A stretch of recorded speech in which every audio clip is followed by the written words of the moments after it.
Hieroglyphics by Arthur Machen. Note: it was my privilege, many years ago, to make the acquaintance of the obscure literary hermit whose talk I have tried to reproduce in the pages that follow. Our first meeting was one of those chance affairs that now and then mitigate the loneliness of the London streets, and a second hazard led to the discovery that we had many interests in common. I think that the hermit, as I shall call him, had begun to find the perpetual solitude of his years a growing terror, and he was not sorry to have a listener. At first, indeed, he talked almost with the joy of a child, or rather of a prisoner who has escaped from the house of silence, but as he chose subjects which have always interested me intensely, he gave as much pleasure as he received, and I became an assiduous visitor of his cell. He had found an odd retreat.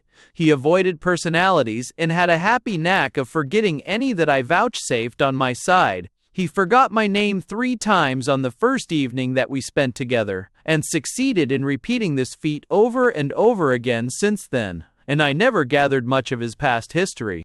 But I believe that something had happened, many years before, in the prehistoric age of the 70s. There had been a break of some sort in the man's life when he was quite young, and so he had left the world and gone to Barnesbury, an almost mythical region lying between Pentonville and the Caledonian Road. Here, in the most retired street of that retired quarter, he occupied 2 rooms on the ground floor of a big, moldy house, standing apart from the street and sheltered by gaunt-grown trees and ancient shrubs. And just beside the dim and dusty window of the sitting room, a laburnum had cast a green stain on the decaying wall. The laburnum had grown wild, like all the trees and shrubs, and some of its black, straggling boughs brushed the pane, and of dark, windy nights while we sat together and talked of art and life, we would be startled by the sudden violence with which those branches beat angrily upon the glass. The room seemed always dark. I suppose that the house had been built in the early 18th century and had been altered and added to at various periods, with a final doing up for the comparative luxury of someone in the 10s or 20s. There were, I think, 20 rooms in it, and my friend used to declare that when a new servant came, she spent many months in finding her way in the complicated maze of stairs and passages, and that the landlady even was now and then at fault. But the room in which we sat was hung with flock paper of a deep and heavy crimson color, and even on bright summer evenings the crimson looked almost black and seemed to cast a shadow into the room. Often we sat there till the veritable darkness came, and each could scarcely see the white of the other's face, and then my friend would light 2 lonely candles on the mantelpiece.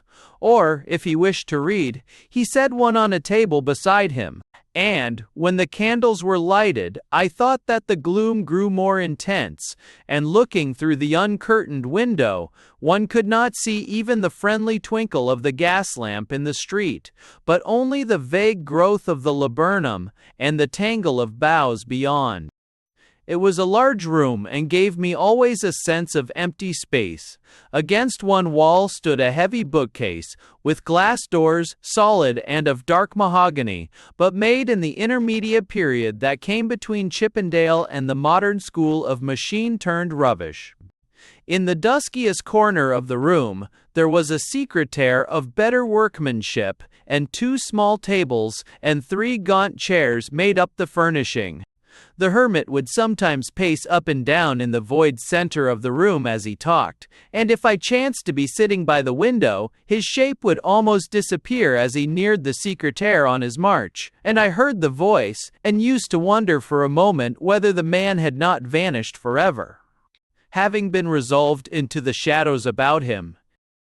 I have spent many evenings in that old moldering room, where, when we were silent for an instant, the inanimate matter about us found a voice, and the decaying beams murmured together, and a vague sound might come from the cellars underneath. and it always seemed to me as if the crypt-like odor of the cellar rose also into the room, mingling with a faint suggestion of incense, though I am sure that my friend never burned it. Here then, with such surroundings as I have indicated, we held our sessions and talked freely and with enjoyment of many curious things, which, as the hermit would say, had the huge merit of interesting no one but ourselves. He would sometimes, whimsically, compare himself to Coleridge, and I think that he often deliberately talked in STC's manner with delight in the joke. For, I need hardly say that the comparison was not in any way a serious one. He had a veneration for Coleridge's achievement, with a still greater veneration for that which Coleridge might have achieved, which would have caused him to regard any such comparison, seriously entertained, as unspeakably ludicrous. Still, he liked to regard himself as a very humble disciple in Coleridge's school. He was fond, as I have said, of imitating his master's manner as well as he could, and I think that he cherished, in the fashion of STCC, the notion that he had a system, an esoteric philosophy of things. He sought for a key that would open, and a lamp that would enlighten all the dark treasure houses of the universe, and sometimes he believed that he held both the key and the lamp in his hands. It is a confession of mysticism, but I incline to think that he was right in this belief. I recall the presence of that hollow, echoing room, the atmosphere with its subtle suggestion of incense sweetening the dank odors of the cellar, and the tone of the voice speaking to me, and I believe that once or twice we both saw visions and some glimpse at least of certain eternal, ineffable shapes. But these matters, the more esoteric doctrines of the system, have entered hardly or not at all into the very imperfect and fragmentary notes that I have made of his conversations on literature. I should scarcely be justified in calling him a literary monomaniac. But it is true that art in general, and the art of literature in particular, had for him a very high significance and interest, and he was always ready to defend the thesis that, all the arts being glorious, the literary art was the most glorious and wonderful of all. He reverenced music, but he was firm in maintaining that in perfect lyrical poetry there is the subtlest and most beautiful melody in the world. I can scarcely say whether he wrote much himself. He would speak of stories on which he was engaged, but I have never seen his name on publishers' lists, and I do not think that he had adopted a pseudonym. One evening, I remember, I came in a little before my accustomed time, and in the shadowy corner of the room, a drawer in the secretaire was open, and I thought that it looked full of neat manuscripts. But I never spoke to him about his literary work, and I noticed that he did not much care to talk of literature from the commercial standpoint.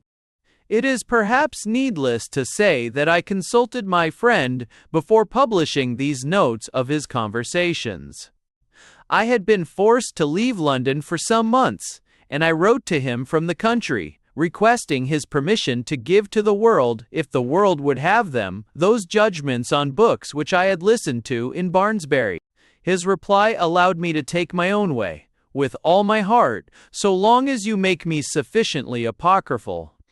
I am not going to compete with real critics whose names are printed in the papers, but if you can maintain the incognito and allow your readers, supposing their existence, to believe that I am a mere figment of your brain, you can print my obiter dicta with ease of body and rest of reins. Here is a suggestion for a title. What do you say to Boswell in Barnesbury? But I really had no notion that you were taking notes all the time. Remember, keep the secret, and the secrets. I regarded this as a very liberal license, and I have tried to set in the best order I could compass the system, so far as it relates to letters. I do not pretend that I am a verbatim reporter, for I had to trust to my memory, and though I tried to arrange my notes at the time, I fear I have fallen here and there into confusion. Still, I think that the 6 chapters which follow will seem fairly consecutive in their argument and arrangement, and the appendix, A Confession of Failure, is, in reality, the result of the cyclical mode of discoursing, in which the hermit jocularly professed to follow Coleridge. Perhaps indeed Coleridge was deceived, and my dear friend with him, in the hope of real essential knowledge, but even so, these fragments which I propose are evidence that the latter earnestly desired the truth, and sought it. A.M. Hieroglyphics 1. Do you know that just before you came in, I found something highly significant in the evening paper? I am afraid from your expression that you rather undervalue the influence of the press. Indeed, I remember one day when we were out together, you swore at an inoffensive boy who tried to allure us with news of all the winners. I think I pointed out at the time that even horse racing and an interest in events are preferable to stagnation, and that there is something august in the universal human passion for gambling. And, after all, the office boy who puts on half a crown is really only an example of the love of man for the unknown. The half crown is a venture into mystery, with that due flavor of commercialism which we in England add to most of our interests. But you see, don't you? That gambling, even under its most sordid aspects, is not altogether sordid. It's the mystery, the uncertainty, the hours of strange surmise that the smallest bet gives to the bettor that make the real delight of betting. When the office boy wins and gets 10 shillings for the risk of his 2 and 6, his delight is not by any means pure love of gain. It is distinguished by a very marked line from the constantly repeated joys of the grocer, who is always buying delicious tea at 9 pence and selling it at 1 and 6. Here you have commercialism in its simplest form, but our office boy, though he likes the money well enough, stands on a much higher plane. For the moment, he is the man who has succeeded in solving the enigma of the Sphinx, in discovering the unknown continent, in reading the cipher, in guessing at the song the sirens sang, in unveiling the hidden treasure that the buccaneers buried on the lonely shore. He has ventured successfully into the dim region of surmises, and when he loses, there are always consolations. The Indies have not been discovered on this voyage, certainly, but there have been wonders on the way. He has enjoyed many hours of delicious expectation.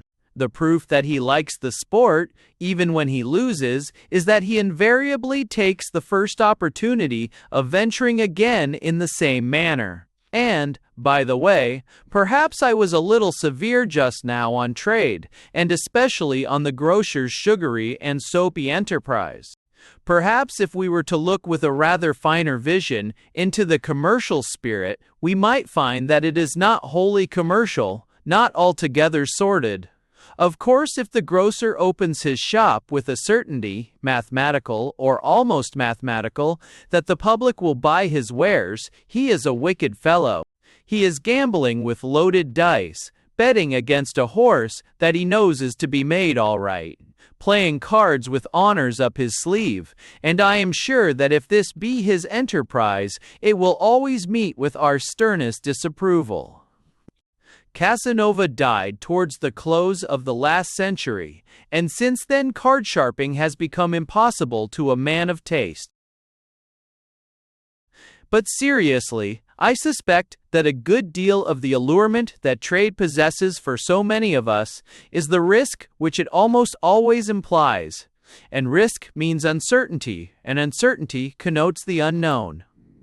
So you see, our despised grocer turns out, after all, to be of the kin of Columbus, of the treasure seekers and mystery mongers and delvers after hidden things spiritual and material. I suppose we have here the real explanation of the human trading passion, and the solution of a problem that has often puzzled me. The problem, I mean, is this. How does it happen that the English are both the greatest poets and the greatest tradesmen of the modern world? Superficially, it seems that keeping shops and making poetry are incompatibles, and Wordsworth and Coleridge, Keats and Shelley, Tennyson and Poe should have come from Provence or Sicily, from the unpractical, uncommercial Latin races. But if we trace back the trading instinct to that love of a risk, or in other words, to the desire for the unknown, the antinomy disappears, and it will become perfectly natural that the race which has gone to the world's end with its merchandise has penetrated so gloriously into the further regions of poetry. But that reminds me of what I was saying just after you had lit your pipe. I think I remarked that I had seen something of very high significance in the evening paper, and the glare of disgust with which you greeted my observation constituted an interruption, and an interruption that had to be dealt with. Now again you seem to hint at doubt with your eyebrows. You would say, perhaps that I have not made out a very convincing case for journalism.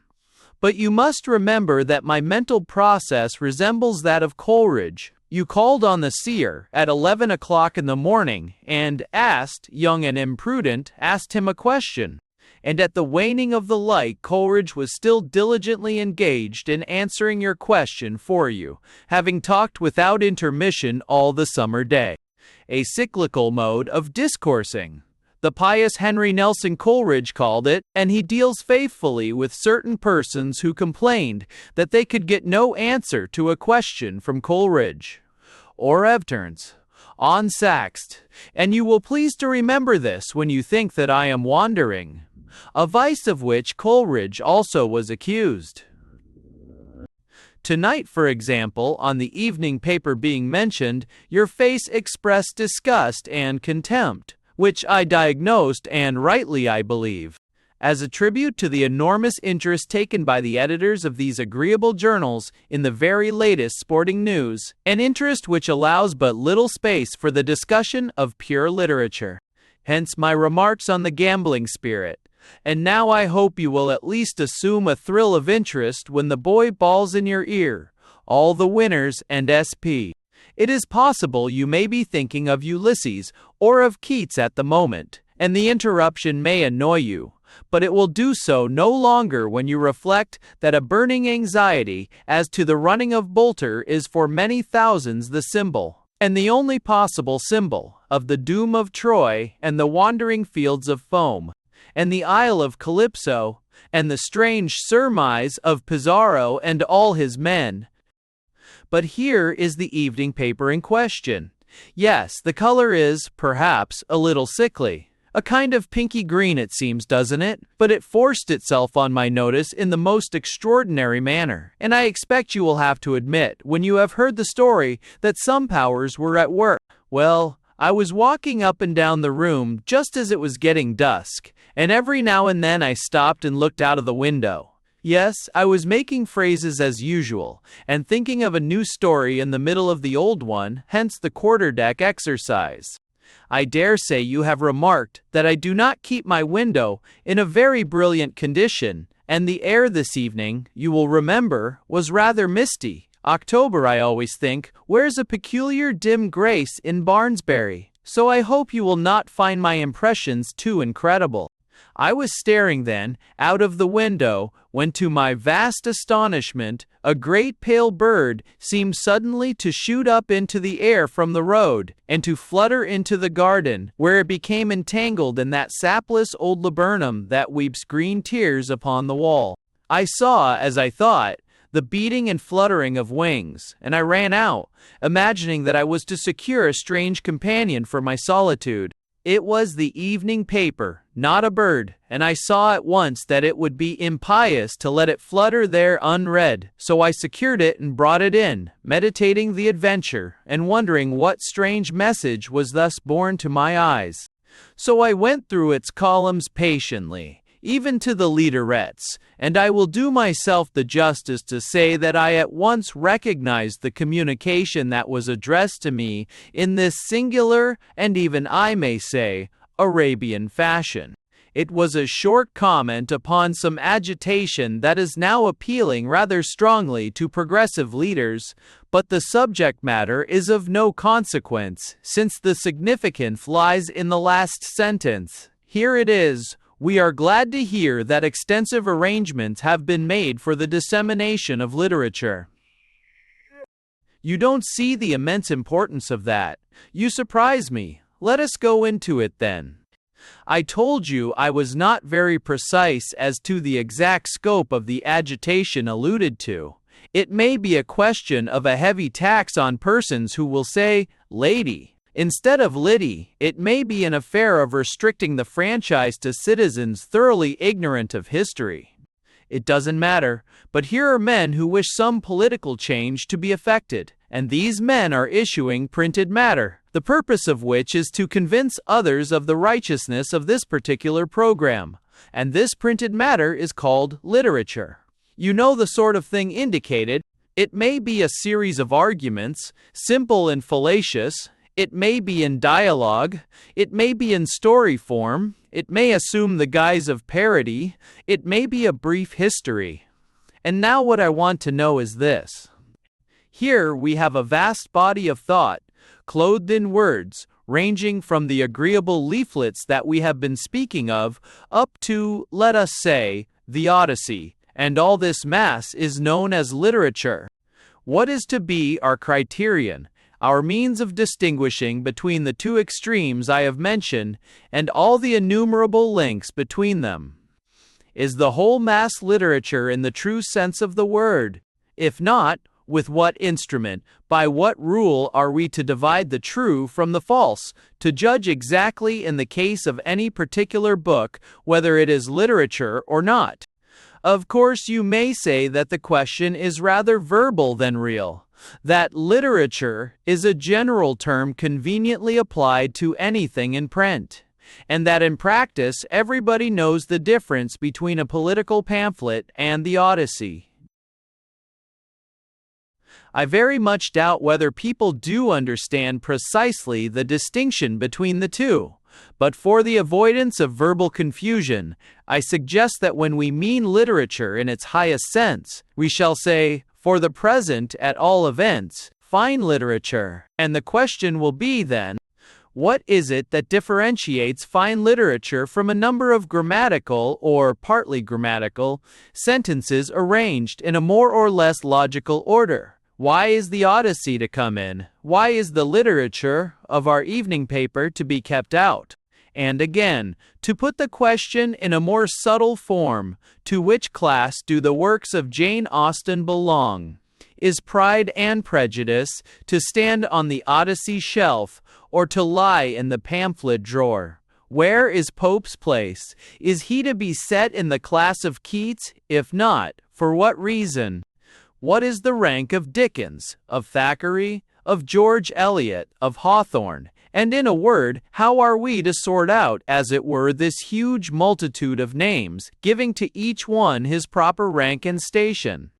I am glad it strikes you as a big question. To me it seems the question which covers the final dogma of literary criticism. Of course, after we have answered this prerogative riddle, there will be other questions, almost without end, classes and subclasses of infinite analysis.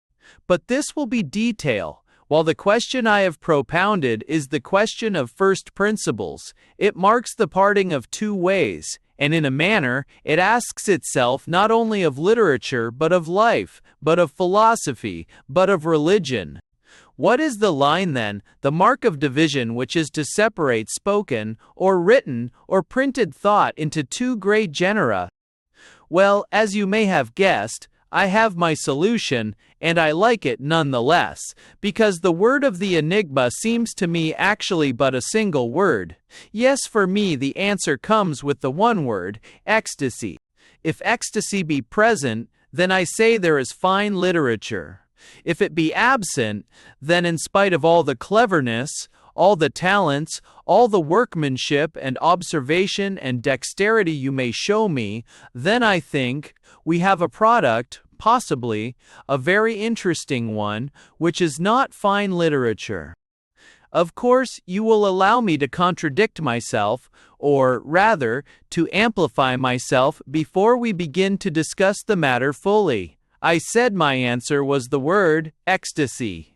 I still say so, but I may remark that I have chosen this word as the representative of many. Substitute, if you like, rapture, beauty, adoration, wonder, awe, mystery, sense of the unknown, desire for the unknown.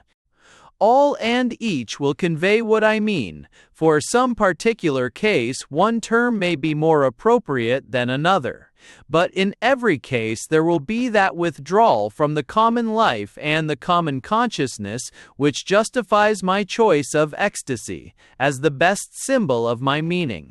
I claim, then, that here we have the touchstone which will infallibly separate the higher from the lower in literature, which will range the innumerable multitude of books in two great divisions, which can be applied with equal justice to a Greek drama, an 18th-century novelist, and a modern poet, to an epic in 12 books, and to a lyric in 12 lines. I will convince you of my belief in my own nostrum by a bold experiment. Here is Pickwick and here is Vanity Fair, the one regarded as a popular comic book, the other as a serious masterpiece, showing vast insight into human character.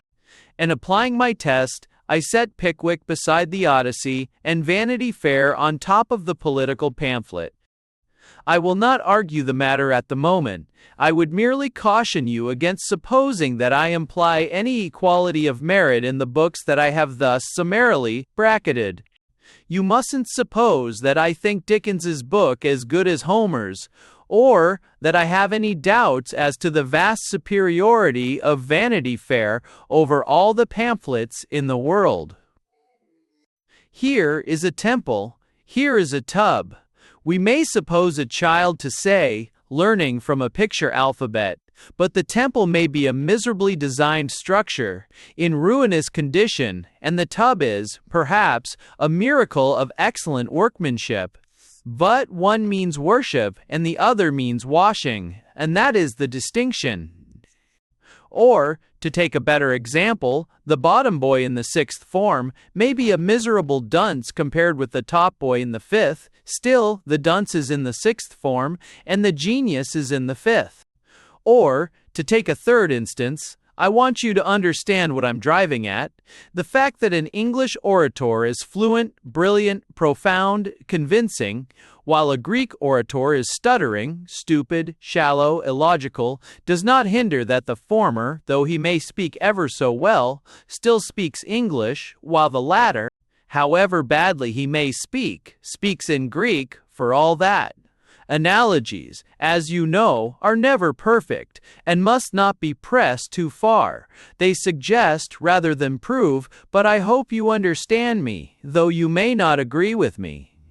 But before we argue the merits of my own literary solvent, we might very well see what we can do with other tests. I dare say you can suggest a good many. We won't go into the question of printed and not printed, written or not written, because it is obvious that the visible symbols by which literature is recorded have nothing to do with literature itself. In the beginning, all literature was a matter of improvisation or recitation and memory, and hieroglyphics, writing, printing are mere conveniences.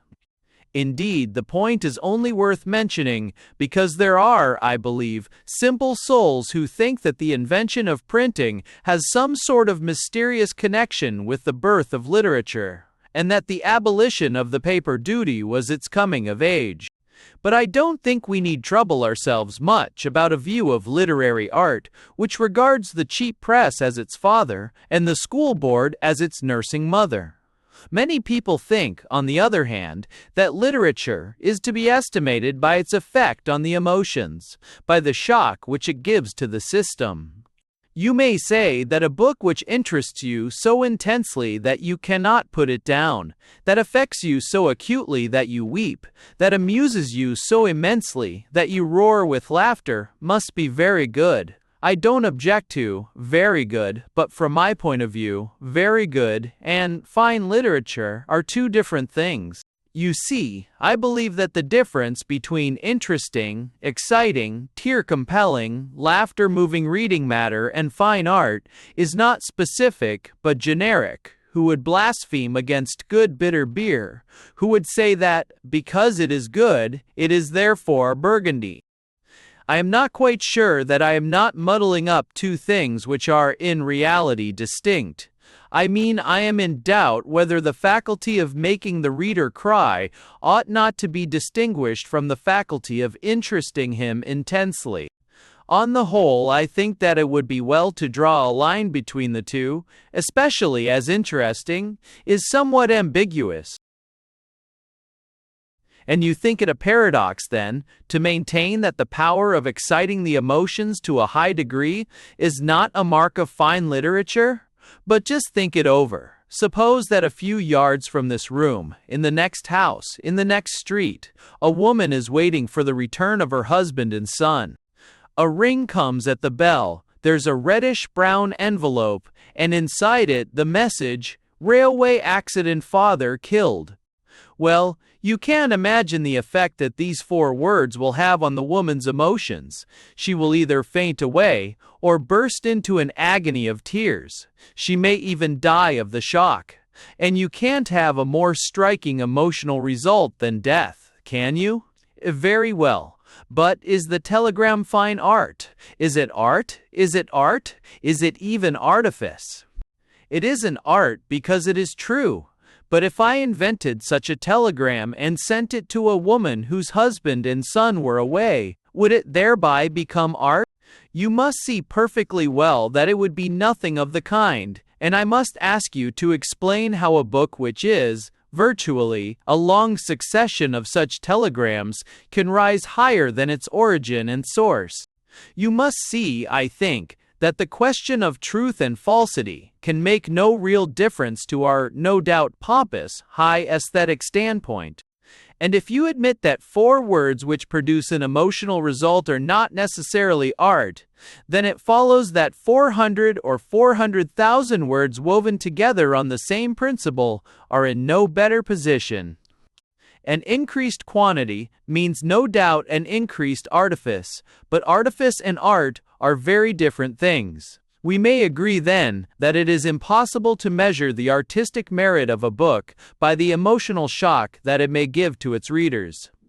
I have never read The Sorrows of Werther, but if you have read it and it has made you sorrowful, you are hereby warned against deducing from this effect any conclusion as to its aesthetic value.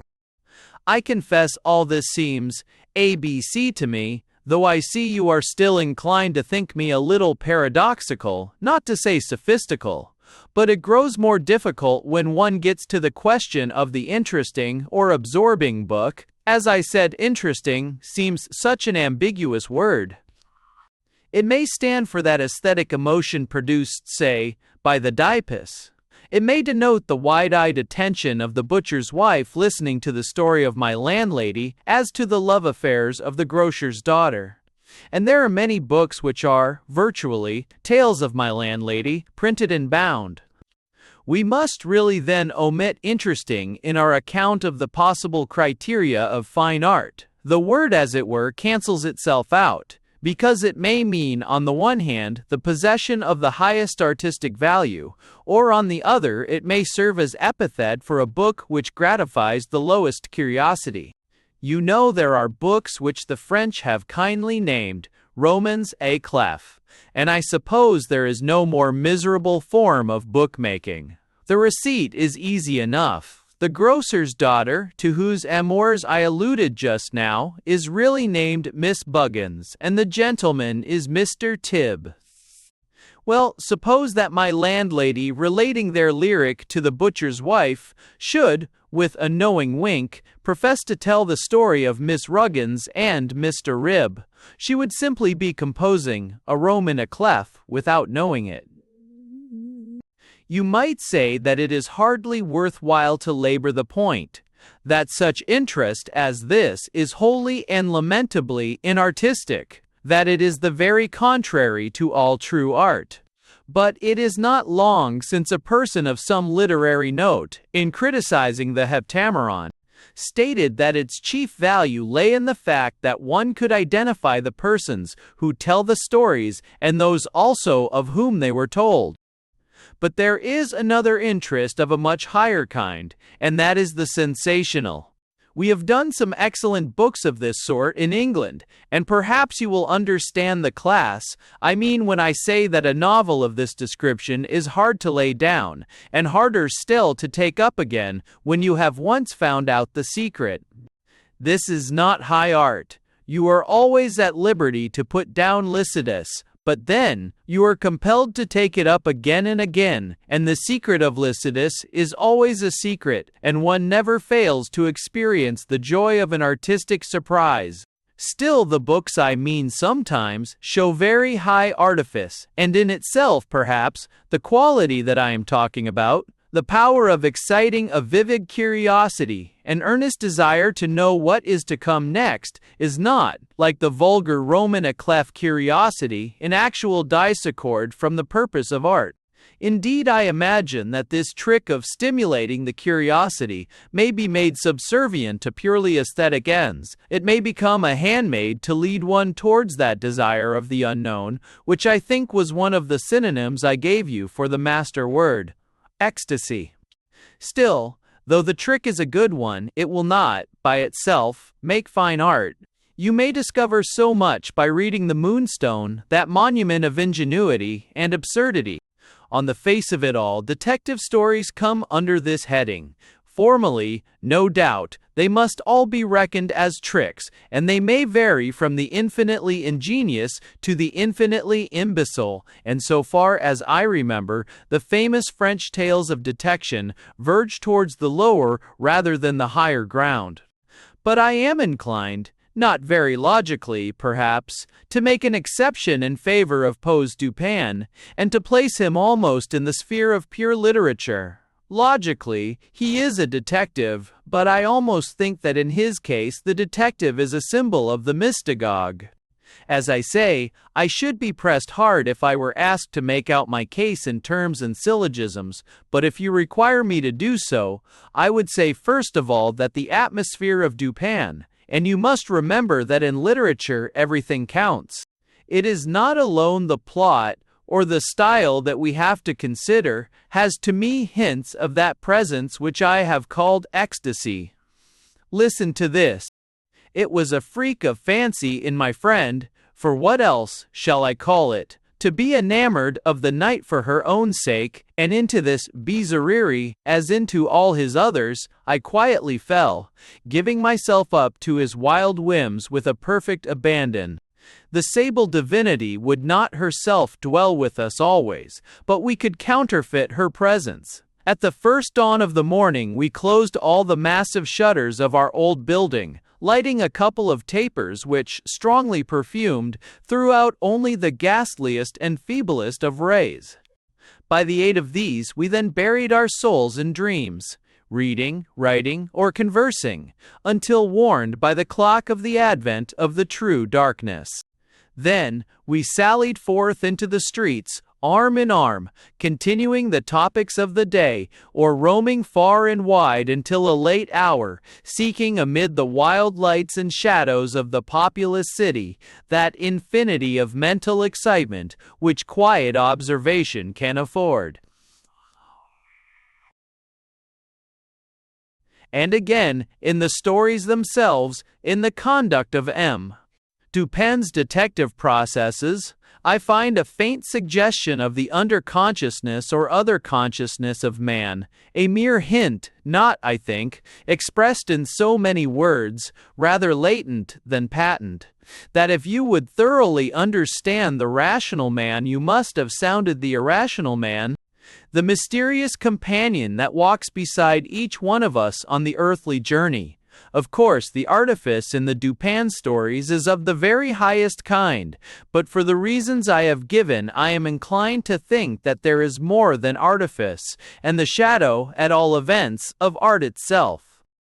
But this exceptional case of Poe's detective tales only leads us back to the main proposition, that the power of exciting a very high sensational interest does not in itself mark out a book as being fine literature. I think I proved the proposition by my instance of the Moonstone, but if that does not convince you, we might demonstrate this theorem in the same way as we demonstrated the other one about the literature. That produces its effect on the emotions. We have only to send out a series of telegrams, or we may even glance at the newspaper and follow a case in the Central Criminal Court. Or we may affirm, more generally, that life often offers many highly absorbing and highly interesting spectacles, but that life is not art, and therefore, that literature, which fails to rise above the level of life, or rather, to penetrate beneath the surface of life, is not fine literature in our sense of that term. A gold nugget may be as pure and fine as you like, but it is not a sovereign, it lacks the stamp, and it is the business of art to give its stamp and imprint to the matter of life. I really think then that we have disposed of perhaps the most generally received of artistic fallacies, that books are to be judged by their power of reproducing in the reader those feelings of grief, interest, curiosity, and so forth which he experiences or may experience in his everyday life, which he really does experience in greater or less degree every time he talks to a friend, takes up a newspaper, or receives a telegram. It comes to this again and again, doesn't it, that art and life are two different spheres, and that the artist with a capital A is not a clever photographer who understands selection in a greater or less degree. But before we go on with our work and see what can be done with other literary solvents, I want to make a digression. I should have made it before if you had pulled me up at the proper cue, and that was when I spoke of interest as a highly ambiguous term, the fruitful parent of undistributed middles. You see how the unscrupulous sophist would bend this word to his dark work, don't you? It would be, I suppose, something like this. A very high degree of interest of the artistic kind is the mark of fine literature. But the Moonstone excites a very high degree of interest of the sensational kind. Therefore, the Moonstone has the mark of fine literature. You note the paltering with the word, its use now in one sense and now in another. And if that sort of thing were allowed, we should have Wilkie Collins placed among the immortals before we knew where we were. But hasn't it occurred to you that nearly all the terms we are using are patient of the same vile uses? You remember that we began with literature itself as a monstrous example of ambiguity, sheltering as it did both the publications of the Anti-Everything Society and the Song of Ulysses's Wandering. Even now, we are trying to track the monster to his den in spite of his manifold turnings and disguises. In the meanwhile, for the sake of clearness, we agreed to prefix the epithet, fine, to the word when we meant the Odyssey class, though if we say fine so often, I am afraid we run the risk of being thought superfine. However, one must run all risks in the cause of making oneself understood, and so I say you ought to have pulled me up when I talked about art and books that appealed to the emotions. My art may not be the same as your art, and emotions are still more dangerous in the same way. I think I made some attempt to deal with art as I was talking. I contrasted it with artifice, and my phrase, artist with a big A, was another hint to you that the word must be handled cautiously. You know that in ordinary conversation we say that bees have the art, or an art, of making hexagonal cells of wax, that wasps have an art of making a sort of paper for their nests, that there is an art of logic, an art of cookery, an art of cookery, an art in making a gravel path. Now in each of these instances, the word really speaks of the adaptation of means to ends. In the case of the bees and wasps, there is a slightly different nuance of meaning, because they make their cells and their paper, just as a bird builds its nest, through the influence of forces which to us are occult, which we conveniently sum up under the word instinct. In the arts of cookery and path-making, there is a conscious employment of certain means towards the securing of certain ends. And it is at least possible that the swallow, gathering its materials and shaping them, has at the moment nothing but a blind impulse, similar to that of hunger. We all know when we are hungry, and we all know what to do in such a case, but we do not all know the physiology of the stomach and the gastric juices, and perhaps not one of us knows the whole secret of inanition and nutrition. We simply eat because we want to eat, not because we wish to supply ourselves with a certain quantity of peptones, and so perhaps the swallow gathers her nest and shapes it, without the consciousness of the eggs and the little birds that are to follow. But I need not remind you that there are plenty of well-authenticated instances of animals who have consciously used means to secure ends, and thus, art, in its common significance, is not even an exclusively human faculty. When, for example, the bees find themselves in danger of being left queenless, they administer what has been called royal food to a common grub, and that which would have been a worker becomes a queen. And in this case, the bees are as much artists as the cook who puts a particular ingredient into a dish, with the view of obtaining a particular flavor. Now then, let us apply all this to our matter. I dare say you have often heard a book praised for its great art, and if you have read it, you will have discovered that its art is simply contrivance, the very adaptation of means to ends that we have been discussing. The art with which the mystery is carefully kept in the background, the art by which the two characters are contrasted throughout the volume, the highly artistic manner in which Fernando and the heroine are brought together on the last page. These, you see clearly, are contrivances, artifices, in no way differing in degree from the contrivances of the man who makes the garden path, of the cook who dusts in just a suspicion of lemon rind, of the bee who administers the royal food. This art, then, is a totally different thing from our art with the capital letter, with the epithet, fine or high, before it, and in future when I mean adaptation of means to ends, I shall always say artifice, while art will be retained and set apart for higher uses. And now, as to emotion. Here, I think, you ought to have been down on me. You might have said, "You declare that the appeal to the emotions is not a test of fine literature. But to what then does Homer appeal? What is the bold ibis but an appeal to the emotions? What is the baldi from? What is all exquisite lyric poetry but the cry of the emotions, set to music?" I suppose that, as a matter of fact, you understood my real meaning by the instance I gave, the anguish of a wife at the loss of a husband. You saw that what I wanted to say was this: that fine literature does not content itself with repeating or mimicking the emotions of private, personal, everyday life. Still, I should have gone into the matter more fully then, and as I did not do so, we had better see what can be done now. And do you know that I believe that the best approach we can make to a rather subtle question will be a somewhat indirect one?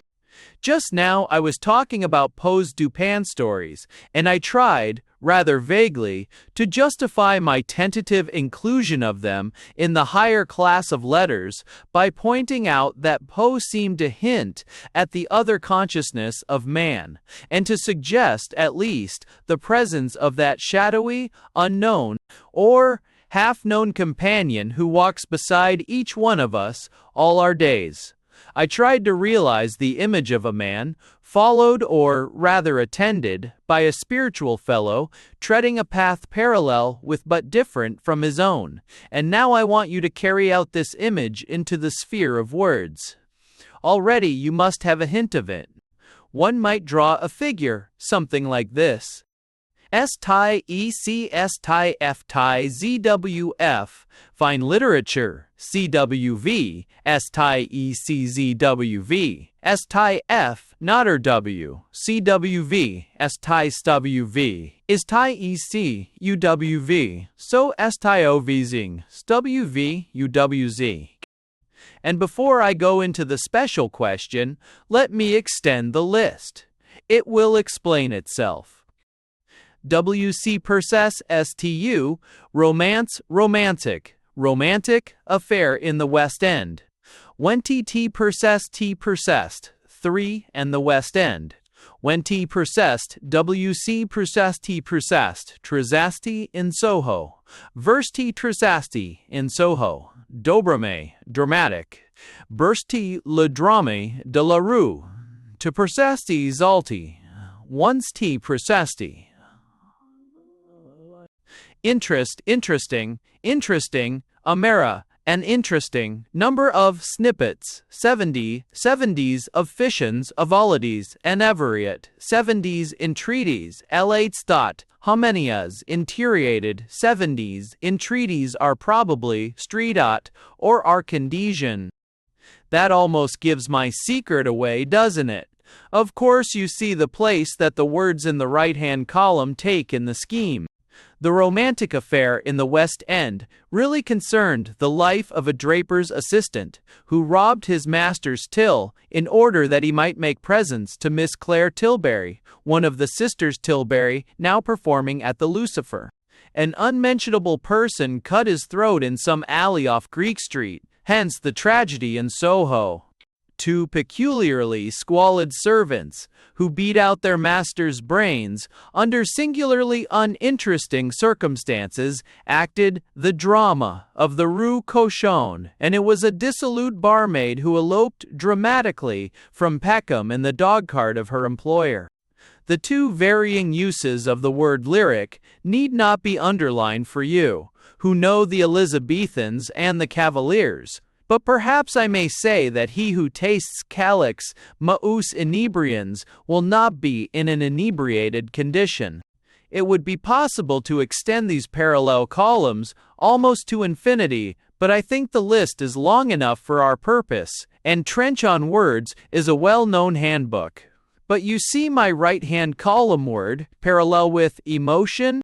You see I have written feelings. And I suggest that it will be convenient to speak of feelings when we mean the things of life, of society, of personal and private relationship, while we may reserve emotion for the influence produced in man by fine art. Thus, it will be with emotion that we witness the fall of Codipus, the madness of Lear, while we feel for our friends and ourselves in misfortune. That seems to make it plain enough, doesn't it? You see now, clearly, what I mean by saying that the power of producing an emotional shock cannot be a test of fine literature. Art must appeal to emotion, and sometimes, no doubt, with a shock. But it must always be to the emotion of the left-hand column, never to the feelings on the right hand. So you must never tell me that a book is fine art because it made you, or somebody else, cry. Your tears are, emphatically, not evidence in the court of fine literature. I dare say it may have struck you that the tests we have considered hitherto have been, in the main, popular tests. No doubt many persons calling themselves critics have praised the art of a book because it has drawn tears from eyes, or because it has not suffered itself to be put down, or because it contains easily recognizable portraits of well-known people. But such critics are to be spelt with a very small initial letter, and, as I said, I don't think we want to extend that list of parallels. There is another test that I had forgotten. I suppose there really are people who believe that a book is fine because it will do good, but I don't think we'll argue with them, though I once knew a liberally educated man who said a certain book was fine because it tended to raise one's opinion of the clergy. So, we will reckon our popular tests as done with and proceed to the more technical solvents that are proposed by professed men of letters. Three of these more literary criteria occur to me at the moment, and I believe we shall understand them and the position which they represent better if we take them, at first, at all events, in a mass. I can conceive, then, that many persons whose opinion one would respect would state their position in literary criticism somewhat as follows. If a book, they would say, shows keenness of observation, insight into character, with fidelity to life as the result of these capacities.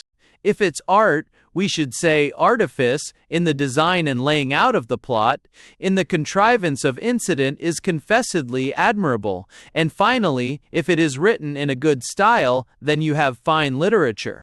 Fine art, in short, is a clear mirror, and the artist's skill consists in arranging and selecting such parts of life as he thinks best for his purpose of reflection. Well now, as to the first point, fidelity to life, clearness of reflection, the selection being taken for granted, as no one out of an asylum would maintain that a book must mirror the whole of life, or even the millionth part of one particular man's life. Come, let us apply the test in question to one or two of the acknowledged excellencies. To the Odyssey, for instance, to the Morte d'Arthur, to Don Quixote. Is the story of Ulysses in any accepted sense of the phrase faithful to life as we know it? Is it faithful, that is to say, with the fidelity of Jane Austen, of Thackeray, of George Eliot, of Fielding? Is there anything in our experience answering to the episodes of the Lotus Eaters, Calypso's Isle, the Cyclops' Cavern, the Descent of the Goddess, or Jane Prize is the reflection, even a reflection of Homer's own experience? Had he escaped from the cave under the belly of a ram? Had he been in the world of one-eyed giants? Were his friends in the habit of talking in hexameter verse?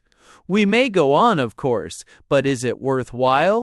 It is surely hardly necessary to demonstrate the fact that the author of the Morte d'Arthur had never seen the Graal, that such a character as Don Quixote never existed in the natural order of things. We might have gone more sharply to work with this fidelity test.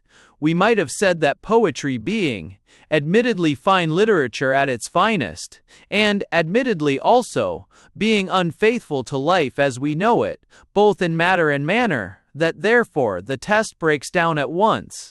If fine literature must be faithful to life, then Kubla Khan is not fine literature, which, I think we may say, is highly absurd. I dare say you think I have dealt rather crudely, in a somewhat materialistic spirit, with this criterion of fidelity to life. I admit the charge, but you must remember that I am dealing with very bad people, who understand nothing but materialism.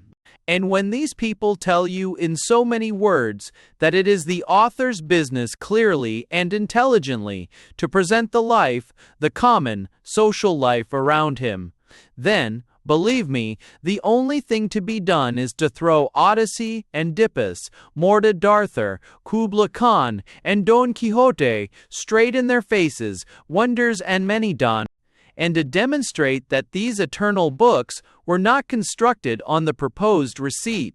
Of course, if I were treating with the initiated, if I were commentating and not arguing, I should handle the great masterpieces in a much more reverent manner. I mean that for those who possess the secret, it skills not to bring in the Cyclops, who for us is not a giant but a symbol. We have only to bow down before the great music of such a poem as the Odyssey, recognizing that by the very reason of its transcendent beauty, by the very fact that it trespasses far beyond the world of our daily lives, beyond selection and reflection, it is also exalted above our understanding, that because its beauty is supreme, that therefore its beauty is largely beyond criticism. For ourselves, we do not need to prove its transcendence of life by this or that extraordinary incident. It is the whole spirit and essence and sound and color of the song that affect us, and we know that the Odyssey surpassed the bounds of its own age and its own land just as much as it surpasses those of our time and our country. You look as if you thought I were fighting with the vanquished, but let me tell you that great people have praised Homer, because he depicted truthfully the men and manners of his time. But as I was saying, all this would be too subtle for the enemy, for the people who maintain that fine literature is a faithful reflection of life, and think that Jane Austen touched the point of literary supremacy. With them, as I said, we must be rough. We must ask, did Sophocles describe the ordinary life of Athens in his day? No, very well then, since the works of Sophocles are fine literature, it follows that some fine literature does not reflect ordinary life, and therefore that fidelity to nature is not the differentia of the highest art. I wonder whether I ought to caution you again against the ambiguity of language. We are dealing easily enough with such words as life and nature. And from what you know of my system, you may perhaps have seen that I have been using these words as the people use them, as those use them who would say that Vanity Fair is a faithful presentation of life. I thought you would understand this, but I may just mention in passing that words like nature, life, and truth, or fidelity, have also their esoteric values, that by way of example, the truth of the scientist and the truth of the philosopher are two very different things. So it may turn out by and by that in the occult sense, fidelity to life is the differentia of fine literature, that the aim of art is truth, that the artist continually mirrors nature in its eternal essential forms. But for the present moment, it is understood, is it not, that these words have been used in their common everyday popular significance? The Dunciad is a study of man, and Wordsworth's Ode on Intimations of Immortality is a study of man, and the literary standpoint that we have been attacking is that of Pope and not that of Wordsworth. If I remember, the next test we have to analyze is that of artifice, often and improperly called art, but I think we have already demolished this criterion. In distinguishing between art and artifice, I pointed out that the latter merely signifies the adaptation of means to an end, and has no relation whatever with art. Properly so called, it is simply the mental instrument with which man performs every task and every work of his daily life. It consists in the rejection of that which is unfit for the particular purpose in view, and in the acceptance and use of that which is fit for the desired end and likely to bring it about. It concerns not creation but execution, and it is, I need hardly say, as indispensable to the author as are his pen and ink, and, I might almost say, is as little concerned as these with the essence of his art. Of course, in works of the very highest genius we may declare that, in a sense, art has become all in all, that the necessary artifice has been interpenetrated with art, so that we can hardly distinguish in our minds between the idea and the realization of it. In such cases, artifice has been lifted up and exalted into the heaven of art, and it remains artifice no longer. But in the view that we are considering, it is merely the adaptation of means to an end, a clever choice of incident, the knack of putting in and leaving out. The faculty may, as I said, be glorified and transfigured by genius, but every newspaper reporter must have more or less of it, and it is clear enough, I think, perhaps I may mention Wilkie Collins once more, that in itself it cannot establish the claim of any book to be fine literature. And lastly, we have to deal with style, and here again I must have recourse to my distinctions. What is a good style?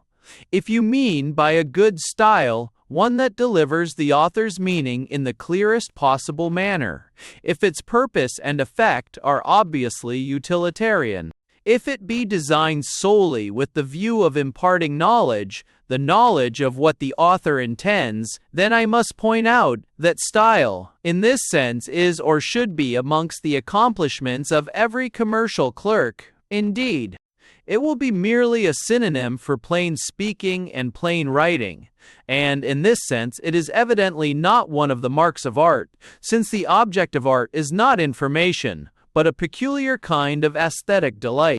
But, if on the other hand, style is to mean such a use and choice of words and phrases and cadences that the ear and the soul through the ear receive an impression of subtle but most beautiful music, if the sense and sound and color of the words affect us with an almost inexplicable delight, then I say that while idea is the soul, style is the glorified body of the very highest literary art.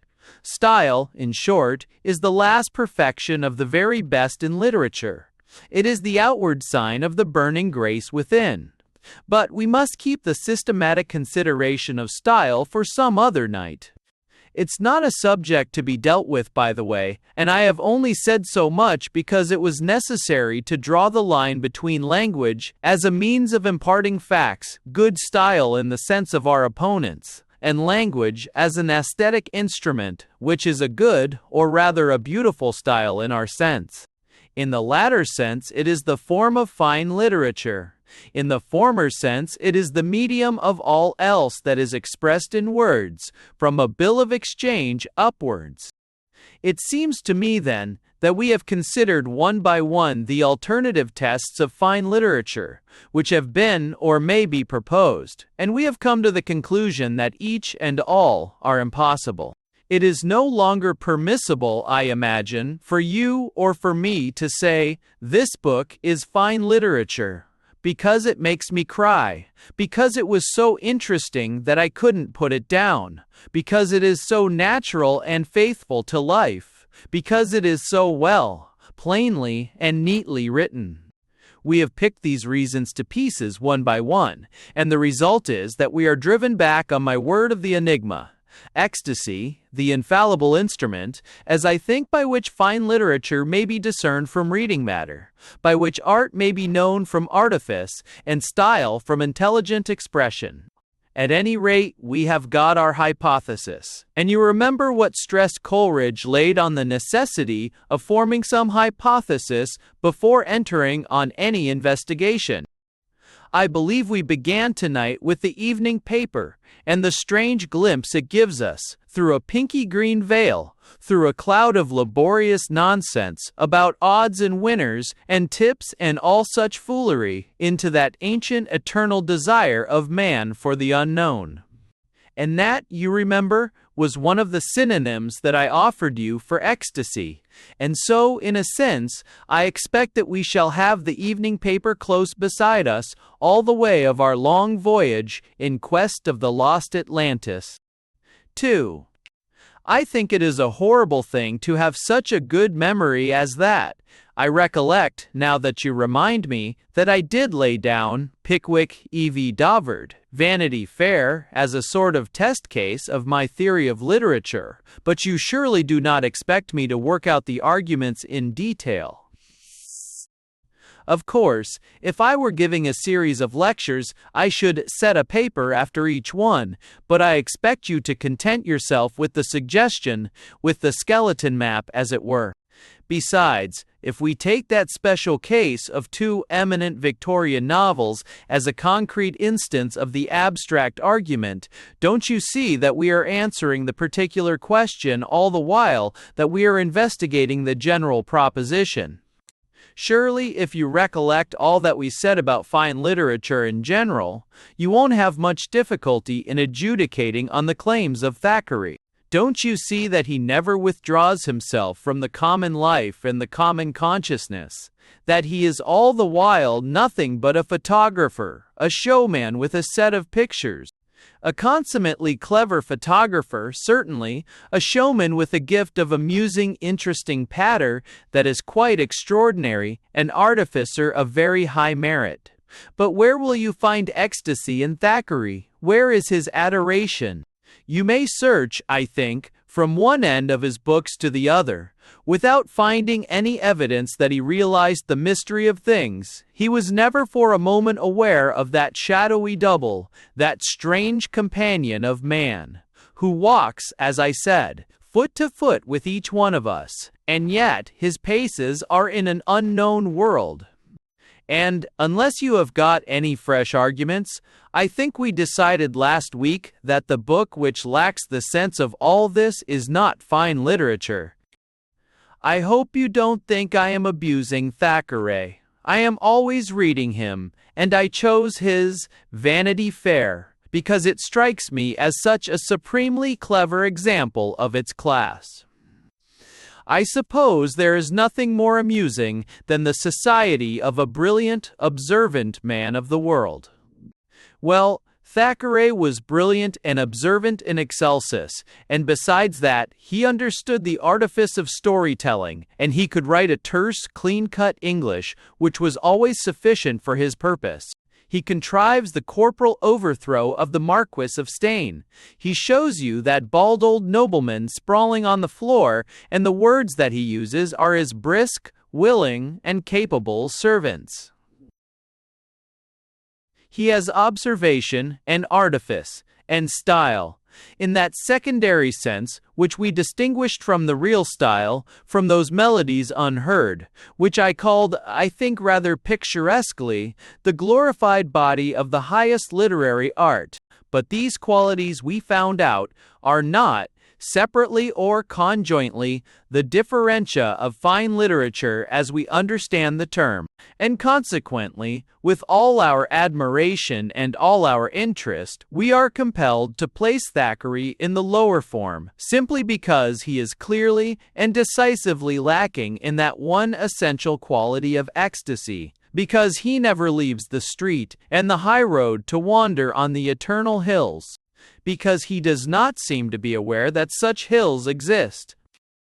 Of course, I have only taken Thackeray as the representative of his class, and I chose him, as I remarked, because, for me, he is the most favorable representative of it.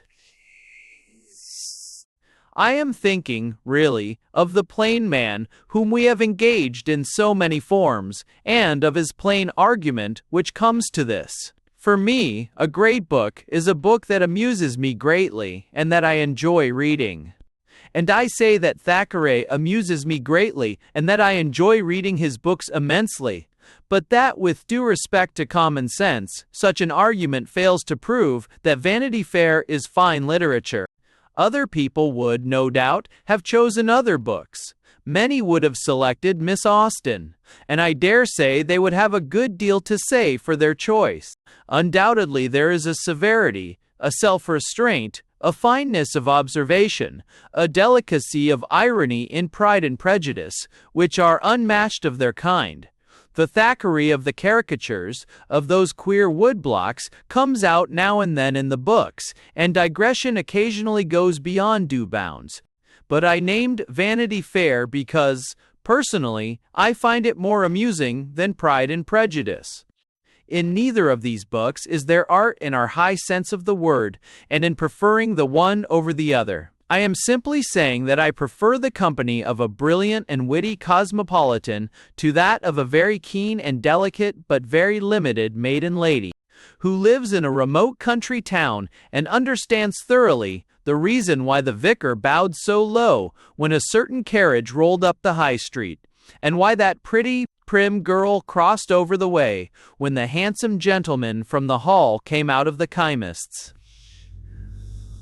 Yes, the cosmopolitan at the club window certainly fails a little in his manners now and then, and the country gentlewoman's breeding is perfect of its kind, but the circles in which Pendennis moved are to me so infinitely the more entertaining of the two.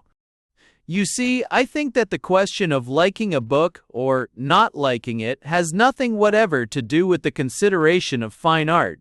Art is there, if I may say so, just as the 10th commandment is there, and if we don't like them, so much the worse for us.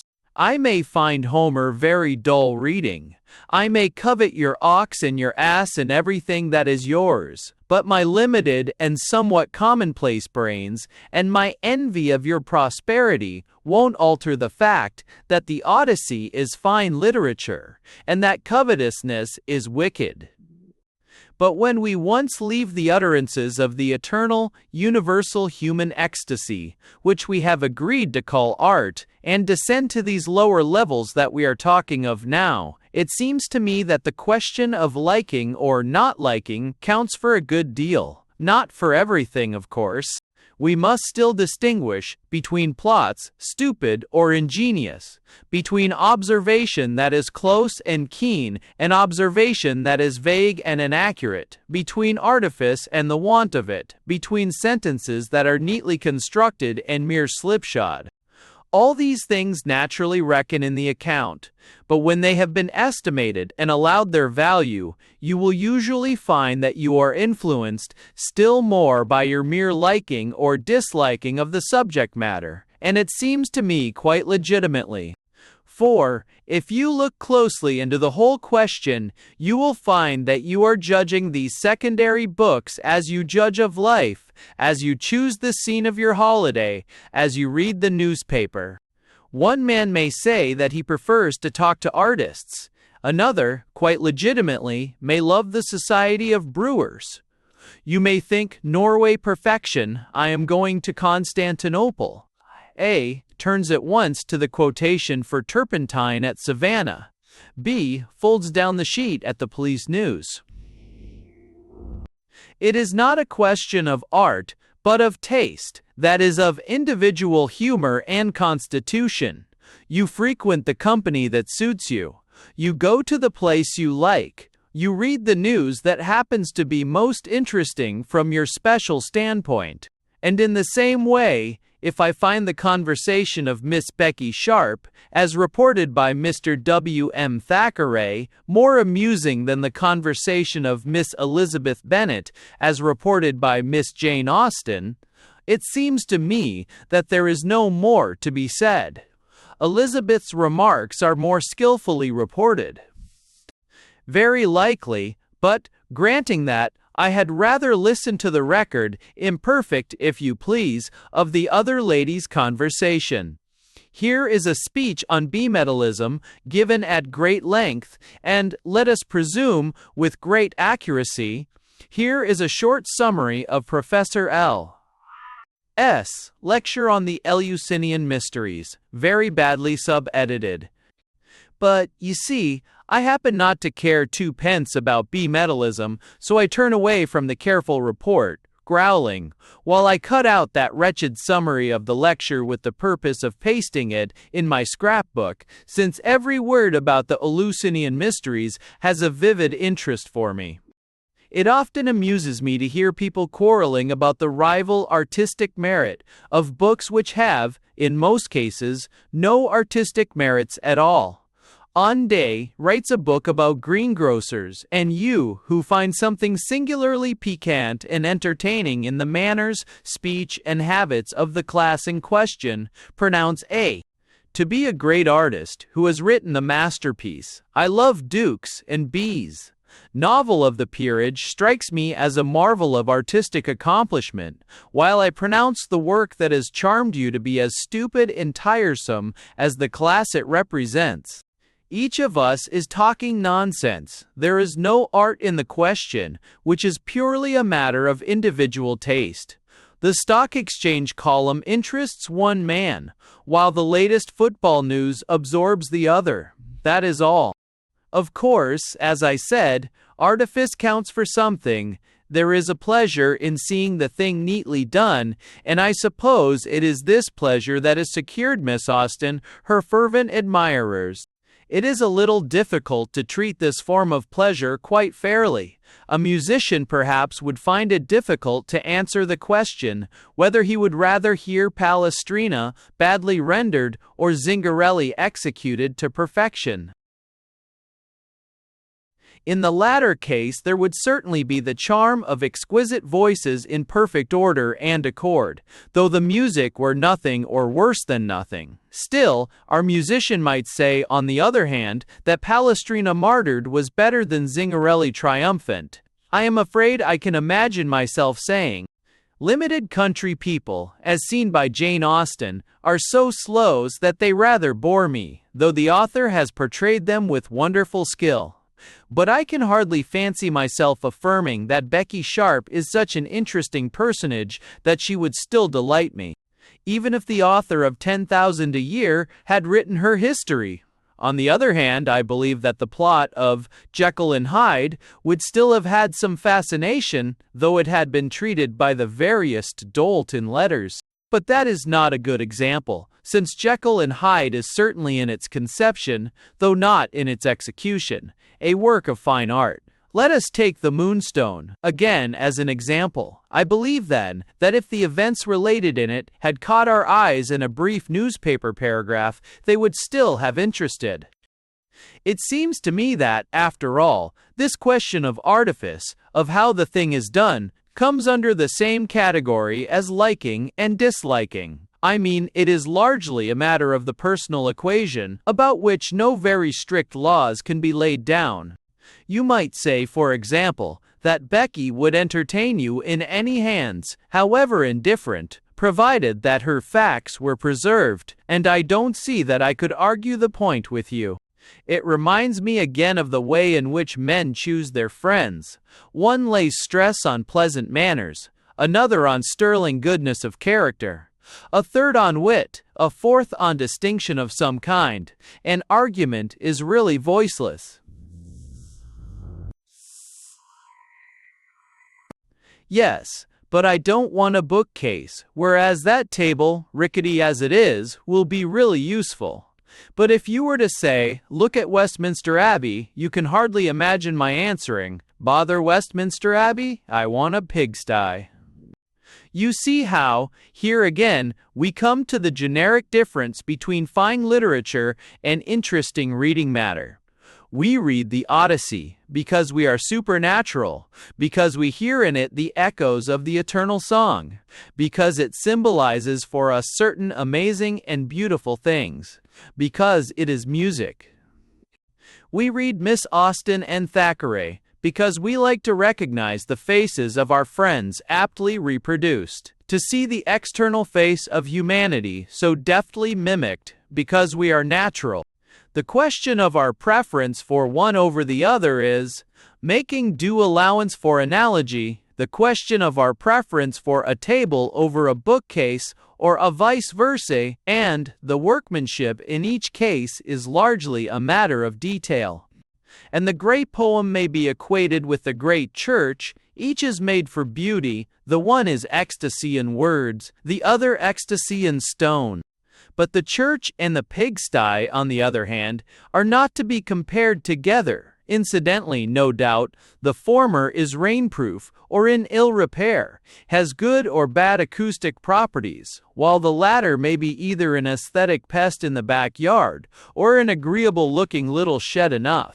Still, the essence of the church is beauty, ecstasy, of the sty utility, the safe-keeping of pigs. It would be absurd, you see, to say, I prefer an abbey to a pigsty, and it would be equally absurd to say, I prefer the Dipuses to Pride and Prejudice, or I prefer the Venus of the Louvre to the wax figures in the exhibition.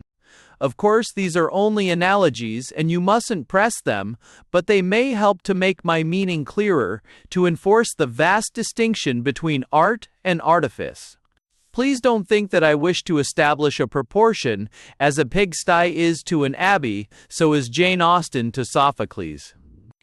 In her case, you would have to substitute a neat Georgian house for pigsty, and then I think you would have a very fair proportion. All that I wanted to do was to draw the line between things made for use, to occupy some definite place in relation to our common daily life, and things made by ecstasy and for ecstasy, things that are symbols, proclaiming the presence of the unknown world.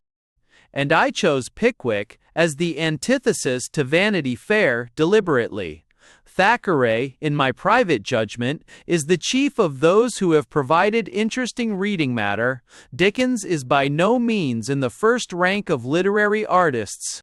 I think he is golden, but he is very largely alloyed with baser stuff, with indifferent metal, which was the product of his age, of his circumstances in life, of his own uncertain taste. Just contrast the atmosphere which surrounded the young Sophocles with that in which the young Dickens flourished. Both were men of genius, but one grew up in the city of the Violet Crown, the other in Camden Town and worse places. One was accustomed to breathe that most pellucid air, the other inhaled the London particular. The wonder is, not that there are faults in Dickens, but that there is genius of any kind. I am not going to analyze Pickwick any more than I analyzed Vanity Fair. But of course you see that, in its conception, it is essentially one with the Odyssey. It is a book of wandering. You start from your own doorstep and you stray into the unknown. Every turn of the road fills you with surmise. Every little village is a discovery, a something new, a creation. You know not what may happen next. You are journeying through another world. I need not remind you how glorious all this is in the Odyssey, which of course is so much more beautiful than Pickwick, as that glowing Mediterranean Sea, whose bounds on every side were mystery, is more beautiful than the muddy, foggy Thames, as those rolling hexameters are more beautiful than Dickens's prose of Vorchaus, whose as those rolling hexameters. And yet in each case the symbol is, in reality, the same. Both the heroic song of the old Ionian world and the comic Cockney romance of 1837 communicate that enthralling impression of the unknown, which is, at once, a whole philosophy of life, and the most exquisite of emotions. In varying degrees of intensity, you will trace it all through fine literature in every age and in every nation. You will find it in Celtic voyages, in the Eastern tale, where a door in a dull street suddenly opens into dreamland, in the medieval stories of the wandering knights, in Don Quixote, and at last in our Pickwick, where Ulysses has become a retired city man. Whimsically journeying up and down the England of 60 years ago, you talk of the grotesquerie of Pickwick, but don't you see that this element is present in all the masterpieces of the kind? Remember the Cyclops, remember the grotesque shapes that decorate the Arabian Nights, remember the bizarre element, the almost wanton grotesquerie of many of the Arthur romances. In all these cases, as in Pickwick, the same result is obtained, an overpowering impression of strangeness, of remoteness, of withdrawal from the common ways of life. Pickwick is, in no sense or in no valuable sense, a portrayal, a copy, an imitation of life in the ordinary sense of imitation, and life. Pickwick and Sam and Jingle and the rest of them are not clever reproductions of actual people. Is there any more foolish pursuit than that of disputing about the original of Mr. Pickwick? The book is rather the suggestion of another life, beneath our own or beside our own, and the characters, those queer grotesque people, are queer for the same reason that the Cyclops is queer, and the dwarfs and dragons of medieval romance are queer. We are withdrawn from the common ways of life, and in that withdrawal is the beginning of ecstasy. There are sentences in Pickwick that give me an almost extravagant delight. You remember the lines about the lotus eaters. Entresin are due the first time unsex that extend, so probably shows that extends that extends that extends that extends that extends that extends that extends were to also craze that extends were to of vertime I am all were to 4-mile laws of freedom so creasin. Well, do you know there is a brief dialogue in Pickwick that seems almost as enchanted to me. The scene is the Manor Farm kitchen on Christmas Eve. "How it snows," said one of the men in a low voice. "Snows, does it?" said Wardle. "Rough, cold night, sir," replied the man, "and there's a wind got up that drifts it across the fields in a thick white cloud." "What does Jem say?" inquired the old lady. "There ain't anything the matter, is there?" "No, no, mother," replied Wardle. "He says there's a snowdrift and a wind that's piercing cold." You know, this is the introduction to the tale of Gabriel Grube, an admirable legend which Dickens farced with an obtrusive moral. But I confess that the atmosphere, which to me seems all the wild weather and the wild legend of the North, suggested by those phrases, a thick white cloud and a wind that's piercing cold, is in my judgment wholly marvelous. But Dickens, of course, is full of impressions which never become expressions, You remember that chapter about the lawyer's clerks in The Magpie and Stump? It is always quite pathetic to me to note how Dickens felt the strangeness, the mystery, the haunting that are like a mist about the old Inns of Court, and how utterly unable he was to express his emotion, to find a fit symbol for his meaning. He takes refuge, as it were, behind Jack Bamber, who tells two very insignificant legends as to the mystery of the inns. Dickens feels that these legends are insignificant and throws in one that is pure burlesque, and then changes the subject in despair. The vague impression has refused to be put into words. Probably, indeed, it had stopped short of becoming thought.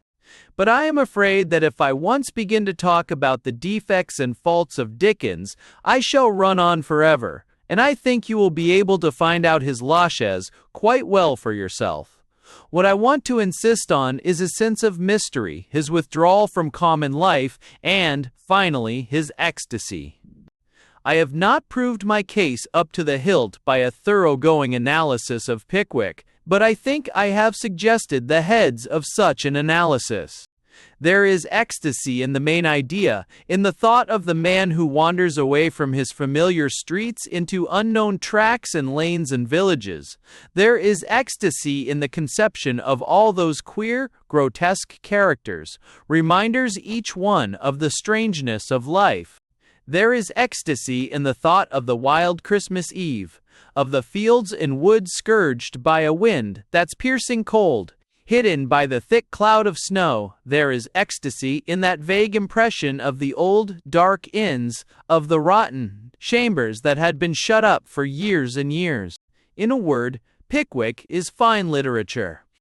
Well, you've got what you wanted, some sort of analysis of my case, Pickwick's VV, Vanity Fair, but it must be clearly understood that I'm not going to work out every example. However, I am not sorry that I have been led to go into this particular case rather fully, because it is a typical one, and we shall not be obliged to go over the same ground again. I mean that having witnessed the dissection of Thackeray, you will have no need to come to me for my judgment of George Eliot, or of Anthony Trollope, or, to make a very long list, a very short one, of about 99% of our modern novels. Yes, you have mentioned a great name, and I, like you, take off my cap to the man who has gone on his way, without caring for the public, or the reviewers, or anything else, except his own judgment of what is right.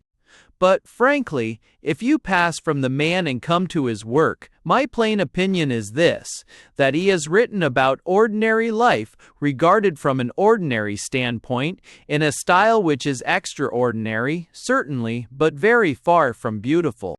It is not a beautiful style, since a fine style, though it may carry suggestion beyond the bourne of thought, though it may be the veil and visible body of concealed mysteries, is always plain on the surface. It may be like an ingeniously devised cryptogram, which may have an occult sense conveyed to initiated eyes in every dot and line and flourish, but is outwardly as simple and straightforward as a business letter. But in the works of the writer whom we are discussing, obscurities, dubieties of all kinds are far from uncommon, and in many of his books there are passages which hardly seem to be English at all. The words are familiar, most of them. The grammatical construction often offers no very considerable difficulties. It is rarely, I mean, that one has to search very long for the nominative of the sentence, but when one has read the words and parsed them, one feels inclined to think that after all the passage is not in English, but in some other language, with a superficial resemblance to English. Style is not everything? Certainly not. A book may fail in style, and yet be fine, though not the finest literature. You have only to open Sir Walter Scott to have highly conclusive evidence on that point. But the writer we are considering not only fails in the body of art, but even more conspicuously in the soul of it. Just think for a moment of his story of the very earnest Jew who fell in love with the Baroness who was not very earnest. There was a false female friend, you remember, and social complications perturbed the hearts of the curiously assorted lovers, and finally, the Jew was shot in a duel by another, less detrimental, courtier. Can you conceive anything more trivial than this? Don't you see that from such a book as that the idea, the soul of fine literature, is completely lacking? Great books may always be summed up in a phrase, often in a single word, and that phrase or that word will always signify some primary and palmary idea. To me, the only idea suggested by the plot I have outlined is unimportance, and, as in the case of Thackeray, ecstasy is entirely absent both from this and from all other of the author's books. You say that, after all, the plot in question is a plot of the love of a man for a woman, and that is an idea in the highest sense of the word, and an idea which is the most of all fit for the purpose and the making of the finest literature.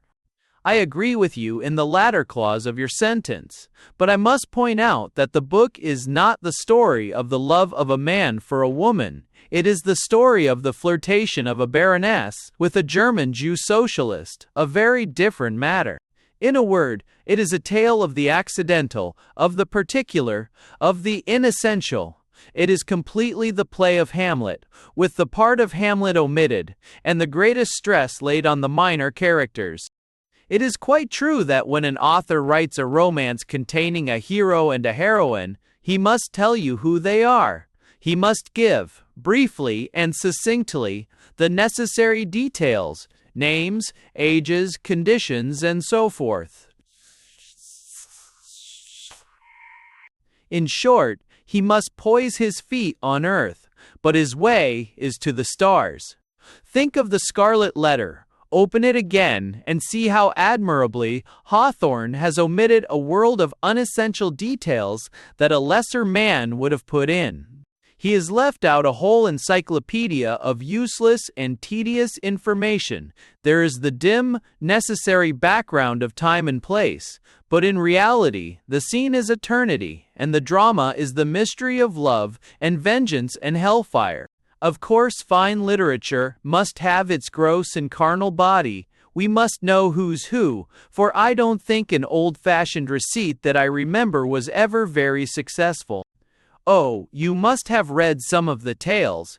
I mean, they used to flourish in the old keepsakes, and the hero was boldly labeled Fernando, for all distinction and description. One might surmise that Fernando was domiciled on the continent of Europe, but that was all. It was not successful, this well-meaning school of fiction, and I repeat that the finest literature must have its accidents. It cannot exist as shining substance alone. It is just the same with the art of sculpture, with the art of painting. You cannot look at a Greek Apollo without looking at that part of the body which conceals the bowels, but I imagine you don't want to treasure this thought, or to insist on it. And I suppose a geologist, looking at a picture, could tell you whether those wild and terrible rocks were volcanic or carboniferous, but really, one doesn't want to know. Bowels, geological formation, in sculpture and painting, the social position of the characters, and all other such details in fine literature are inessential, and the great artist will, as I said, make us feel that they are inessential. If you want an instance of what I mean, read a book which is very comparable with the German Jew Baroness tale that we were talking about. I mean, Two on a Tower, by Mr. Hardy. In that you have the contrast of social ranks, the two are the lady of the manor and an educated peasant. but how utterly all thought of society, in any sense of the word, disappears from those wonderful pages as you advance and find that the theme is really love. Why, even the accidents are glorified and are made of the essence of the book. The old tower standing in the midst of lonely, red plowlands, far from the highway, is at first only the convenient place where the young peasant studies astronomy. But as you read, you feel the change coming. The tower is transmuted, glorified. Every stone of it is aglow with mystic light. It is made the abode of the lover and the beloved. It is seen to be a symbol of love, of an ecstasy, remote and passionate and eternal, dwelling far from the ways of men. Compare these two books, I say again, and you will know the chief distinction between fine literature and reading matter. To me, I confess, the Jew book has not even interest of the lower sort, not by any means the interest of Thackeray, or Jane Austen, or even of poor, dreary, draggle-tailed George Eliot, but if you are amused by it, I have no objection to make. You may be amused by the plates of the spring and summer novelties in the ladies' paper, if you please. But for heaven's sake, don't come here and tell me that on the whole you prefer Botticelli's Primavera. Nay, but the fashion plates are sometimes very nicely done, and they put in backgrounds, and they are trying to give the faces some character. Do get it into your head, firmly and fixedly, that the camera and the soul of man are two entirely different things. You think the photographic comparison unfair in this and other instances, because of the mechanical element in photography, because of that camera I have just mentioned? Well, I suppose that it is a little misleading.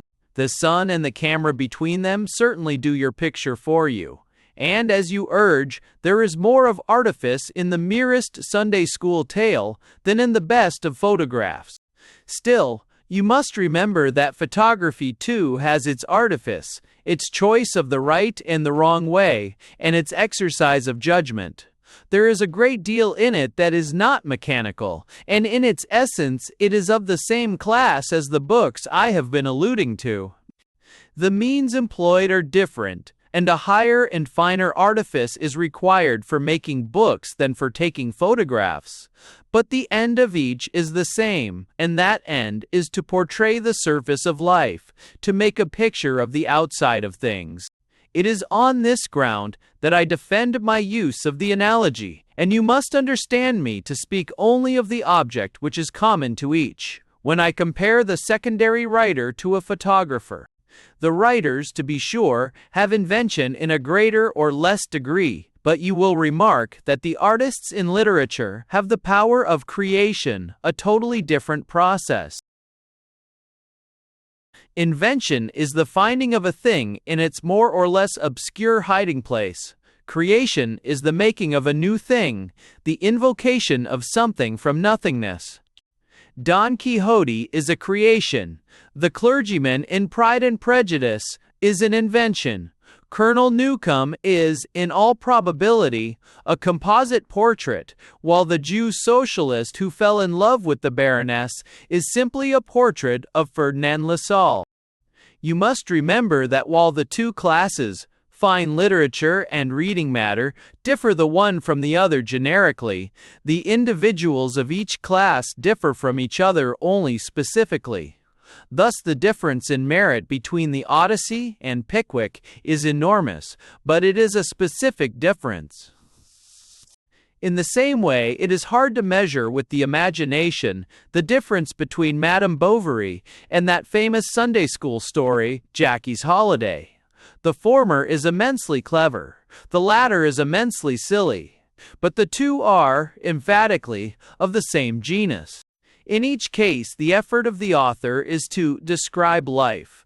The aim of Flaubert is absolutely identical with the aim of Miss Flopkins, and their results differ only as the Frenchman differs from the Englishwoman, the one being a serious and patient artificer, while the other is a bungling idiot, who obtrudes her very empty personality and her very trashy ethics instead of studiously concealing them. Still, a photograph taken in the most famous studio in London is still a photograph equally with the spotted and misty effort of the amateur, and no amount of touching up or finishing, however patient it may be, will turn a photograph into a work of art.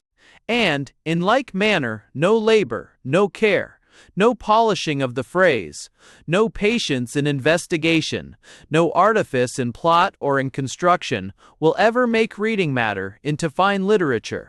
3.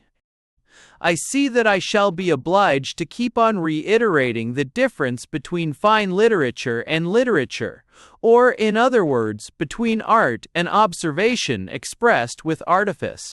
I am afraid that in your heart of hearts you still believe that the Odyssey is fine literature, and that Pride and Prejudice is fine literature, though the Odyssey is better than Pride and Prejudice. It is that better that I want to get out of your head, that monstrous fallacy of comparing Westminster Abbey with the charming old houses in Queen Square. You would see the absurdity of imagining that there can be any degree of comparison between two things entirely different. If I substituted for Pride and Prejudice some ordinary circulating library novel of our own times.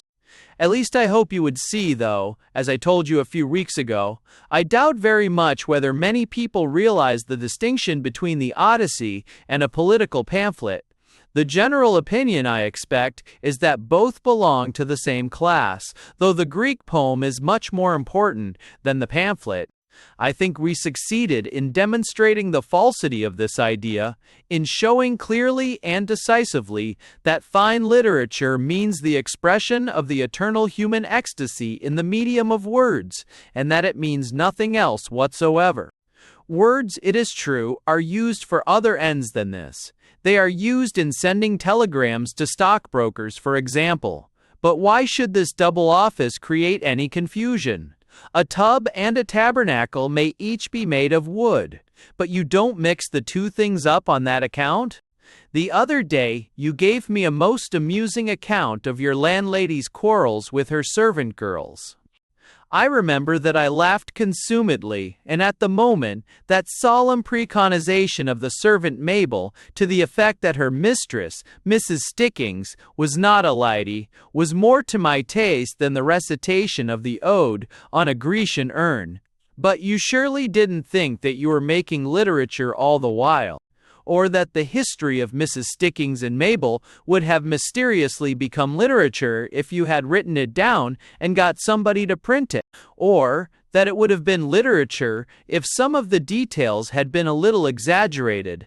I thought you had embroidered here and there, or if you had made the whole story up out of your own head. Exactly, you were, as you say, amusing me by the relation of facts, a little altered, compressed, and embellished, and I am glad that you see that no process of writing or printing, no variation in the proportion of truth and invention, even to the total lack of all truth, could have changed an amusing presentation of the Stickings menage into fine literature. But, surely, it is so very obvious.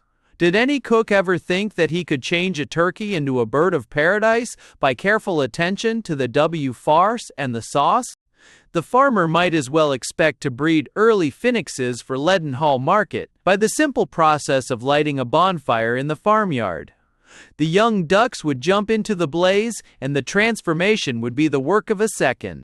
There is no more madness in that so notion than in the other one. That one has only to print an amusing, interesting, lifelike, or pathetic tale to make it into fine literature. Yes, but what I am afraid is still lurking somewhere in your skull is this, that if only the stuffing is extremely well made, if only the sauce is an exquisite concoction, the turkey eyes, somehow or other, changed into a bird of paradise. That is, to translate the analogy, if only the plot is very ingenious, if only the construction is well carried out, if the characters are extremely lifelike, if the English is admirably neat and sufficient, then reading matter becomes fine literature. Make the bonfire high enough and your young ducks will be burned into phoenixes fast enough. Let the artifice be sufficiently artificial, and it will be art. Indeed, you might as well maintain that a wooden statue, if it be really well carved, is thereby made into a gold statue. Well, I remember saying one night that you were here, that ecstasy is at once the most exquisite of emotions and a whole philosophy of life. And it is to the philosophy of life that we are brought, in the last resort. You know that there are, speaking very generally, two solutions of existence. One is the materialistic or rationalistic, the other, the spiritual or mystic. If the former were true, then Keats would be a queer kind of madman, and the Morte d'Arthur would be an elaborate symptom of insanity. If the latter is true, then Pride and Prejudice is not fine literature, and the works of George Eliot are the works of a superior insect, and nothing more. You must make your choice. Is the story of the Grail lunacy, or not? You think it is not, then do not talk any more of turning glass into diamonds by careful polishing and cutting. Do not say, Mr. A spends 5 years over a book, and therefore what he writes is fine literature. Miss B polishes off 5 novels in a year, and therefore she does not write fine literature. Do not say, Mr. Shorthouse has got the name of a man who kept a private school in the time of Charles I. Quite right. Therefore, John Inglesant is fine literature, while the archaeological details in Ivanhoe are all wrong. Therefore, it is not fine literature. Good Lord. You might as well say, but my landlady's name is Mrs. Stickings, and the girl who left last month was really called Mabel. Therefore, that story of mine was fine literature. What's that about sustained effort? Can you turn a deal ladder into a golden staircase by making it of 1,000 rungs? What I say 3 times is right, eh? And if I tell the tale of Mrs. Stickings so that it extends to our minimum length for 3-volume novels, it becomes fine literature. Well, I really hope that we have at last settled the matter, that fine literature is simply the expression of the eternal things that are in man, that it is beauty clothed in words, that it is always ecstasy, that it always draws itself away, and goes apart into lonely places, far from the common course of life. Realize this, and you will never be misled into pronouncing mere reading matter, however interesting, to be fine literature. And now that we clearly understand the difference between the two, I propose that we drop the fine and speak simply of literature. But I assure you that, even after having established the grand distinction, it is by no means plain sailing. Everything terrestrial is so composite, except, perhaps, pure music, that one is confronted by an almost endless task of distinguishing matter from form, and body from spirit. Literature, we say, is ecstasy, but a book must be written about something and about somebody. It must be expressed in words, it must have arrangement and artifice, it must have accident as well as essence. Consider Don Quixote as an example. It is, I suppose, the finest prose romance in existence. Essentially, it expresses the eternal quest of the unknown, that longing peculiar to man, which makes him reach out towards infinity. And he lifts up his eyes, and he strains his eyes, looking across the ocean for certain fabled happy islands, for Avalon, that is beyond the setting of the sun.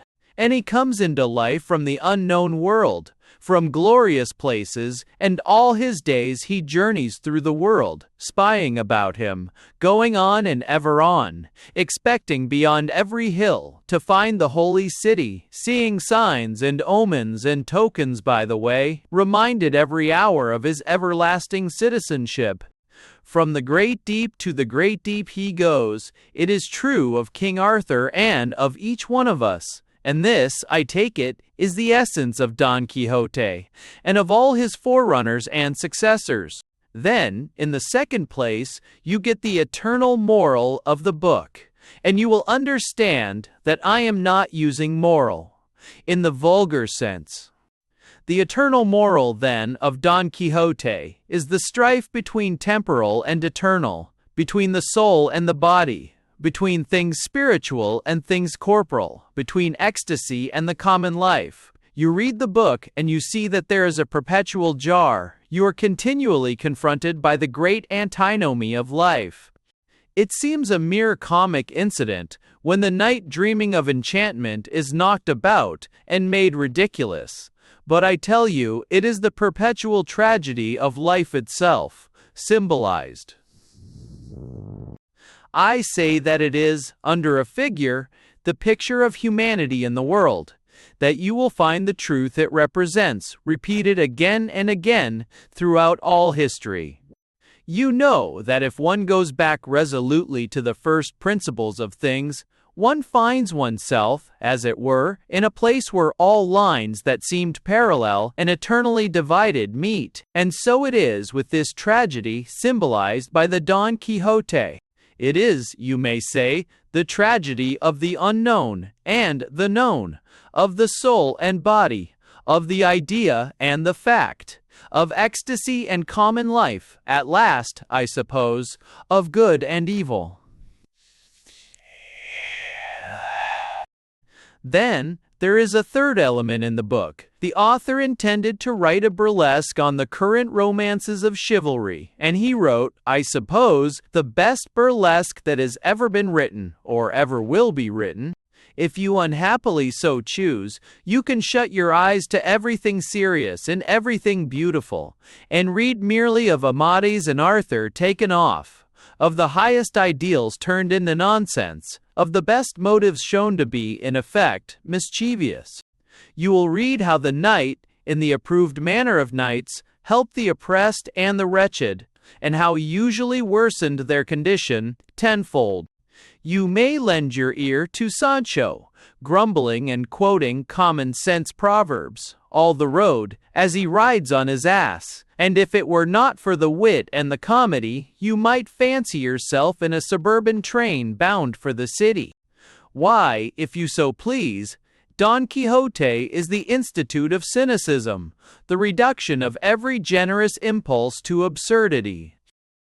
Finally, the knight is the mouthpiece of Cervantes himself, especially towards the end of the second part, where the armor and the fantasy drop off, piece by piece and shred by shred, on that mournful homeward journey. At last, I say, Don Quixote is almost simply Cervantes, commenting on men and affairs in Spain, and I think that in those final chapters the art has vanished together with the armor and the ecstasy. Yes, I always dread the ending of Don Quixote. A star drops a line of streaming fire down the vault of the sky, and perhaps you may have seen the ugly, shapeless thing that sinks into the earth. But this very brief and imperfect analysis of a great masterpiece of literary art may give you some idea of the extraordinary complexity of all literature. As it is, I have omitted one most important item in the account. I have said nothing of the style, because, I am sorry to say that I have no Spanish, and Cervantes speaks to me through an interpreter named Charles Jarvis.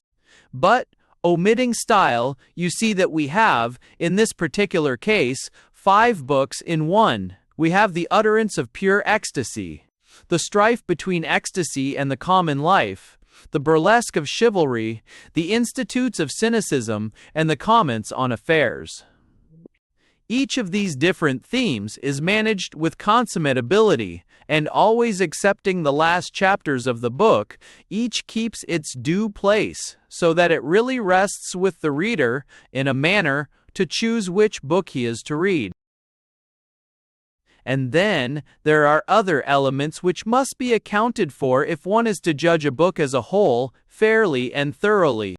I may be so charmed with the writer's rapture, with the wonder and beauty of his idea, that I may forget the fact that the artist must also be the artificer, that while the soul conceives, the understanding must formulate the conception, that while ecstasy must suggest the conduct of the story, Common sense must help to range each circumstance in order, that while an inward mysterious delight must dictate the burning phrases and sound in the music and melody of the words, cool judgment must go through every line, reminding the author that, if literature be the language of the shadowy companion, it must yet be translated out of the unknown speech into the vulgar tongue. Here then we have the elements of a book. Firstly, the idea or conception, the thing of exquisite beauty which dwells in the author's soul, not yet clothed in words, nor even in thought, but a pure emotion. Secondly, when this emotion has taken definite form, is made incarnate, as it were, in the shape of a story, which can be roughly jotted down on paper, we may speak of the plot. Thirdly, the plot has to be systematized, to be drawn to scale, to be carried out to its legitimate conclusions, to be displayed by means of incident, and here we have construction.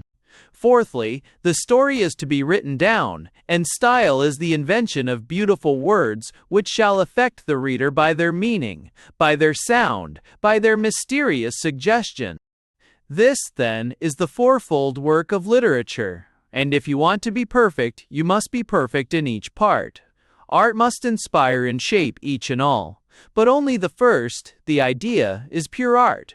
With plot, and construction, and style, there is an alloy of artifice. If then any given book can be shown to proceed from an idea, it is to be placed in the class of literature, in the shelf of the Odyssey, as I think I once expressed it. It may be placed very high in the class. The more it have of rapture in its every part, the higher it will be. Or, it may be placed very low, because, for example, having once admired the conception, the dream that came to the author from the other world, we are forced to admit that the story or plot was feebly imagined, that the construction was clumsily carried out, that the style is, aesthetically, non-existent. You will notice that I am never afraid of blaming my favorites, of finding fault with the books which I most adore. I can do so freely, and without fear of consequences, since having once applied my test, and having found that Pickwick, for example, is literature, I am not in the least afraid that I shall be compelled to eat my words if flaws in plot and style and construction are afterwards made apparent. The statue is gold. We have settled that much, and we need not fear that it will turn into lead, if we find that the graving and carving is poor enough. Once be sure that your temple is a temple, and I will warrant you against it being suddenly transmuted into a tub, through the discovery of scamped workmanship. Well, suppose we begin to apply our analysis. Let us take the strange case of Mr. R.L. Stevenson, and especially his Jekyll and Hyde, which, in some ways, is his most characteristic and most effective book. Now I suppose that instructed opinion, granting its existence, was about equally divided as to the class in which this most skillful and striking story was to be placed. Many, I have no doubt, gave it a very high place in the ranks of imaginative literature, or, as we should now say, in the ranks of literature, while many other judges set it down as an extremely clever piece of sensationalism, and nothing more. Well, I think both these opinions are wrong, and I should be inclined to say that Jekyll and Hyde just scrapes by the skin of its teeth, as it were, into the shelves of literature, and no more.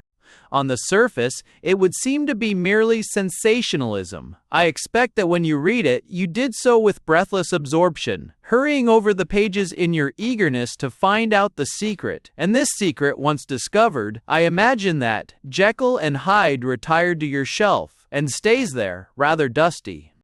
You have never opened it again. Exactly.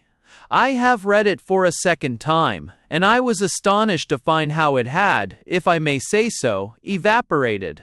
At the first reading, one was enthralled by mere curiosity, but when once this curiosity had been satisfied, what remained? If I may speak from my own experience, simply a rather languid admiration of the ingenuity of the plot, with its construction, combined with a slight feeling of impatience, such as one might experience if one were asked to solve a puzzle for the second time. You see that the secret once disclosed, all the steps which lead to the disclosure become, ipso facto, insignificant, or rather, they become nothing at all, since their only significance and their only existence lay in the secret, and when the secret has ceased to be a secret, the signs and ciphers of it fall also into the world of nonentity. You may be amazed and perplexed and entranced by a cryptogram while you are solving it, but the solution once attained, your cryptogram is either nothing or perilously near to nothingness. Well, all this points, doesn't it, towards mere sensationalism, very cleverly done? But as I said, I think Jekyll and Hyde just scrapes over the borderline and takes its place, very low down, among books that are literature. And I base my verdict solely on the idea, on the conception that lies, buried rather deeply, beneath the plot. The plot, in itself, strikes me as mechanical. This actual physical transformation, produced by a drug, linked certainly with a theory of ethical change, but not linked at all with the really mysterious, the really psychical. While I have shown how the construction is ingenious artifice, and the style is affected by the same plague of labored ingenuity, throughout it is a thoroughly conscious style, and in literature all the highest things are unconsciously, or at least subconsciously produced. It has music, but it has no under-music, and there are no phrases in it that seem veils of dreams, echoes of the inexpressive song. It is on the conception, then, alone, that I justify my inclusion of Jekyll amongst works of art, for it seems to me that, lurking behind the plot, we divine the presence of an idea, of an inspiration. Man is not truly one, but truly two, or, perhaps, a polity with many inhabitants, Dr. Jekyll writes in his confession, and I think that I see here a trace that Mr. Stevenson had received a vision of the mystery of human nature, compounded of the dust and of the stars, of a dim vast city, splendid and ruinous as drowned Atlantis deep beneath the waves, of a haunted choir where a flickering light burns before the veil. This, I believe, was the vision that came to the artist, but the admirable artificer seized hold of it at once and made it all his own, omitting what he did not understand, translating roughly from the unknown tongue, materializing, coarsening, hardening. Don't you see how thoroughly physical the actual plot is? And if one escapes for a moment from the atmosphere of the laboratory, it is only to be confronted by the most obvious vein of moral allegory, and from this latter light, Jekyll and Hyde seems almost the vivid metaphor of a clever preacher. You mustn't imagine, you know, that I condemn the powder business as bad in itself, for let us revert for a moment to philosophy. Man is a sacrament, soul manifested under the form of body, and art has to deal with each and both, and to show their interaction and interdependence. The most perfect form of literature is, no doubt, lyrical poetry, which is, one might say, almost pure idea, art with scarcely an alloy of artifice, expressed in magic words, in the voice of music. In a word, a perfect lyric, such as Keats's Belle Dame sans Mercy, is almost pure soul, a spirit with the luminous body of melody. But in our age, at all events, a prose romance must put on a grosser and more material envelope than this. It must have incident, corporeity, relation to material things, and all these will occupy a considerable part of the whole. To a certain extent, then, the idea must be materialized, but still, it must always shine through the fleshly vestment, the body must never be mere body, but always the body of the spirit, existing to conceal and yet to manifest the spirit. And here it seems to me that Mr. Stevenson's story breaks down. The transformation of Jekyll into Hyde is solely material. As you read it, without artistic significance, it is simply an astounding incident and not an outward sign of an inward mystery. As for the possible allegory, I have too much respect for Mr. Stevenson as an artificer to think that he would regard this element as anything but a very grave defect. Allegory, as Poe so well observed, is always a literary vice, and we are only able to enjoy the Pilgrim's Progress by forgetting that the allegory exists. 1. Yes, that seems to me the vidium of Jekyll and Hyde. The conception has been badly realized, and by badly I do not mean clumsily, because from the logical, literal standpoint, the plot and the construction are marvels of cleverness, but I mean inartistically. Ecstasy, which as we have settled is the synonym of art, gave birth to the idea, but immediately abandoned it to artifice, and to artifice only, instead of presiding over and inspiring every further step in plot, in construction, and in style. All this may seem to you very fine-drawn and over-subtle, but I am convinced that it is the true account of the matter, and perhaps you may realize my theory better if I draw out that analogy of translation, which I suggested, I think, a few minutes ago. I was passing along New Oxford Street the other day, and I happened to look into a shop which displays Bibles in all languages, and I glanced at the French version, open at the 7th chapter of the book of Proverbs. I saw the words, "Aux jeunes, homme dépourvu de bon sens," and then, lower down, "Comme aux juifs à la boucherie." And it was some considerable time before I realized that these phrases translated, "A young man void of understanding, and as an ox goeth to the slaughter." Now you notice that these are in every way commonplace examples. There is nothing extraordinarily poetical in either phrase as it stands in the authorized version. I might have made the contrast much more violent by choosing a passage from the Song of Songs or Ecclesiastes, and I wonder how, therefore, with angels and archangels would go into French. But isn't the gulf astounding between void of understanding and dépourvu de bon sens? Yet the meaning of the French is really the same as the meaning of the English. Logically, I should think, the two phrases are exactly equivalent. And yet, body well, we know perfectly well that dépourvu de bon sens in no way renders that noble and austere simplicity that we reverence in the English text.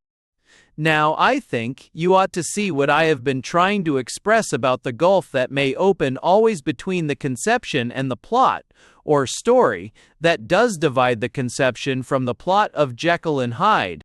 Of course, the analogy is not perfect, because the magnum chaos that yawns between the unformulated idea and the formulated plot, between pure ecstasy and ecstasy plus artifice, is much vaster than the distinction between English and French. Indeed, between the two former, there is almost or altogether the difference of the infinite and the finite, of soul and body.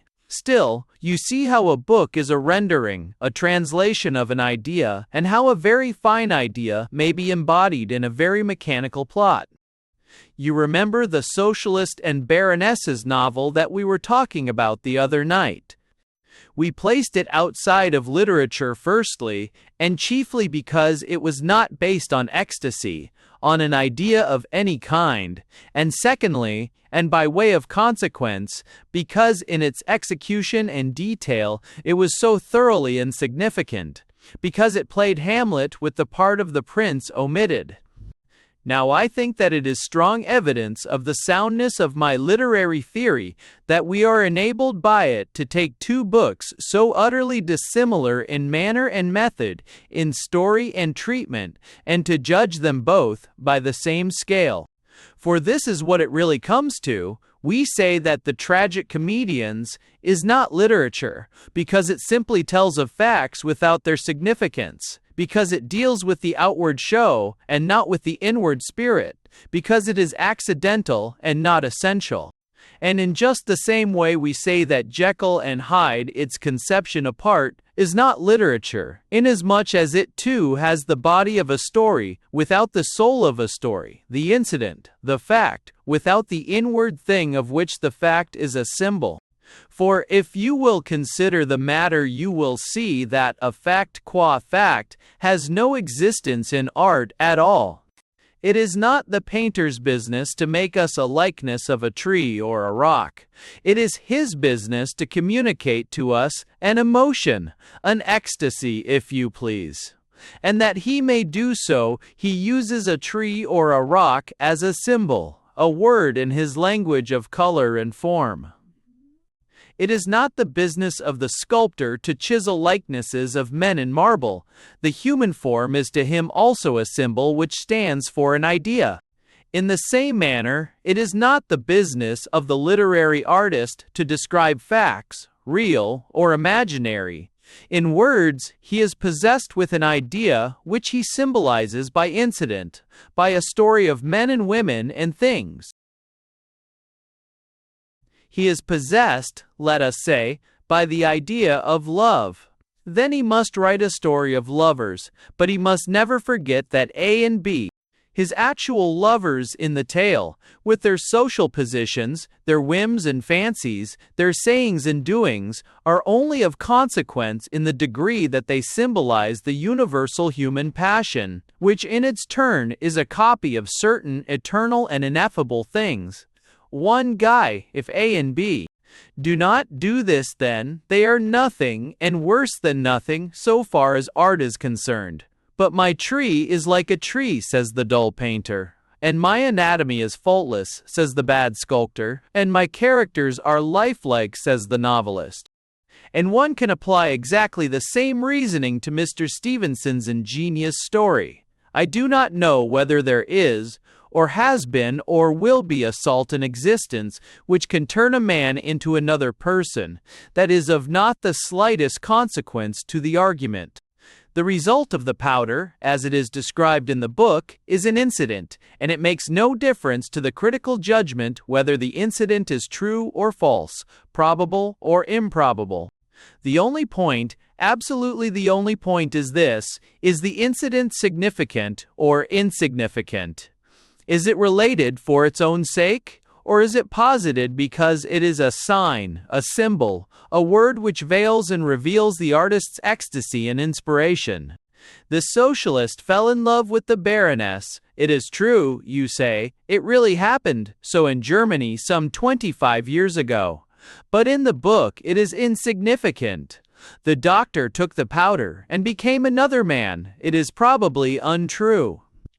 But it is also insignificant, and to the critic of art and literature, the one incident stands precisely on the same footing as the other. And, do you know, I am glad I have made this comparison between Jekyll and Hyde and the tragic comedians, because it has struck me that what I have been saying about the essential element of all literature might be open to very grave misunderstanding. I have been insisting, with reiteration that must have tired you, that there is only one test by which literature may be distinguished from mere reading matter, and that test is summed up in the word, ecstasy. And then we admitted a whole string of synonyms: desire of the unknown, sense of the unknown, rapture, adoration, mystery, wonder, withdrawal from the common life. And I dare say I have used many other phrases in the same sense, without giving you any special warning that it was our old friend again, in a new guise. But it has just occurred to me that with all this wealth of synonyms, I may not have made my meaning perfectly clear. For example, while I was laying down the law about Dr. Jekyll's powder and its effects, you might have interrupted me with the remark, "But I thought you said the sense of wonder was characteristic of literature, and surely the change from Jekyll into Hyde is extremely wonderful." Or again, when I was belauding the Odyssey, Dwelling on the voyage of Ulysses amongst strange peoples, you might have put in some modern tale of strange adventure and requested me to distinguish between the two, to justify my praise of the old and rejection of the new. And we have mentioned Sunday school books, always, I think, with a certain nuance of contempt. But Sunday school books usually deal with religion and adoration are almost synonymous. And so one could go on with the list, making out, on our premises, with our own test, a plausible case for books which we know very well are neither literature nor anything remotely approaching it. And that would look rather like the collapse of our literary case, wouldn't it? Well, the solution of the difficulty seems to me to be sought for in the remarks I was making just now about facts in art. I said, you remember, that in art, facts as facts have no existence at all. Facts, incidents, plots simply form the artistic speech, its mode of expression, or medium. And if there is no idea behind the facts, then you have no longer language but gibberish. Just as language is made up of the letters of the alphabet, arranged in significant words and sentences, so is the artistic language made up of plots, incidents, sentences which are informed with significance.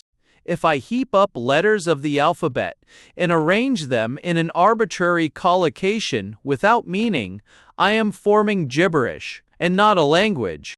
And so, if I pepper my pages with extraordinary incidents, without attaching to them any significance, I am writing, it may be, an exciting, absorbing, interesting book. But I am not making literature. Indeed, some of the books that might be mentioned in this connection remind me of a man swearing. He uses the holiest names, but he does so in such a manner that he excites not reverence and awe, but disgust and repulsion.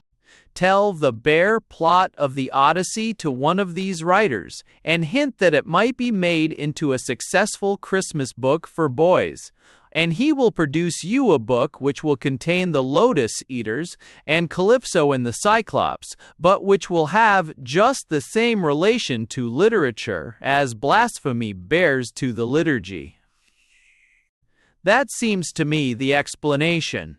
One must say again that mere incident is nothing, that it only becomes something when it is a symbol of an interior meaning. And, turning this maxim inside out, as it were, we shall sometimes find that a book which seems on the surface to be reading matter is really literature, and incidents apparently insignificant may turn out, on a closer examination, to be significant and symbolic in a very high degree. So, I don't think our literary criterion is in any way invalidated by the occurrence of surprising incidents in very worthless books. Look at Mr. Isaacs, for example. In a sense, it is a wonderful book, inasmuch as it contains incidents which are far removed from common experience. But you have only to read it to discover that the author had not been visited by any inspiration of the unseen. One may trace some acquaintance with theosophical literature, but not even the dimmest vision of the other things. The other things? Ah, that is another synonym, but who can furnish a precise definition of the indefinable? They are sometimes in the song of a bird, sometimes in the scent of a flower, sometimes in the whirl of a London street, sometimes hidden under a great lonely hill. Some of us seek them with most hope and the fullest assurance in the sacring of the Mass. Others receive tidings through the sound of music, in the color of a picture, in the shining form of a statue, in the meditation of eternal truth. Do you know that I can never hear a jangling piano organ contending with the roar of traffic without the tears, not of feeling, but of emotion, coming to my eyes? And that instance, it is grotesque enough, reminds me that I think I have an explanation of another puzzle that has often perplexed me, and I dare say has perplexed you. Do you remember the books that you read when you were a boy? I can think of stories that I read long ago. I have forgotten the very names of them. that filled me with emotions that I recognized afterwards as purely artistic. The sorriest pirate, the most wretchedly concealed treasure, poor Captain Mayne Reid at his boldest, gave me then the sensations that I now search for in the Odyssey, or in the thought of it. And I looked into some of these shabby old tales years afterwards, and wondered how on earth I had managed to penetrate into favoury lands forlorn, through such miserable stucco portals. And you say, extracted somehow or other, from Harrison Ainsworth's Lancashire Witches, that essence of the unknown that you now find in Poe, and I expect that everybody who loves literature could gather similar recollections. Well, it would be easy enough to solve the problem by saying that the emotions of children are of no consequence and don't count, but then I don't think that proposition is true. I think, on the contrary, that children, especially young children before they have been defiled by the horrors of education, possess the artistic emotion in remarkable purity, that they reproduce, in a measure, the primitive man before he was defiled, artistically, by the horrors of civilization. The ecstasy of the artist is but a recollection, a remnant from the childish vision, and the child undoubtedly looks at the world through magic casements.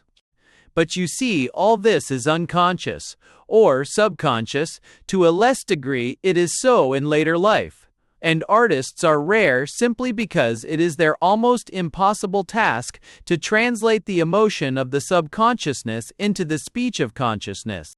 And, as you may sometimes see children uttering their conceptions in words that are nonsense, or next door to it, so nonsense or at any rate, very poor stuff suffices with them to summon up the vision from the depths of the soul.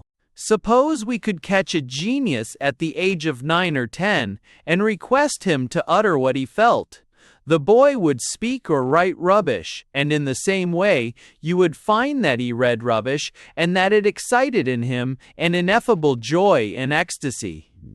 Coleridge was a Bluecoat boy when he read the poems of William Lyle Bowles, and admired them to enthusiasm, and I am quite sure that at some early period, Poe had been enraptured by Mrs. Radcliffe, and we know how Burns founded himself on Ferguson. When men are young, the inward ecstasy, the red powder of projection, is of such efficacy and virtue that the grossest and vilest matter is transmuted for them into pure gold, glistering and glorious as the sun. The child, and with him, you may link all primitive and childlike people, approaches books and pictures just as he approaches nature itself and life. And a wonderful vision appears where many of us can only see the common and insignificant.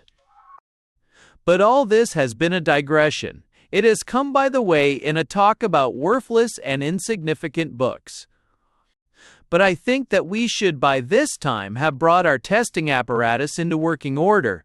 We should be able to criticize any given book on some ground or principle, not on the rule of thumb of, it sent me to sleep, or it kept me awake. And I think that what I have already remarked about the subconscious element in literature should have answered that question about books with a purpose. As a matter of fact, I believe that they are mostly trash, but it is not a case for a priori reasoning. You must test each book by itself. Mr. Stevenson was, I believe, an artist at heart, but we have seen how the artificer overcame the artist in Jekyll and Hyde, and in like manner there have been cases of people who were artificers, and even preachers, at heart, who were forced to succumb to the concealed, subconscious artist, when pen touched paper. For example, first logically analyze Lycidas, you will be disgusted just as Dr. Johnson, who had no analysis but the logical, was disgusted. Forget your logic, your common sense, and read it again as poetry, you will acknowledge the presence of an amazing masterpiece. An unimportant lament over an unimportant personage, constructed on an affected pseudo-pastoral plan, full of acrid puritanical declamation and abuse, wantonly absurd with its mixture of the nymphs and St. Peter. It is not only wretched in plan but clumsy in construction. The artifice is atrocious. And it is also perfect beauty. It is the very soul set to music. Its austere and exquisite rapture thrills one so that I could almost say, he who understands the mystery and the beauty of Lycidas understands also the final and eternal secret of art and life and man. 4. Do you know that when we last talked belles lettres, the whole evening went by, or at least I think so, without my saying anything about Pickwick? I hope you noted the omission in your diary, if you keep one, because I find it difficult to talk much about literature without drawing some illustration from that very notable and curious and unappreciated book. Yes, I maintain the justice of the last epithet in spite of circulation, in spite of popularity, and in spite of Pickwick literature. You may like a book very much, and read it 3 times a year without appreciating it, and if a great book is really popular, it is sure to owe its popularity to entirely wrong reasons. Ovenbuyer. There are people, you know, who study Homer every day, because he throws so much light on the manners and customs of the ancients, and if a book of our own time is both great and popular, you may be sure that it is loved for its most peccant parts, just as 9 people out of 10 will recall The Raven and the Bells, if the poetry of Edgar Allan Poe is mentioned. After all, I needn't have excused myself for my constant references to Dickens's masterpiece, since I have already informed you that, like Coleridge, I love a cyclical mode of discoursing. And I honestly think that if you want to understand something about the mysteries or the fine arts, which are the expression of the mysteries, it is the only way. A proposition in Euclid is demonstrated and done with, since nothing can be added to a mathematical proof. But literature is different. It is many-sided and many-colored, and variable always. You can consider it in half a dozen ways, from half a dozen standpoints, and from half a dozen judgments, each of which will be true and perfect in itself, and yet each will supplement the other. 2 or 3 weeks ago, I think I tried to show you what a complex organism any given book reveals, if one examines it with a little attention, and if one specimen be so curiously and intricately fashioned, you may imagine the complexity of the whole subject. But I have a more particular reason for turning once more to the posthumous papers. We have noted that that which at first sight seems significant may turn out to be insignificant, and I think that in passing I hinted that the reverse was sometimes the case. Very good. And the especial instance that is in my mind is the enormous capacity for strong drink exhibited by Mr. Pickwick and all his friends and associates. Of course you've noticed it. Perhaps you have thought it a nuisance and a blemish from the artistic standpoint, just as many good people have found it a nuisance and a blemish from the temperance or teetotal standpoint. You may have felt quite certain that a set of men who were always drinking brandy and water, and strong ale, and milk punch, and Madeira, who constantly drank a great deal too much of each and all of these things, would be extremely unpleasant companions in private life. I dare say you have been thankful that you never knew Mr. Pickwick or any of his followers. You know, I expect, by personal experience, that a man whose daily life is a pilgrimage from one whiskey bar to another is, in most cases, an extremely tedious and unprofitable companion, and it is undeniable that the Pickwickians rather made opportunities for brandy and water than avoided them. And in an indirect manner, you feel that all this makes you like the book less. But I can no more miss an opportunity of digression than Mr. Pickwick could keep on the coach if there were a chance of drinking his favorite beverage. Do you know that there are really people who make their liking or disliking of the characters the criterion of literature, of romances I mean? We touched on this some time ago, and I remember saying that in the case of such secondary books as Jane Austen's and Thackeray's, it was permissible enough to go where one was best amused, that one had a right to say, yes, the artifice may be the better here, but the characters are much more amusing there.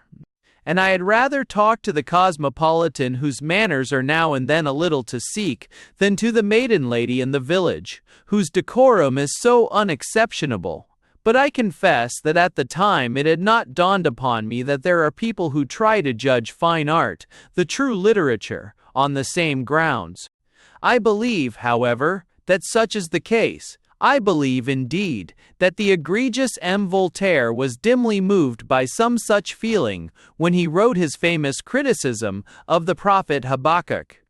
What, he must have said to himself, would they think in the salons of a man who talked like this? And the everlasting mountains were scattered, the perpetual hills did bow, his ways are everlasting.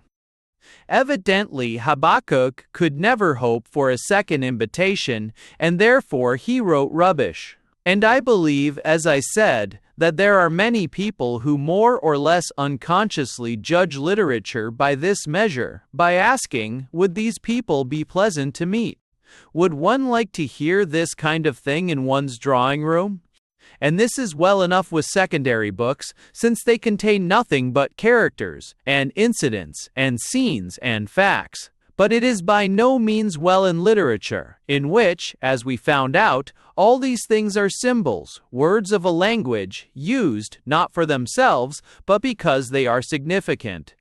Remember our old definition: ecstasy, the withdrawal, the standing apart from common life.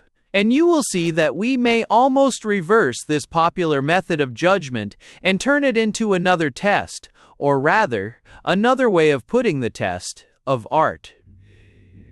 For, if literature be a kind of withdrawal from the common atmosphere of life, we shall naturally expect to find its utterance, both in matter and manner, wholly unsuitable for the drawing room or the street, and its characters, persons, whom we cannot imagine ourselves associating with on pleasant or comfortable terms. Neither you nor I would be very happy on Ulysses's boat. We should soon become irritated with Don Quixote. We should hardly feel at home with Sir Galahad. It is true that all the good there is in men is this, that at rare intervals, in certain lonely moments of exaltation, they do feel for the time a faint stirring of the beautiful within them, and then they would adventure on the quest of the Graal. But as you know, few of us are saints, fewer perhaps are men of genius. We are sunk for the most part of our days in the common life, and our care is for the body and for the things of the body, for the street and the drawing room, and not for the perpetual, solitary hills. So you see that if you read a book and can say of the characters in it, I wish I knew them, there is very strong reason to suspect that the book in question is not literature, though it may well be a pleasant picture of pleasant people. Yes, I was expecting that question. I should have been sorry if your sense of humor had not prompted you to ask whether the drinking of too much milk punch constituted a withdrawal from the common life, a profound and lonely ecstasy. But don't you remember that when we were discussing Pickwick before and comparing it with the Odyssey, I suddenly deserted Homer and brought in Sophocles? I think I contrasted very briefly the education of the dramatist with the education of the romance writer. The London of the 20s and 30s with the city of the Violet Crown, the fate of him. Considera, to lay, a balzo and straight, when they rose everprot, to this time, to a new 5 leda. With that of the other, who tried to find the way through the evil and hideous London fog. Well, you might have been inclined to ask, why Sophocles? But do you remember for whose festivals, in whose honor the Greek wrote his dramas and his choral songs?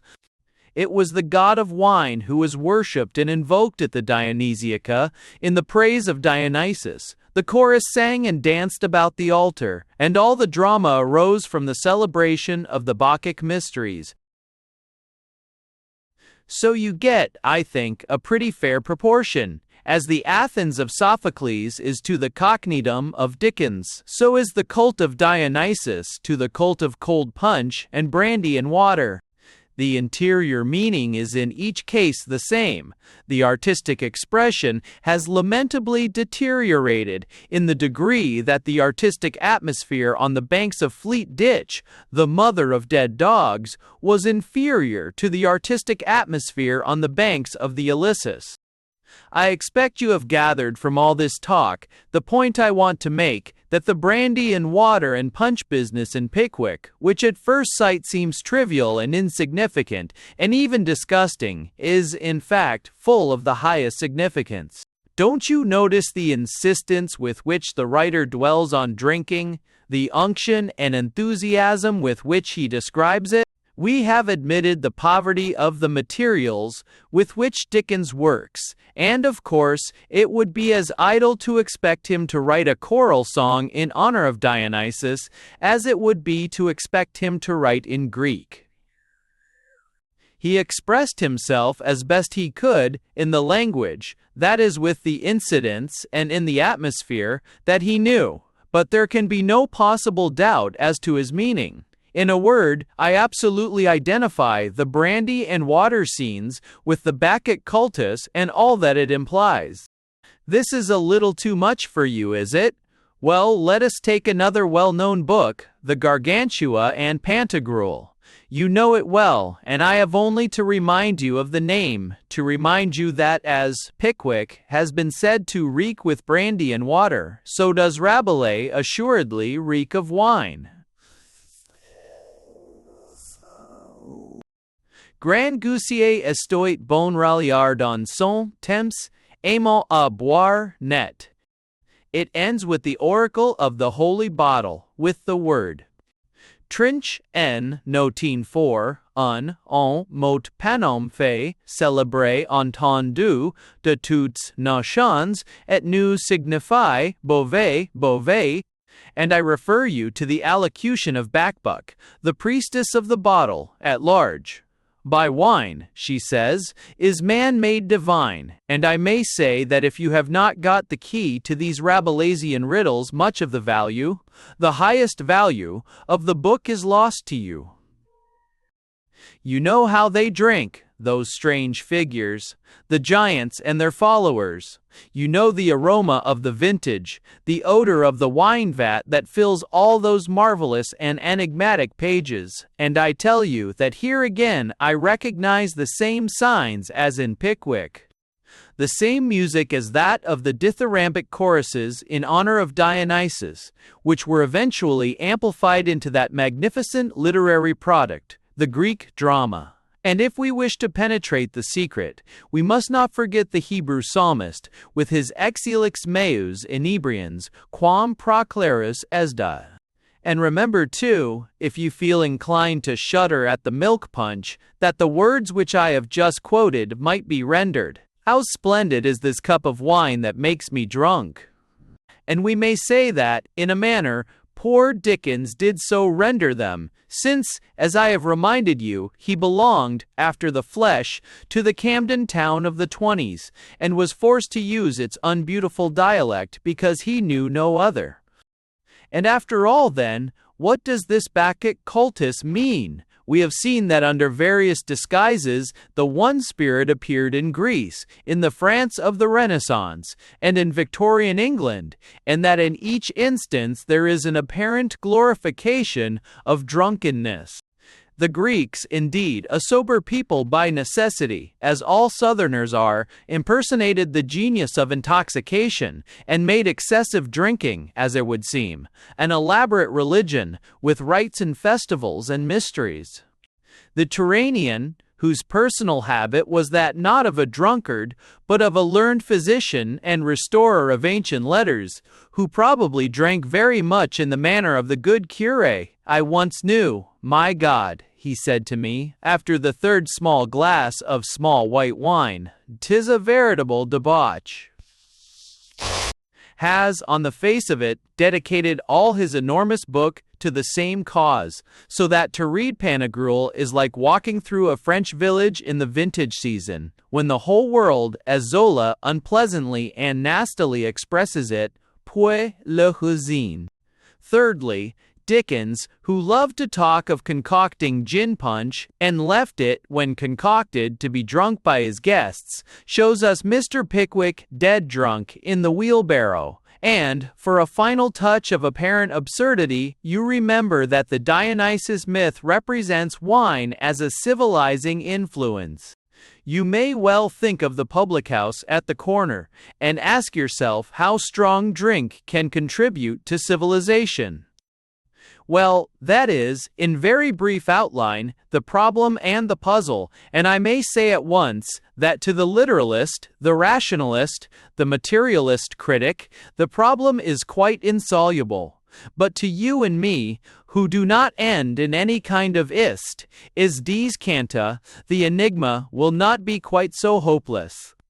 Let us get back to our maxim that, in literature, facts and incidents are not present for their own sake, but as symbols, as words of the language of art. It will follow, then, that the incidents of the Dionysus myth, the incidents of Pantagruel and Pickwick, are not to be taken literally, but symbolically.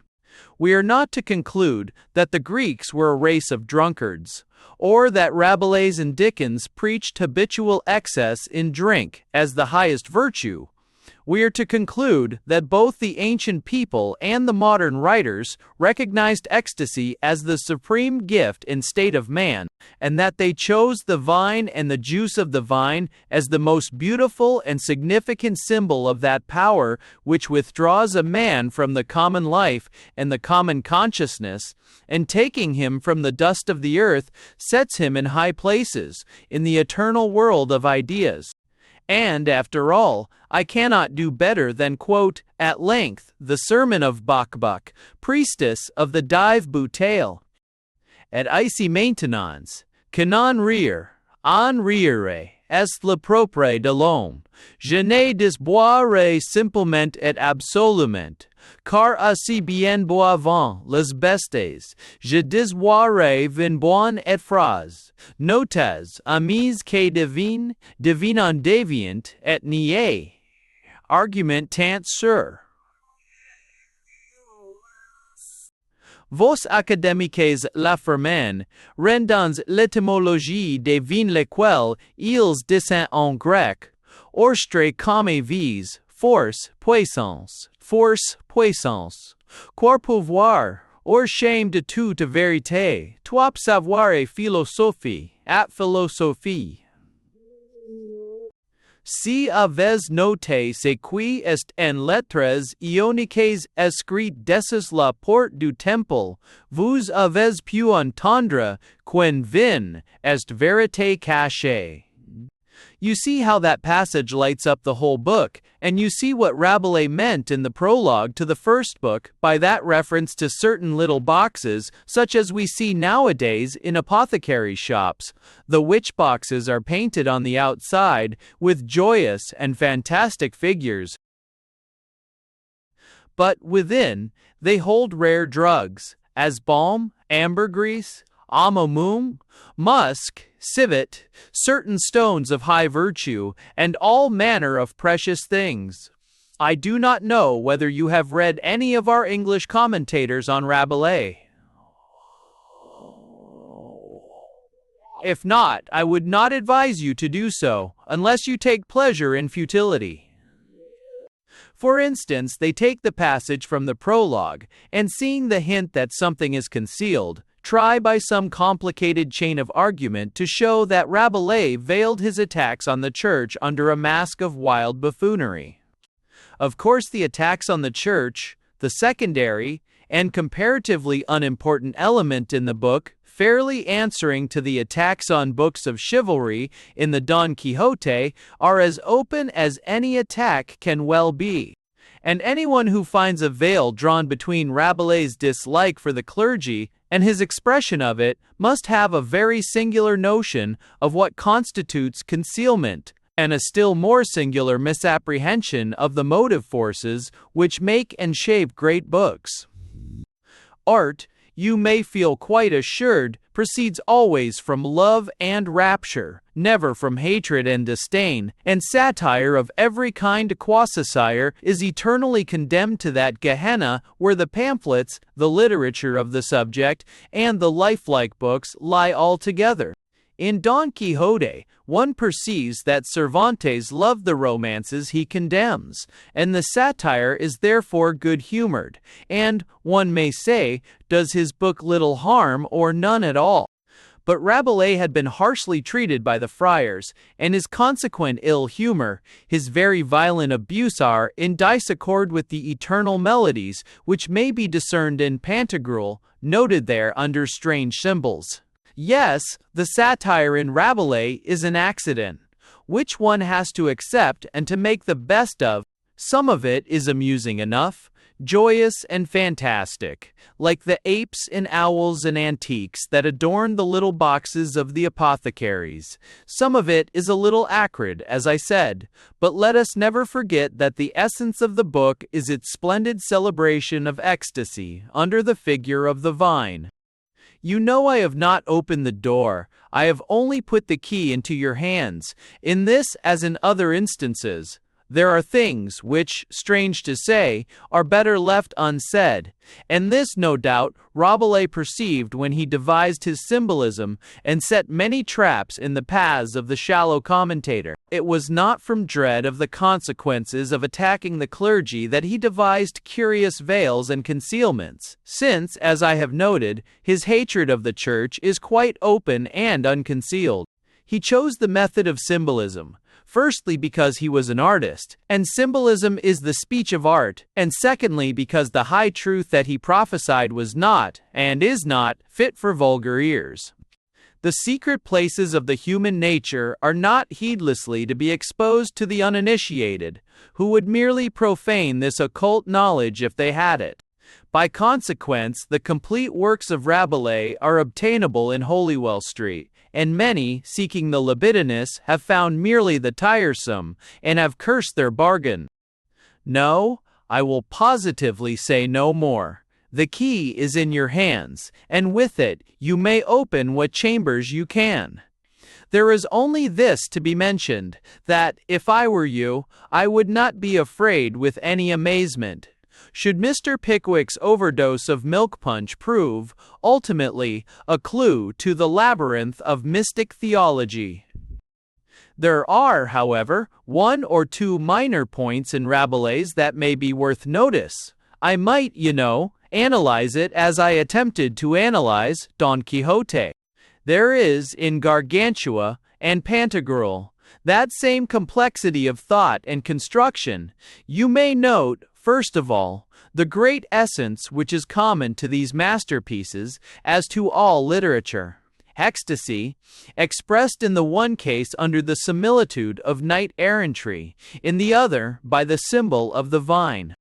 Then, in Rabelais, you have another symbolism of ecstasy, the shape of gauloiserie, of gross exuberant gaiety expressing itself by outrageous tales, outrageous words, by a very cataract of obscenity, if you please. If only you will notice how the obscenity of Rabelais transcends the obscenity of common life, how grossness is poured out in a sort of mad torrent, in a frenzy, a very passion of the unspeakable.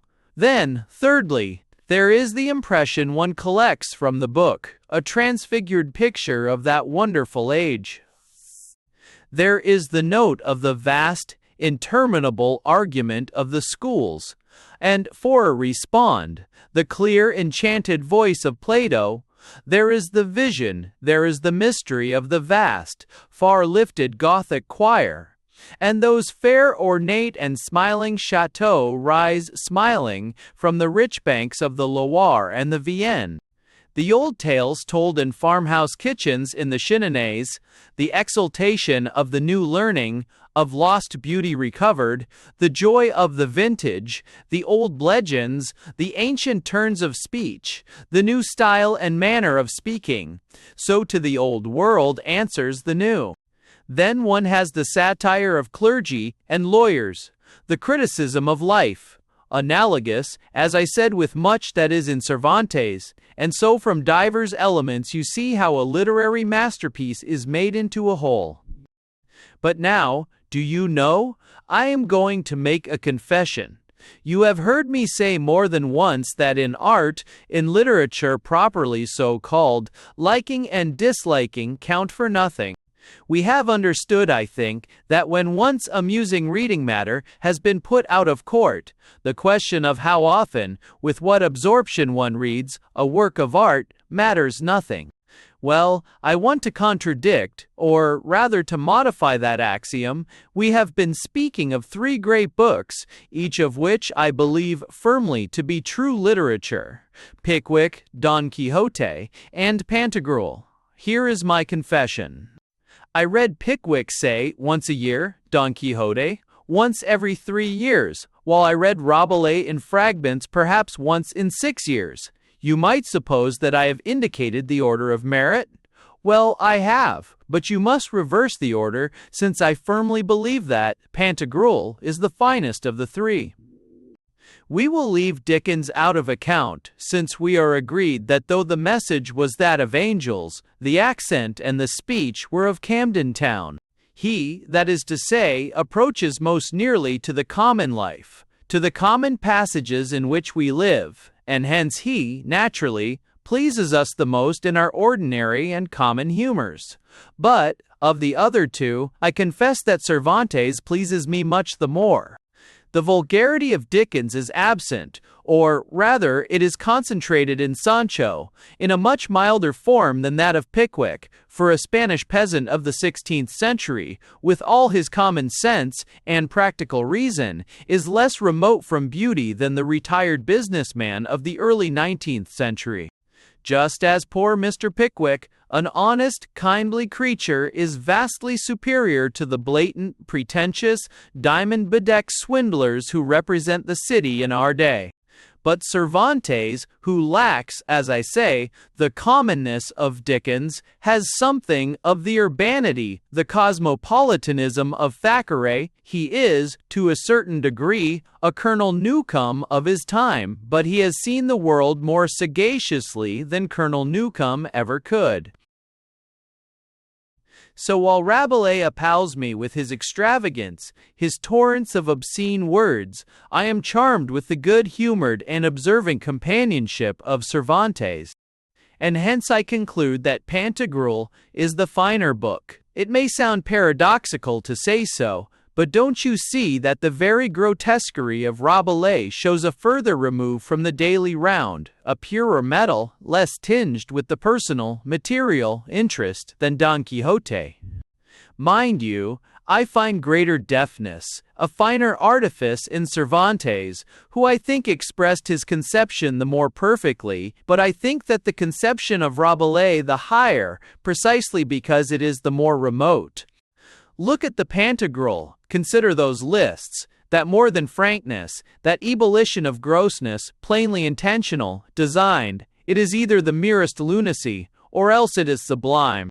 Don't you remember the trite saying, extremes meet? Don't you perceive that when a certain depth has been passed, you begin to ascend into the heights?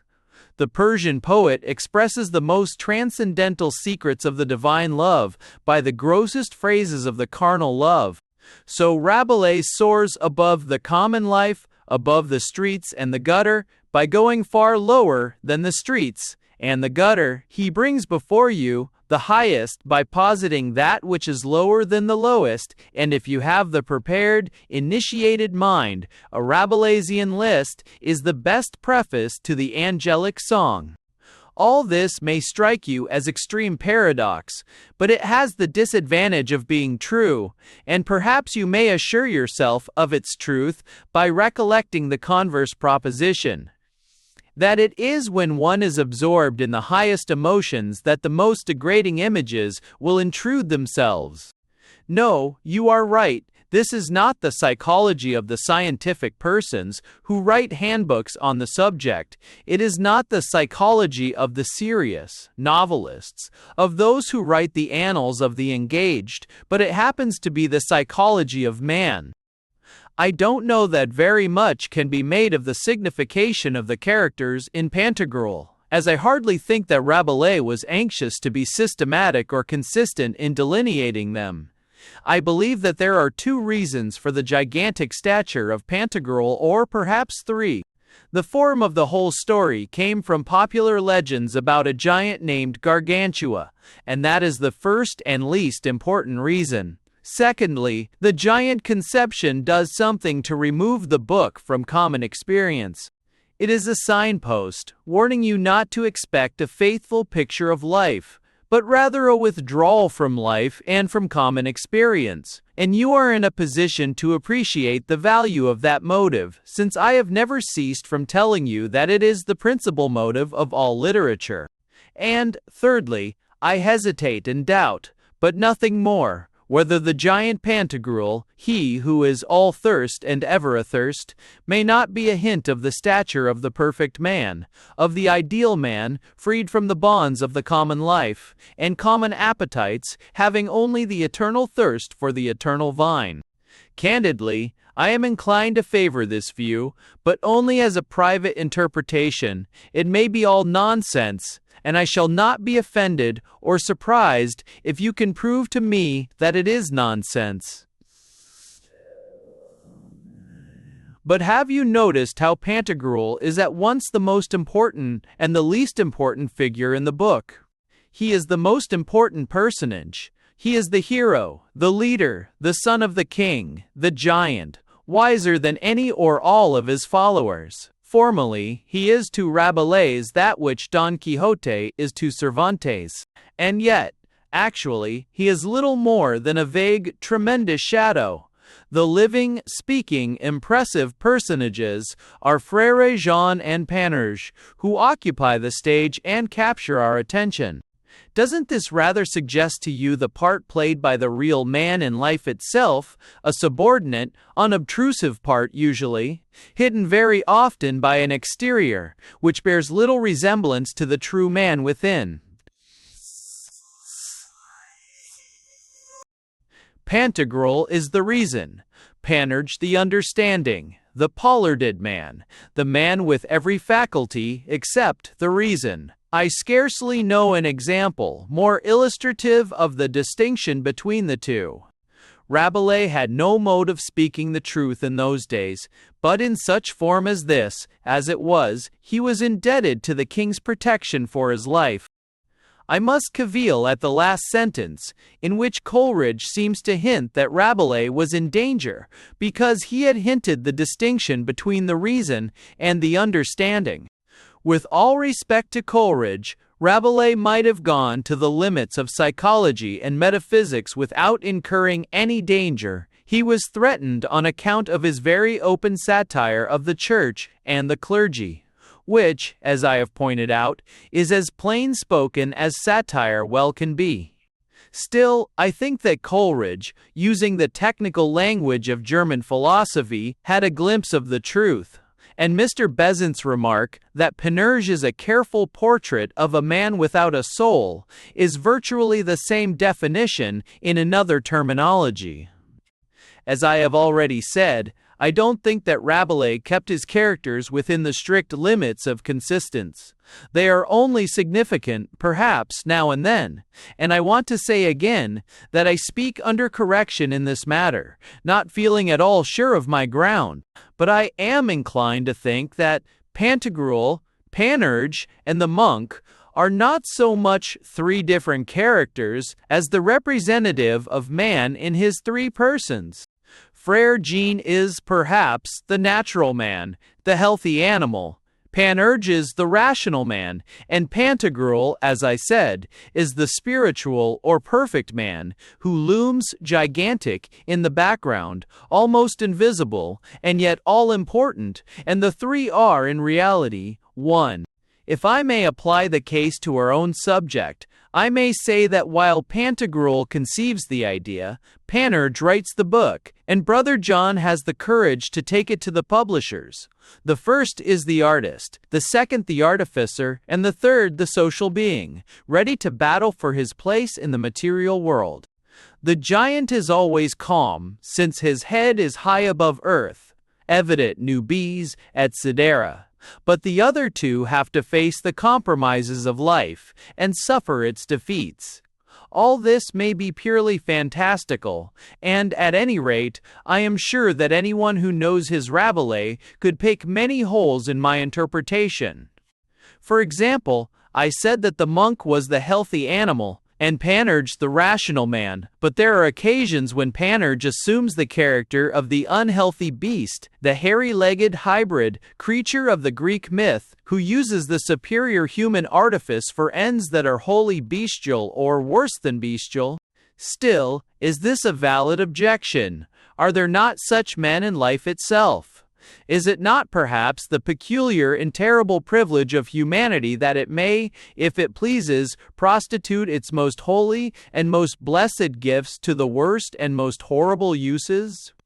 And does not each one of us feel that, potentially, at all events, there is such a being within him, not yielded to, perhaps, for a moment, yet always present, always ready to assume the command?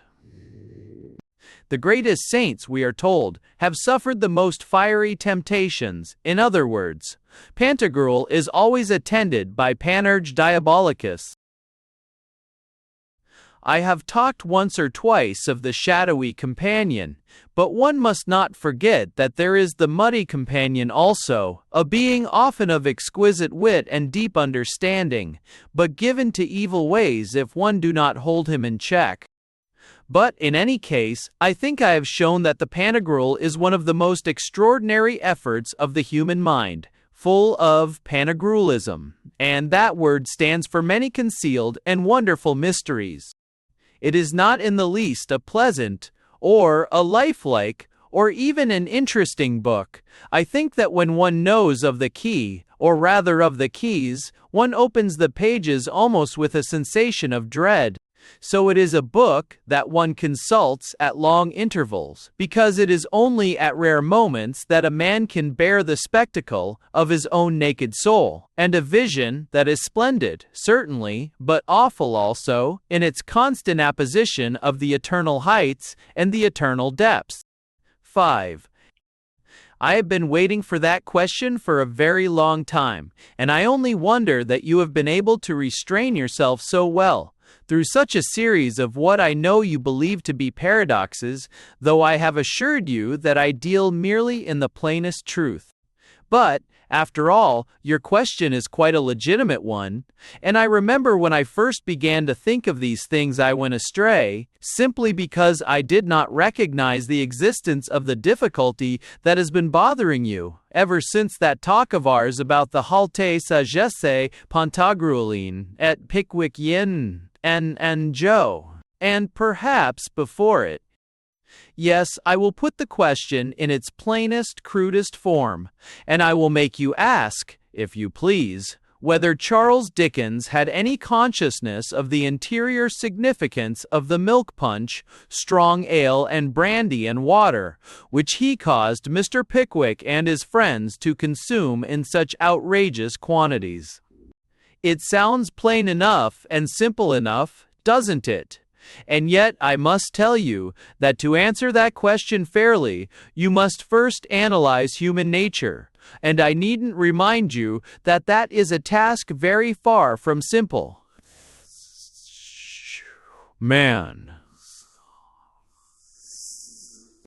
You imagine that you understand its significance perfectly well, but when you begin to refine a little, and to bring in distinctions, and to carry propositions to their legitimate bounds, you find that you have undertaken the definition of that which is essentially indefinite and probably indefinable. And, after all, we need not pitch on this term or on that. There is no need to select man as offering any especial difficulty, For I take it that the truth is that all human knowledge is subject to the same disadvantage, the same doubts and reservations. Omnia exeunt in mysterium was an old scholastic maxim, and the only people who have always a plain answer for a plain question are the pseudoscientists, the people who think that one can solve the enigma of the universe with a box of chemicals.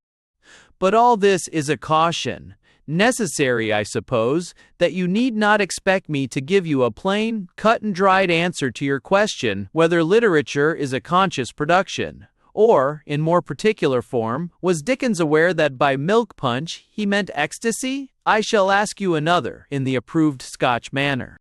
You were telling me that as you came along this evening, you had to stop for 5 minutes at the corner of the Caledonian Road to watch the exquisite grace of 2 slum girls of 14 or 15, dancing to the rattling tune of a piano organ.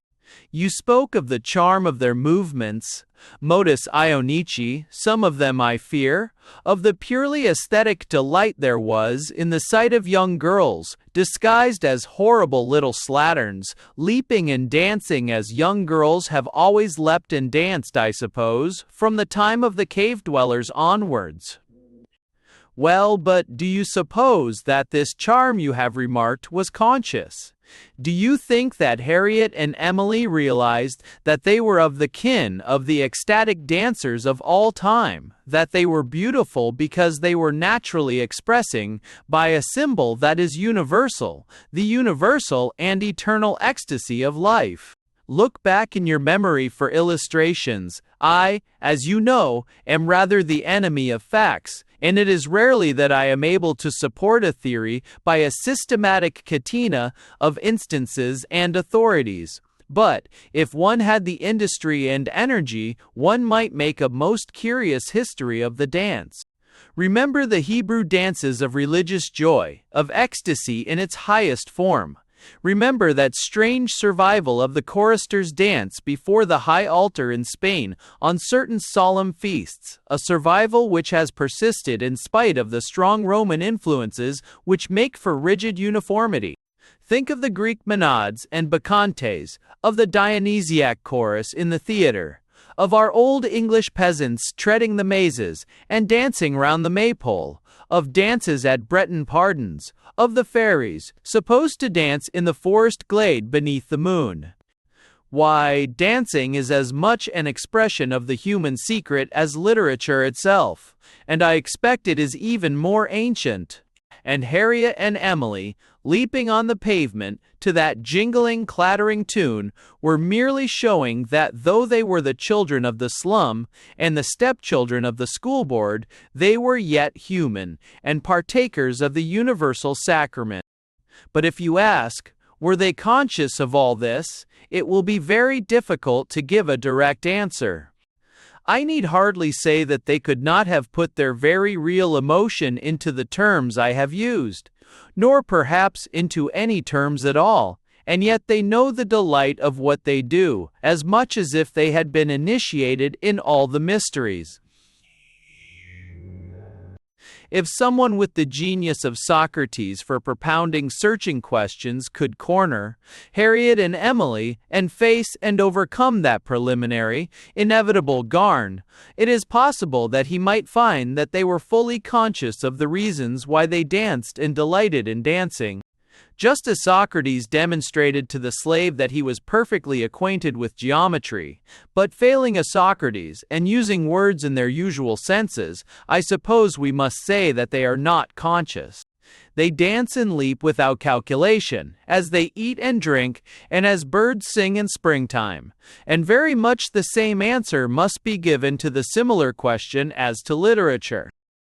I said that to answer the riddle fully and completely, one would have to make an analysis of human nature, and, in truth, the problem is simply a problem of the consciousness and subconsciousness, and of the action and interaction between the two. I will not be too dogmatic. We are in misty, uncertain, and unexplored regions, and it is impossible to chart all the cities and mountains and streams, and fix with the nicety of the Ordnance Survey. There's several places on the map, but I am strangely inclined to think that all the quintessence of art is distilled from the subconscious and not from the conscious self. Or, in other words, that the artificer seldom or never understands the ends and designs and spirit of the artist. Our literary architects have all, I think, builded better than they knew, and very often, I expect, the draftsman who sees the triumph and enjoys it in his manner, takes all the credit to himself, and ludicrously imagines that it is his careful drawing and amplification of the sketch, and following the scale, that have created the high and holy house of God. There is a queer instance of what I mean in Dickens's preface to the later editions of Pickwick. I put the book up on a high shelf the other day, and I can't be bothered getting it down and verifying the quotation, but I believe the author, after telling us that the original design was to give opportunities to the etcher, Seymour, goes on to recapitulate, as it were, the achievements of the book, and his list of triumphs is much more amusing than any list in Rabelais. The law of imprisonment for debt has been altered. Fleet Prison has been pulled down. The school board is coming. Lawyers' clerks have nicer manners. Parliamentary elections are a little better, but they might be better still. And one wonders that he does not announce that, in consequence of the publication of Pickwick, medical students have given up brandy for barley water. It is evident, you see, that Dickens thought, or thought that he thought, for it is very difficult to be exact, that his masterpiece of the double aspicaresque, his epitome of Pantagruelism, was written to correct abuses, and looking back, many years after its publication, he congratulates himself that most of these abuses have been corrected, and, one can almost hear him say, ergo, it is a very fine book. He was impelled to write this nonsense of the preface because he was, by comparison, educated. Harriet, the dancer, would probably tell you, if you succeeded in penetrating beyond Garn, that she danced because she liked it. But, granting that the poisoning process had been carried out more successfully in the case of Emily, she might, conceivably, reply that she danced because it's healthy, and teacher says as 'ow it circulates the blood. Emily, you see, obtained the prize for physiology, as well as for French and the pianoforte. She is thus enabled to give reasons, and they are quite as valuable as the reasons of Dickens, explaining the merits of Pickwick. You know that pompous old fool Forster, who took in Dickens at times, sniffed a little at Pickwick, and thought the later books, with their ingenious plots, and floods of maudlin tears, and portentous character drawing, immense advances, well, and I suppose the master felt obliged to justify himself for that first enterprise, to show that he had not really been inspired, but had written a useful tract. You remember, he explains, Stiggins, he warns you not to be under any misconceptions, not to suppose that Stiggins satirizes A, B, or C, since he is only aimed at X, Y, and Z. Can you conceive that a medieval artist in gargoyles, having perfected for our eternal joy a splendid grinning creature, lurking on the parapet, and having endowed him, greatly to our oblectation, with the tail of a dragon, the body of a dog, the feet of an eagle, the head of a bull in hysterics, with a Franciscan cowl, by way of finish, should afterwards explain that no offense was intended to Father Ambrose, the prior over the way? So it seems fairly plain, doesn't it, that in the case of Dickens, at all events, there was no very clear consciousness of what had been achieved, and I believe that you would find the rule hold good with other artists in a greater or less degree. With Dickens it holds in a very high degree, just because there was that tremendous gulf I have so often spoken about between his inward and his outward self. Because, with the soul of rare genius, his intelligence lived in those dreary, dusty London streets. Because the artificer, even while he carried out the artist's commands, understood very little what he was doing. But one can trace the same working in other cases. Take the case of Mr. Hardy, for instance. You remember what I said about his Two on a Tower? I praised it for its ecstatic passion, for that revelation of a great rapture, for its symbolism, showing how one must withdraw from the common ways, from the dusty highroad and the swarming street, and go apart into high, lonely places, if one would perceive the high, eternal mysteries. I did not say so in so many words, but you no doubt saw that I was indicating that which is, in my opinion, valuable in Mr. Hardy's work, that which makes his books literature. And I am sure he would most decidedly and entirely disagree with me. And if you want to know why I am sure, I refer you to his later books, to his Tess and Jude. You know how the Tess was talked about, how it remade the author from the commercial standpoint, simply because it contained, with many beautiful things, many absurd preachments, much pseudo-philosophy of a kind suited to the intelligence of persons who think that Robert Elsmere is literature.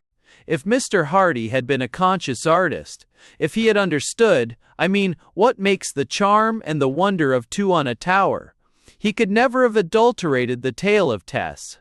With a free-thinking tract, he would never have turned Jude into a long pamphlet on secondary education for farm laborers, with agnostic notes.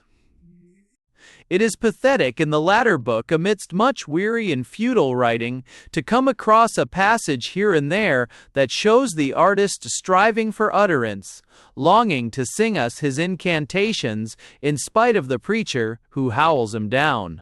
Think of that distant vision of Oxford from the lonely field, of all those clustering roofs and spires, wet with rain, suddenly kindling in the glancing and scintillant fire at the sunset, and then remember, with what sorrow, that this is but an oasis in a barren land of blundering argument.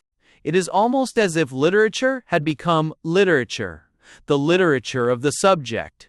And one must only rejoice that the artist still lives, even if the enemy has shut him up in prison. You can trace the struggle all through the book. Sue was an artistic conception, a very curious but a very beautiful revelation of some strange elements in the nature and in the love of women. But how difficult it is to detect this, the real Sue underneath the surface, which makes Sue seem the prophetess of the woman question, or whatever the contemporary twaddle on the subject was called. Conceive the Odyssey, so handled that it seems like a volume in a technical series, dealing with seamanship and navigation. Think what might have happened if the Rabelais who had been put in the dark cell of Fontenay-le-Comte had completely gained the upper hand, and had silenced that other Rabelais, that solitary and rapturous soul who had seen as in a glass the marvelous face of man. Well, the 5 books of the Pantagruel would have conveyed to us, no doubt with some eloquence and vigor, the highly unimportant fact that François Rabelais, runaway Franciscan friar, did not like Franciscan friars. And now that the centuries have gone by, we see how comparatively worthless such a book as that would have been. Fortunately, Pantagruel was too strong for the forces of Panurge and Frère Jean combined, and so they have been able to do little harm to the book. And how one wishes that it might be so with Mr. Hardy. It is not as if he had no body, for his conceptions, his studies of peasant folk, do very well as backgrounds for his dramas, though, of course, his work in this way, good as it is not his element of real value. But it is inoffensive always, sometimes amusing, and it might well suffice him in his more material moments, when he feels the necessity of descending from the solitary heights into the pleasant populous valleys and villages of common life. But his true work is, as it is the work of all artists, the shaping for us of ecstasy by means of symbols. And for him the symbol which he understands is, no doubt, the passion of love, and with it the symbol of red, lonely plowlands, of deep overshadowed lanes that climb the hills, and wander into lands that we know not, of dark woods that hide a secret, of strange, or 5 is axes, immemorial barrows where one may have communion with the souls of the dead. The passion of love, the passion of the hills, no artist could desire more exquisite or significant symbols than these, nor need he seek for more beautiful forms for the expression of the perfect beauty. And Mr. Hardy has chosen to be a pamphleteer, to voice for us our poor, ignorant contemporary chatter.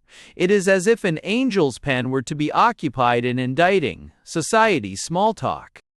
But it proves the unconsciousness of Mr. Hardy's art, and here, by the way, I am moved to revert to the case of Rabelais. How far, you may ask, was he conscious of what he was saying? And I see you remember that passage I quoted from the last book, the splendid declaration of the priestess Bacbuc, that, by wine, is man made divine. That passage, and indeed many other passages in the final chapters, would seem to show that the author had worked consciously, and I certainly think the point worth our consideration. You will remember that I stated my rule without bigotry. I rather proposed it as a pious opinion, to the effect that in literature the finest things are not designed, and I confess that at first sight this matter of Bacbuc and her allocution looks rather like an exception to the rule, a proof that Rabelais, at all events, understood clearly what he was doing. Well, it may have been so, for Rabelais was, as I think I have shown, a very exceptional man whom it would be difficult to place in any class. But I hardly think this is an instance of the proverbial and fallacious exception that proves the rule. In the first place, I believe that some French editors have grave doubts whether Rabelais wrote the 5th book at all, but I am not inclined to press this point.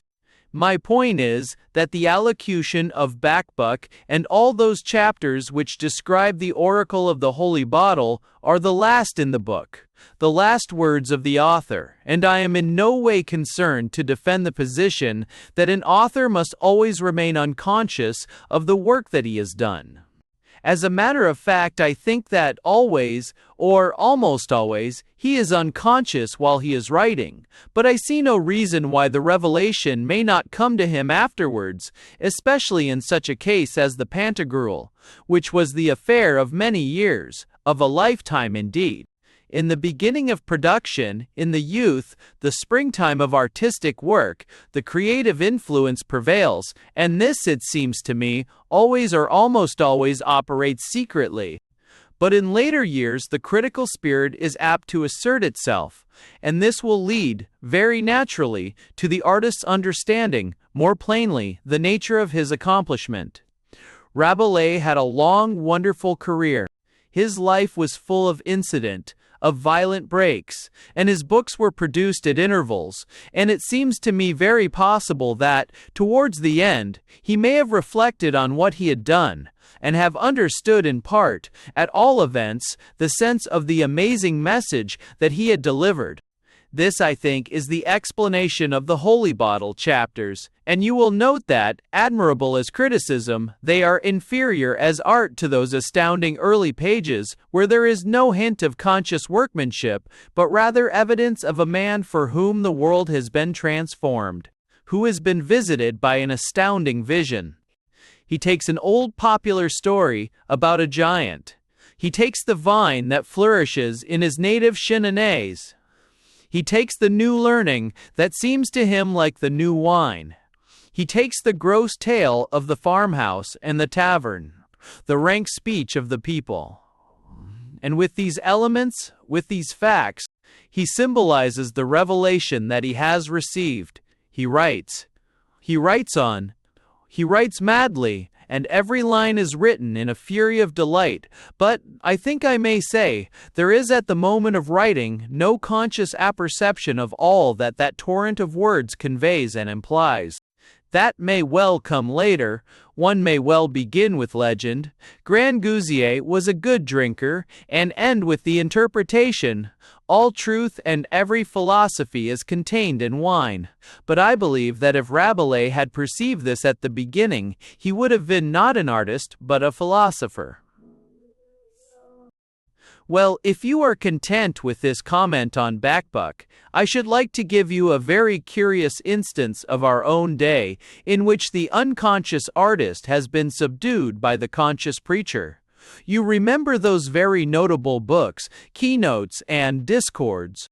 I have not seen them for some time, so I am afraid my criticism will be very loose and general, but I think that the two volumes mark very well the fatal descent from the higher to the lower ground.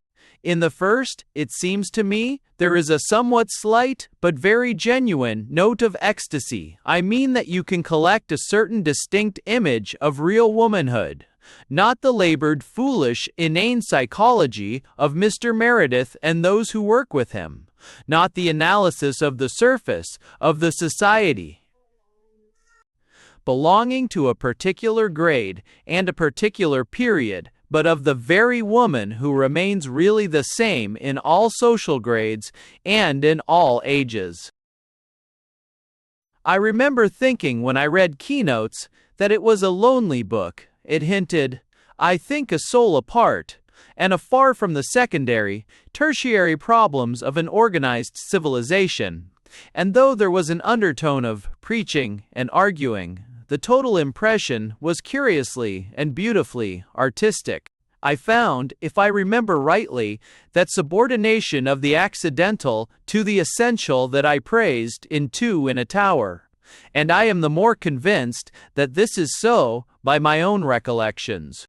I have forgotten all about social conditions. If any such things are indicated, I only think of women and of men, of the true, inalterable human nature. And here, it seems to me, you have a very high achievement. But the next volume, Discords, took distinctly lower ground. The artifice was better, the stories, as stories, were told with more skill and more deftness than anything in Keynotes. But there was no more literature, there was only the literature of the subject. The incidents were no longer symbols of an emotion, they had become the basis of an agitation, concerning which my curiosity never led me to inquire further. And there you see another proof of the unconsciousness of art. If the author of Keynotes had understood her achievement, Discords would never have been written.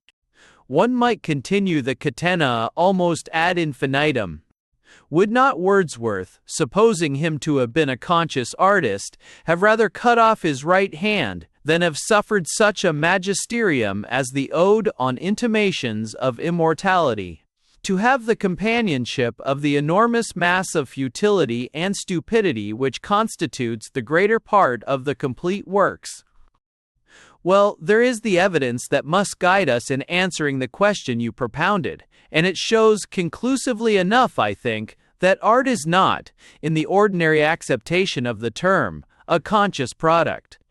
Perhaps it would be a perilous dogmatism, on the other hand, to definitely pronounce it to be unconscious, and I expect we had better take refuge in the subconscious, that convenient name for the transcendental element in human nature. For myself, I like best my old figure of the shadowy companion, the invisible attendant who walks all the way beside us, though his feet are in the other world, and I think that it is he who whispers to us his ineffable secrets, which we clumsily endeavor to set down in mortal language.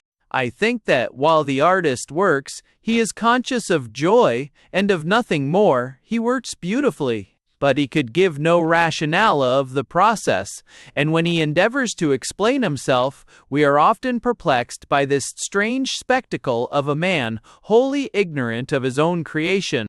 Consider again the grotesqueness of that preface to Pickwick. It is really as if a great sculptor, congratulated on his achievement, should answer that his Venus was indeed beautiful, because it tended to improve the marble industry and the general knowledge of anatomy.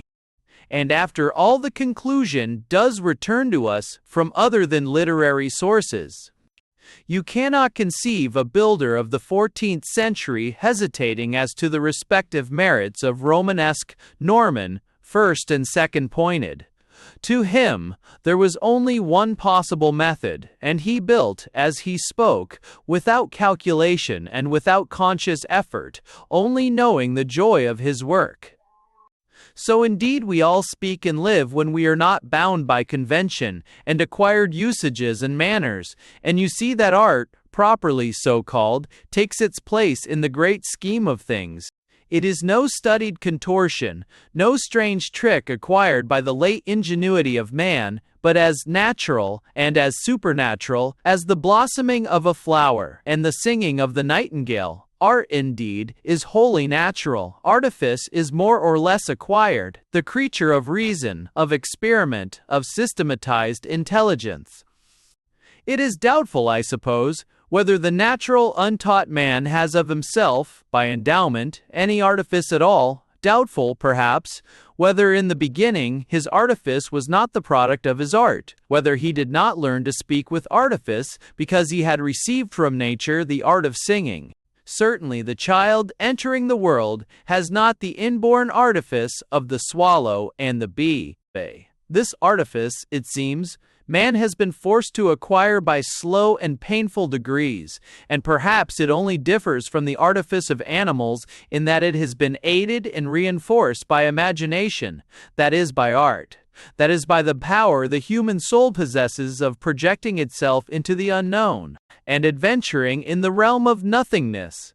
Man, I mean, could never have invented the telephone had he not first created it, had he not conceived the possibility of its existence when as yet it was non-existent, and so his artifice will always be progressive and distinguished from the artifice of animals. But art is born with man, and is of the essence, the very differentia of man. It is of his very inmost being, and therefore, I suppose, is removed from his consciousness simply because it is within and not from without. You may say that I have been vague, that I have not solved the problem I propounded, that I have not clearly explained whether the Greeks knew what they did when they worshipped Dionysus, whether Rabelais was conscious of an inner meaning in his praise of wine, whether Dickens understood the value of his punch and brandy. But if I have been vague, it is because man, in the last analysis, is a tremendous mystery, because he is a complex being, because he is at once Pantagruel and Panurge and Frere Jean, because he is both Don Quixote and Sancho Panza. In some cases, Pantagruel and Panurge seem to speak a common language, to be able to communicate the one with the other. If Rabelais wrote the Dive Bouteille chapters, he certainly understood much of that which he had expressed in symbols. Sometimes the two seem like foreigners in one home. Pantagruel dictates, and Panurge, the scribe, writes down his words, hardly or not at all comprehending the magic symbols that he expresses. So Dickens ludicrously misinterprets his own Pickwick. And, doubtless, this understanding of the artificer of the artist varies in an almost infinite chain of nuances. There have been artists, perhaps, who have worked like men under the influence of haschish, who have opened their mouths and prophesied, and then recovering from the possession, have sat up and stared, and asked where they were, and what they had been doing. Indeed, it may be that this was the condition of the working of art in the very dawn of human life. For this, no doubt, is the explanation of that old equation in which bards, magicians, seers, prophets, and madmen ranked all together as men who spoke and worked miracles, things unintelligible to the common sense, to the understanding which regulates and arranges the affairs of the common life. All these were alike men of the mountains, men who withdrew from the camp and went apart into high solitary places, into the lonely wilderness, into the forest, and in such retirements and cells they uttered the voices that came to them, speaking words that were unintelligible to themselves. On the other hand, there may have been artists in whom the two persons have been happily reconciled, who have not only the gift of tongues, but also the gift of the interpretation of tongues. Even these, I think, are always possessed ecstatic, rapt from their common nature at the moment of inspiration. But afterwards, when the magic song is done, they awake in return and remember, and understand, in a measure at least, the meaning of their prophecies. They never wholly understand. They are never able to express in rational terms the whole force of the message, for the good reason that the language of the soul infinitely transcends the language of the understanding, because art is, indeed, the sole channel by which the highest and purest truth can reach us. You may, perhaps, succeed in giving a boor some notion of a Greek chorus through the medium of the taal, but it would be vain to dream of translating almost perfect beauty into that poor medium, framed for the temporary and corporal necessities of rough and illiterate farmers. And so, however well an artist or those who appreciate his work may understand his meaning, they do but understand a little, since the tongue of art has many words which have no rendering in the speech of the understanding. Here, then, is another form of our text, which enables us to separate art from artifice, literature from reading matter. Artifice is explicable. You remember that someone has said Thackeray was simply the ordinary clubman plus genius and a style. We must correct his phrases, but if you substitute an immense talent of observation for genius and a great gift of expression for style, I think the definition admirable. Thackeray, in short, is the clubman of heightened faculties. He differs not in quiddity but in quality and quantity from his neighbor at the window. He looks more closely than Tom Eaves, and he can give you the result of his inspection in better phrases and with a better system. But he looks at the same things from the same standpoint, and you and I can admire his work and be amused and delighted by it, but we have no sense of miracle, of transcendent vision and achievement. We simply see a man who does the things that we do, but does them with a far greater dexterity. You may watch an acrobat with an immense admiration, but you recognize that you, too, are potentially an acrobat. That with a little training you, too, could hang by the heels, though not with such grace, nor for so long a time. But art is always miraculous. In its origin, in its working, in its results, it is beyond and above explanation, and the artist's unconsciousness is only one phase of its infinite mysteries. 6. I am afraid that at our last conversation, I rather spoke to you as if you were a public meeting. Not precisely in that manner, perhaps, since no public meeting that I can imagine would have stood me for a moment, but I fear that I was what is called high-flown. Look here, let us suppose an examination paper and the following question set. 1. Explain, in rational terms, the quest of the Holy Grail. State whether in your opinion such a vessel ever existed, and if you think it did not, justify your pleasure in reading the account of the search for it. 2. Explain, logically, your delight in color. State, in terms that Voltaire would have understood, the meaning of the phrase, the beauty of line. 3. What do you mean by the word music? Give the rational explanation of Bach's fugues, showing them to be as 1 true as biology and 2 useful as applied mechanics. 4. Estimate the value of Westminster Abbey in the avoirdupois measure. 5. The light that never was on land or sea. What light? 6. Fairy lands forlorn. Draw a map of the district in question, putting in principal towns and naming exports. 7. Show that Heaven lies about us in our infancy must mean wholesome maternal influences surround us in our childhood. You say that is all nonsense? That one cannot express art of any kind in the terms of rationalism. Well, I agree with you that it is nonsense that the tables of weights and measures give no aesthetic guide to the value of Westminster Abbey. But, if we agree on this, I am afraid that we must be content to be called high-flown. Having once for all settled that common sense has nothing to do with literary art, we must be, I suppose, uncommon and apparently nonsensical if we want to talk about it to any profit. That is what it comes to after all. If literature be a kind of dignified reporting, in which the reporter is at liberty to invent some incidents and leave out others, and to arrange all in the order that pleases him best, then let us have as much common sense and rationalism as you please, and the more the better. But if literature is a mysterious ecstasy, the withdrawal from all common and ordinary conditions, well, I suppose we had better be mystics when we discuss the subject, and frankly confess that with its first principles logic has nothing to do. I suppose that there are only two parties in the world, the rationalists and the mystics, and one's vote on literature goes with one's party.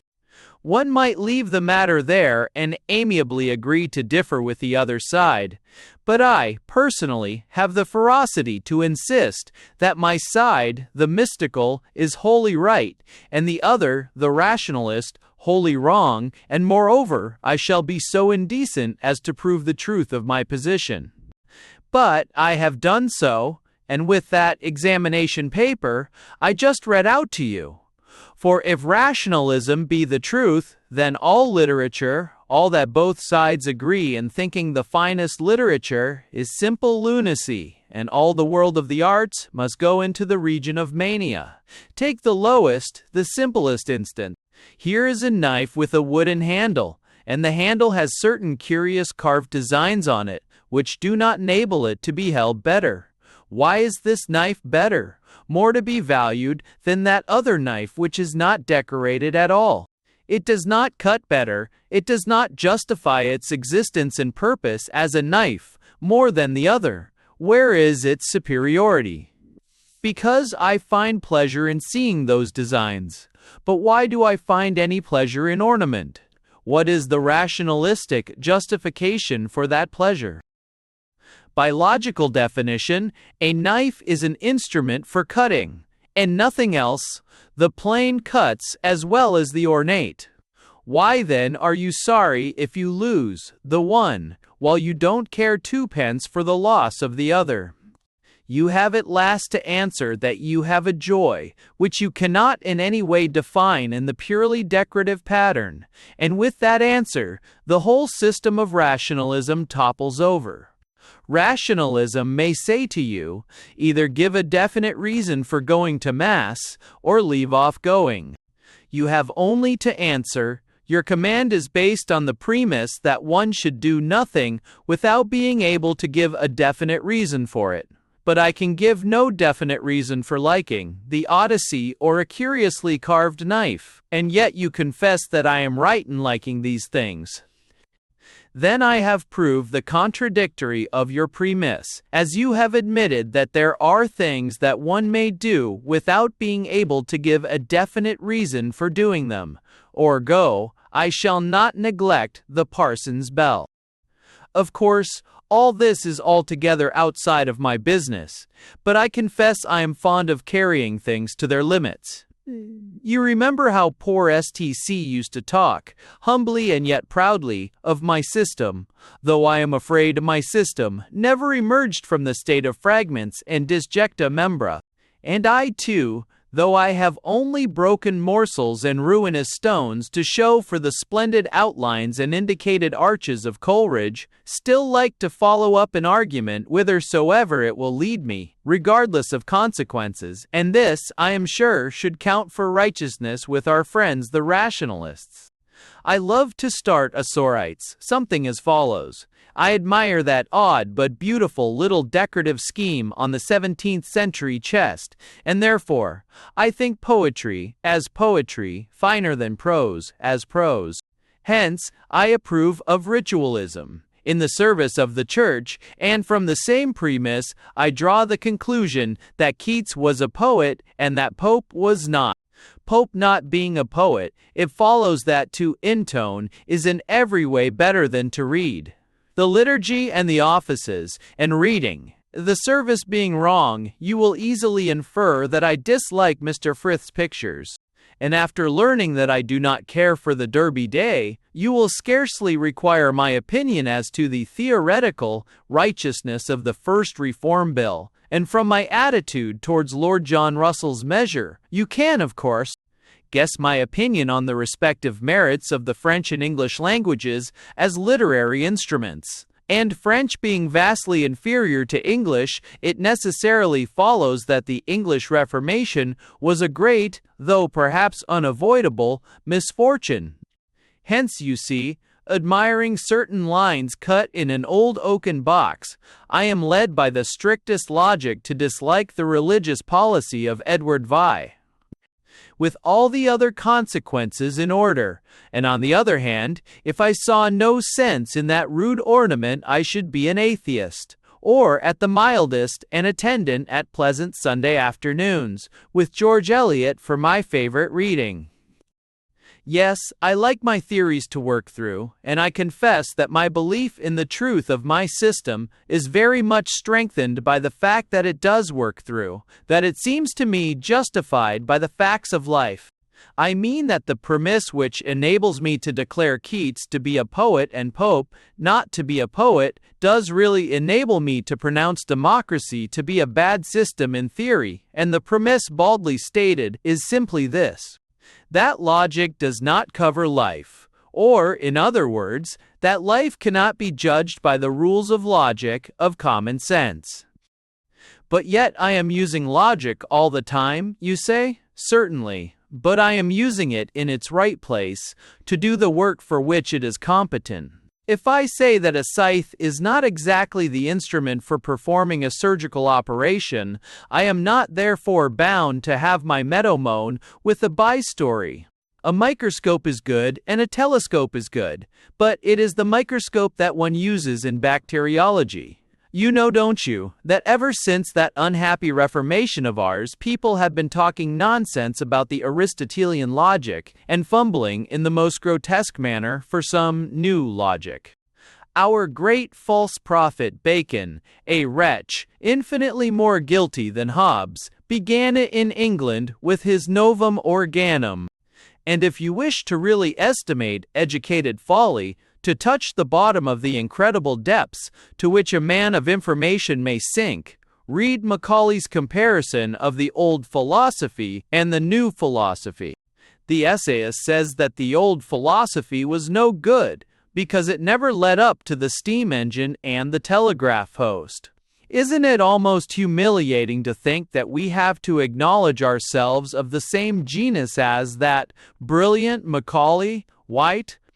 But if I told you that the Greek alphabet was no good because it has never grilled a single steak, you would probably get uneasy and make for the door, and if you were charitable, you would tell the landlady that I ought to be taken care of. But such a remark as that is no whit more lunatic than Macaulay's comparison between philosophy, properly so called, and physical science applied to utilitarian purposes. Well, all the portentous stuff that has been written about logic is nonsense of exactly the same kind. The scholastic logic, people said, won't discover the truth. That is perfectly true, but then the scholastic logic was not intended to discover truth. It will draw conclusions from truths already discovered, from premises granted, but it won't make premises any more than a scythe will make grass. And it is, curiously enough, the very class of people who despise the formal logic, who insist on your giving logical reasons for actions and emotions which are altogether outside the jurisdiction of logic. With one breath they say Aristotle is useless, because the organon could never have led men to discover the stomach pump. And with the next breath, they ask you what you mean by admiring the ode on a Grecian urn, if you can't give any logical reason for your admiration. Your religion doesn't rest on a logical foundation, they say. But does anything of any consequence rest on a logical foundation? Can you reduce the Morte d'Arthur into valid syllogisms and Barbara? Can you disprove Salisbury Cathedral by the aid of Celerant? What is the rational explanation of our wonder and joy at the vision of the hills? Are a great symphony, the swell and triumph of the organ, the voices of the choristers, to be tested by the process of the understanding? But perhaps I am misjudging the people who ask these questions. When they say that logic does not discover truth, they doubtless mean by logic that formal analysis of the ratiocinative process that is rightly so called. But I am inclined to think that when they condemn religious or artistic emotions because they are illogical, they mean by illogical that which does not conduce to the ease and comfort of the digestive apparatus or the money-making faculty. They are terrible fellows, you know, some of these persons. For example, I asked, with a tone of undue triumph, I am afraid, for the reason why. We experience awe and delight in the presence of the hills, but in certain quarters my problem would be very quickly solved. I should be told, more in sorrow than in anger, that my emotion at the sight of certain shapes of earth was due to the fact that hill air was highly ozonized, and that the human race had acquired an instinctive pleasure in breathing it, greatly to its digestive profit. And if I tried to turn the tables by declaring that I experienced an equal, though a different delight in the spectacle of a desolate, smoking marsh, where a red sun sinks from a world of shivering reeds, I suppose I should hear that some remote ancestor of mine had found in some such place pterodactyls plentiful and strong on the wing. And if I like the woods, it was because a monkey sat at the root of my family tree. And if I love an ancient garden, it is because I am second cousin to the worm. There, I confess it is difficult to keep one's temper with these people, but one must try to do so. Do you remember how Trunnion's marriage was delayed? The bridegroom set out bravely with his retinue for the parish church, where the bride waited a whole half-hour, in vain. A messenger was sent who saw, all in Fessin, the whole troop disposed in a long field, crossing the road obliquely, and headed by the bridegroom and his friend Hatchway, who, finding himself hindered by a hedge from proceeding farther in the same direction, fired a pistol, and stood over to the other side, making an obtuse angle with the line of his former course. And man, the rest of the squadron followed his example, keeping always in the rear of each other like a flight of wild geese. Surprised at this strange method of journeying, the messenger came up, Alda, and desired he would proceed with more expedition. To this message Mr. Trunnion replied, Hark ye, brother, don't you see we make all possible speed? Go back, and tell those who sent you, that the wind has shifted since we weighed anchor, and that we are obliged to make short trips in tacking, by reason of the narrowness of the channel, and that, as we lie within 6 points of the wind, they must make some allowance for variation and leeway. Said the valet, What occasion have you to go zigzag in that manner? Do but clap spurs to your horses, and ride straight forward, and I'll engage you shall be at the church porch in less than a quarter of an hour. What? Right in the wind's eye? Answered the commander. Ahey, brother, where did you learn your navigation? You see, Commodore Trunnion's logic was perfect, only it was the logic of seamanship and not of riding to church on horseback. There are a good many people at the present day who are quite unable to get to church in time, for reasons as valid as Trunnion's. And when I hear of the scientific basis of literature, I am always a little reminded of those scarecrows straggling in short tacks from one side of the lane to the other on their way to the wedding. The moral is, that they didn't get there. I tackled a materialist once on very similar lines. He began by saying that time and thought devoted to religion, they never see that art and religion stand or fall together. Religion being the foundation of the fine arts, were an utter waste of time, as they only diverted us from consideration of the present world, which we ought to study to the utmost. And he went on to praise some saying of Confucius on the folly of troubling about the future things. Then I went for him. He had to admit that agriculture is good, and I pointed out to him that England was changed from a savage wilderness into a pleasant garden by the monastic houses. He agreed that to found and endow hospitals and almshouses was not precisely a waste of time, and I showed him that such institutions were begun by the religion of the past and carried on by the religion of the present. Then he allowed, in response to my Socratic question, that painting was something, and I demonstrated that all painting arose from the religious impulse, that the greatest paintings in the world were meant to adorn churches. Then he admitted the value of architecture, and he got the Parthenon, all the medieval cathedrals, and the wonderful mound temples of Ceylon right at his head. He granted me that travel civilized, and I rubbed in the pilgrimage. He confessed that he liked to read the Latin and Greek classics, sometimes, and he received from me information as to the monastic scriptorium and its part in the preservation of the old literature. As for the blessedness of forming one's character on the teaching of Confucius, there happened to be an article in the morning's paper on the Mandarin class. Well, my rationalist hadn't anything to say to it at all, with the exception of some vague remark that the Romans made roads, which, considering the state of England in the 6th century, was about as helpful as the somewhat similar remark of Mr. F's aunt that there are milestones on the Dover Road. I told him that the only Roman civilization which contributed to the making of our country was that brought over by St. Austin, and he had to allow that his statement that religion was a waste of time, an elaborate form of idleness, was, to put it mildly, not proven.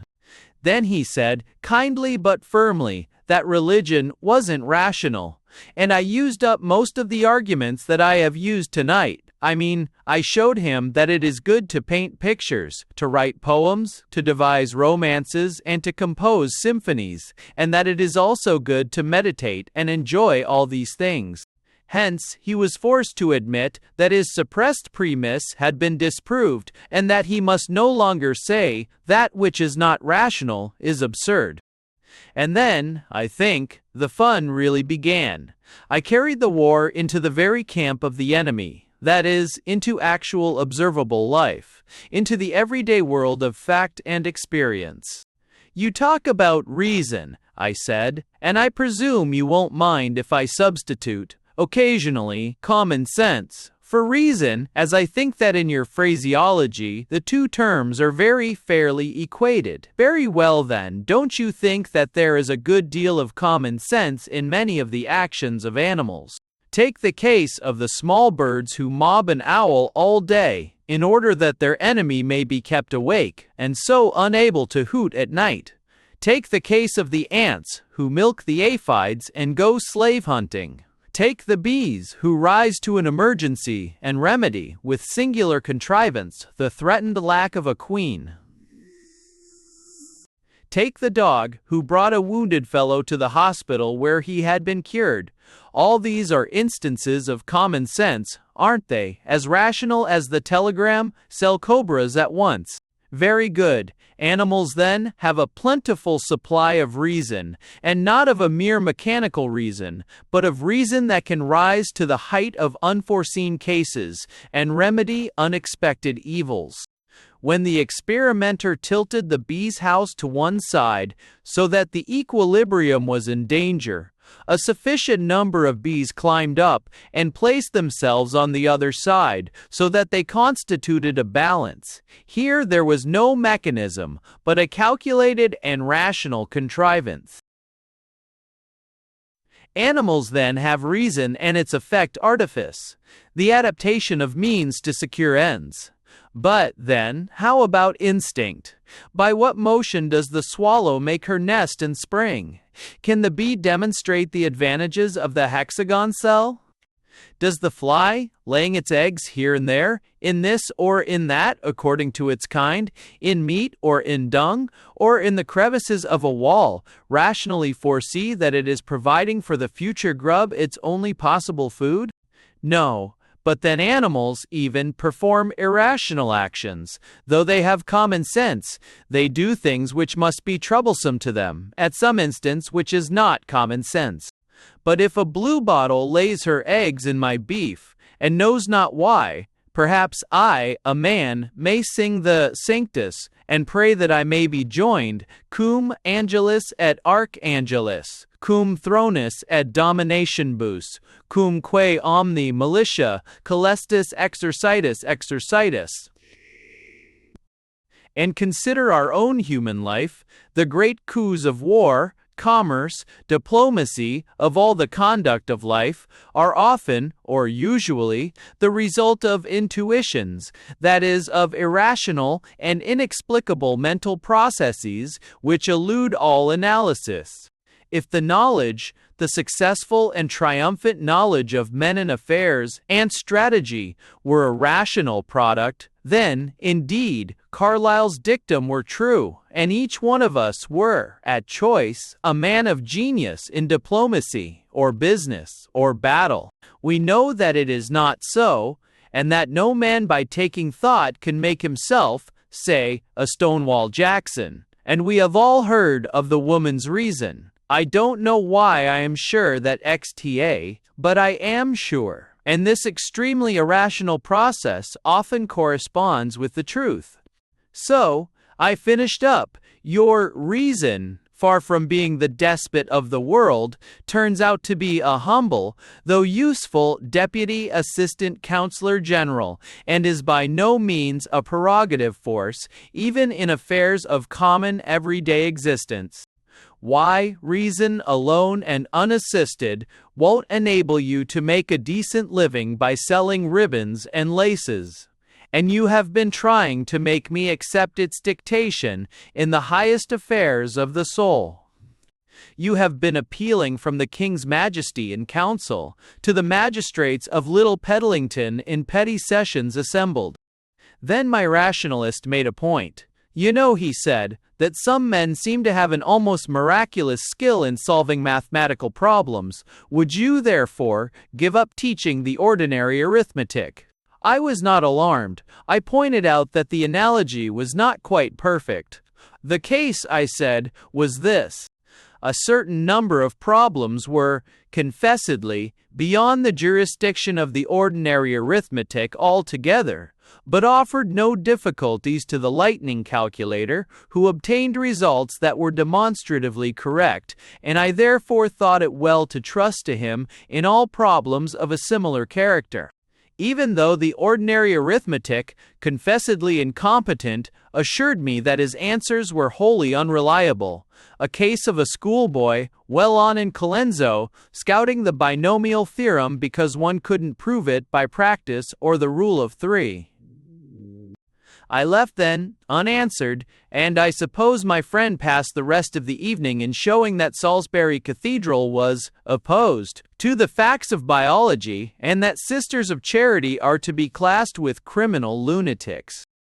But, you know, I was the real lunatic. You would not have argued with me if I had disparaged the Greek alphabet, because it never grilled a single steak. I hinted the course you would probably have pursued if I had chanced to make such an alarming remark.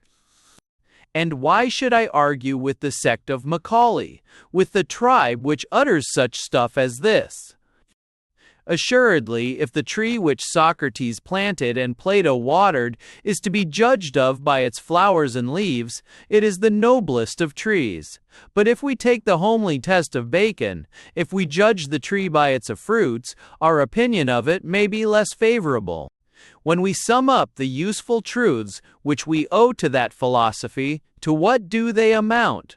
When we look for something more, for something which adds to the comfort or alleviates the calamities of the human race, we are forced to own ourselves disappointed. No, there is really nothing to be said.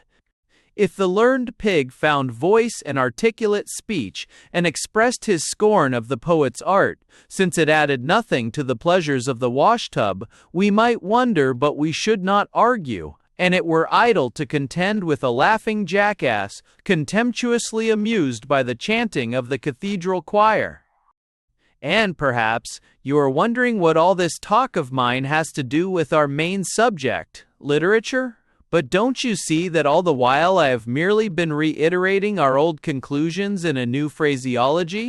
I may have appeared to you to be the last of the cavaliers, gallantly contending for the rights of Holy Church, but, in reality, I have been showing at every step that Jane Austen's works are not literature.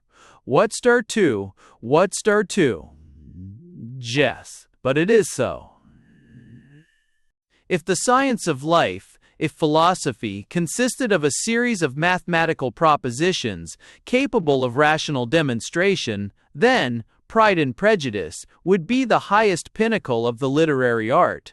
But if not, if we, being wondrous, journey through a wonderful world, if all our joys are from above, from the other world where the shadowy companion walks, then no mere making of the likeness of the external shape will be our art.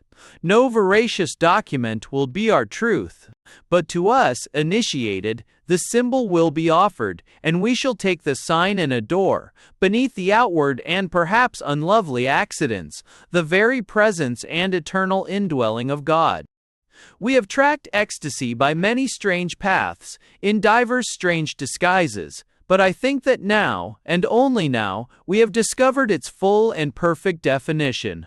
For artifice is of time, but art is of eternity. Appendix. Poe was not altogether right in saying that the object of poetry was beauty as distinguished from truth. I don't for a moment suppose that his meaning was amiss, but I hardly like his expression of it.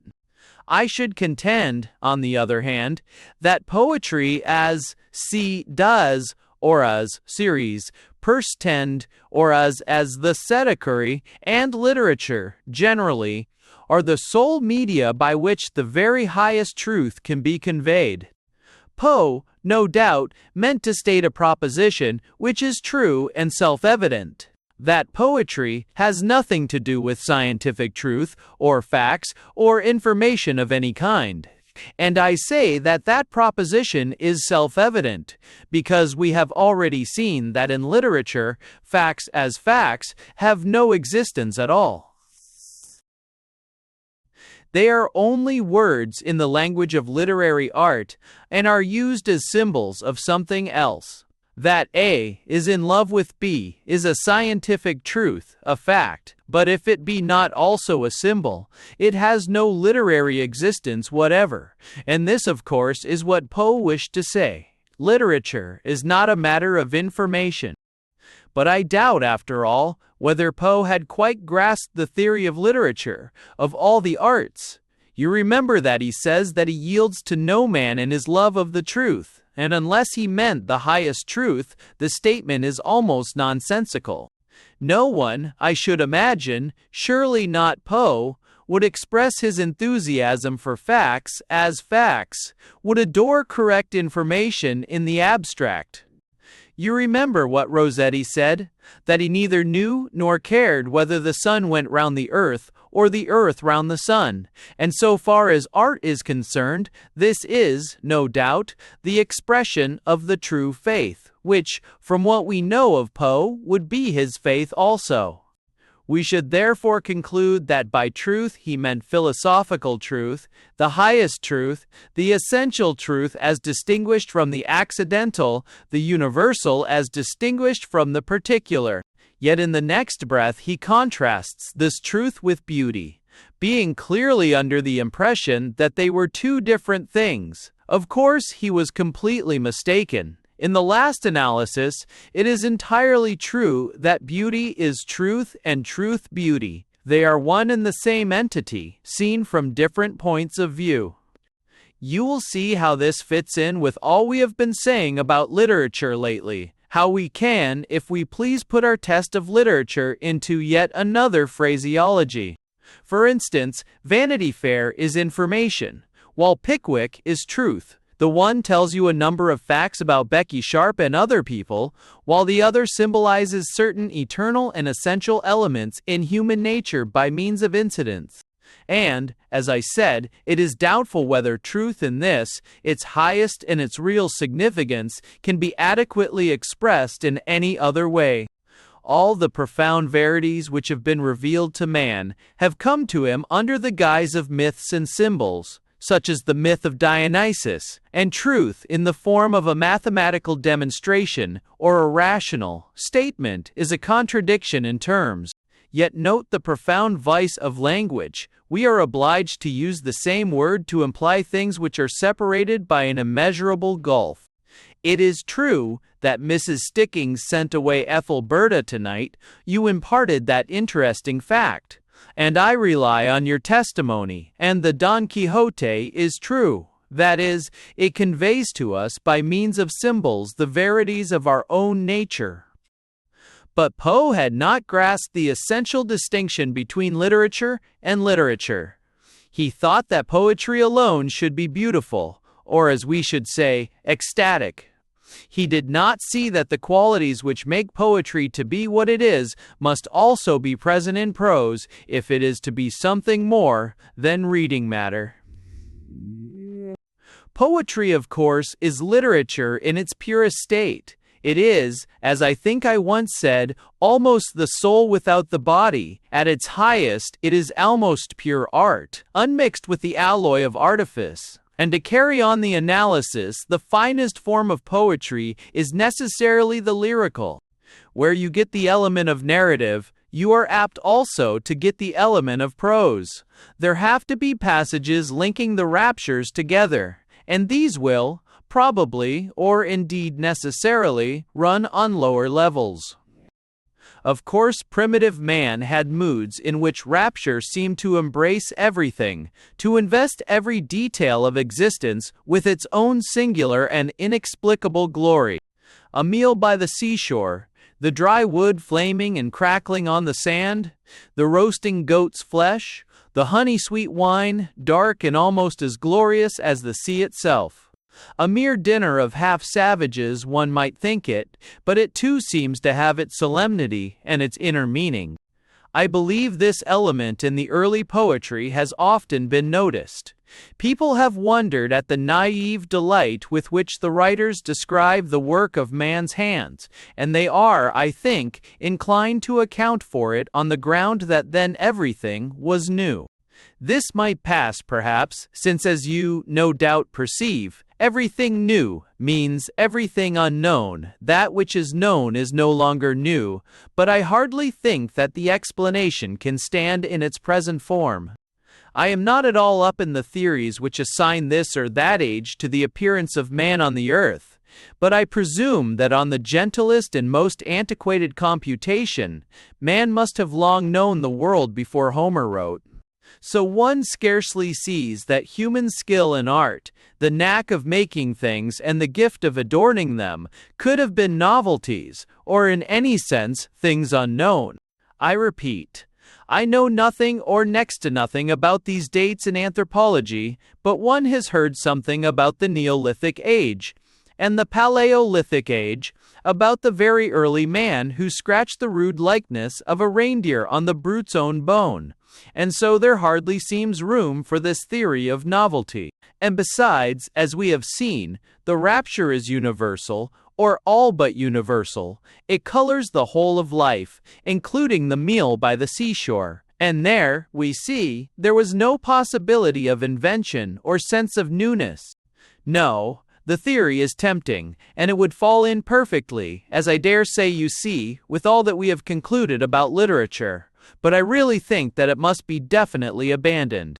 No, it seems to me that primitive man, Homeric man, medieval man, man indeed, almost to our own day when the school board, and other things, have got hold of him, had such an unconscious but all-pervading, all-influencing conviction that he was a wonderful being, descended of a wonderful ancestry, and surrounded by mysteries of all kinds, that even the smallest details of his life partook of the ruling ecstasy. He was so sure that he was miraculous that it seemed that no part of his life could escape from the miracle, so that to him, every meal became a sacrament.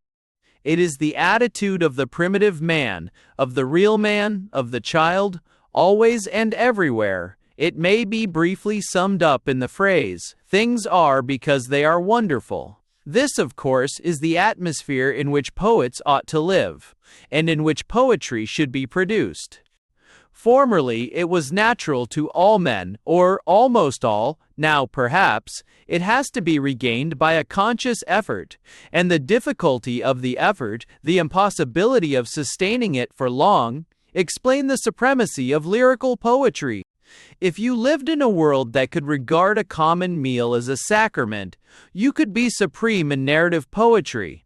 But, that atmosphere wanting, we have to be content for the most part with the lyric, with the simple incantation, without any description of the circumstance or occasion.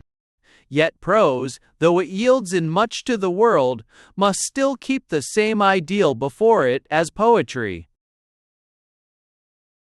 I say distinctly that the only essential defining difference between the two is to be sought in the numbering of poetry, in the fact that art, in its intensest raptures, in its most truly natural moment, desires and obtains the strictest and most formal laws. It is, I suppose, immaterial what these laws are: rhyme, assonance, accents, feet, alliteration, all testify to the important and essential rule that freedom is chiefly free when it is most bound and bounded by restrictions which we should call artificial, which are, in truth, in the highest sense, natural.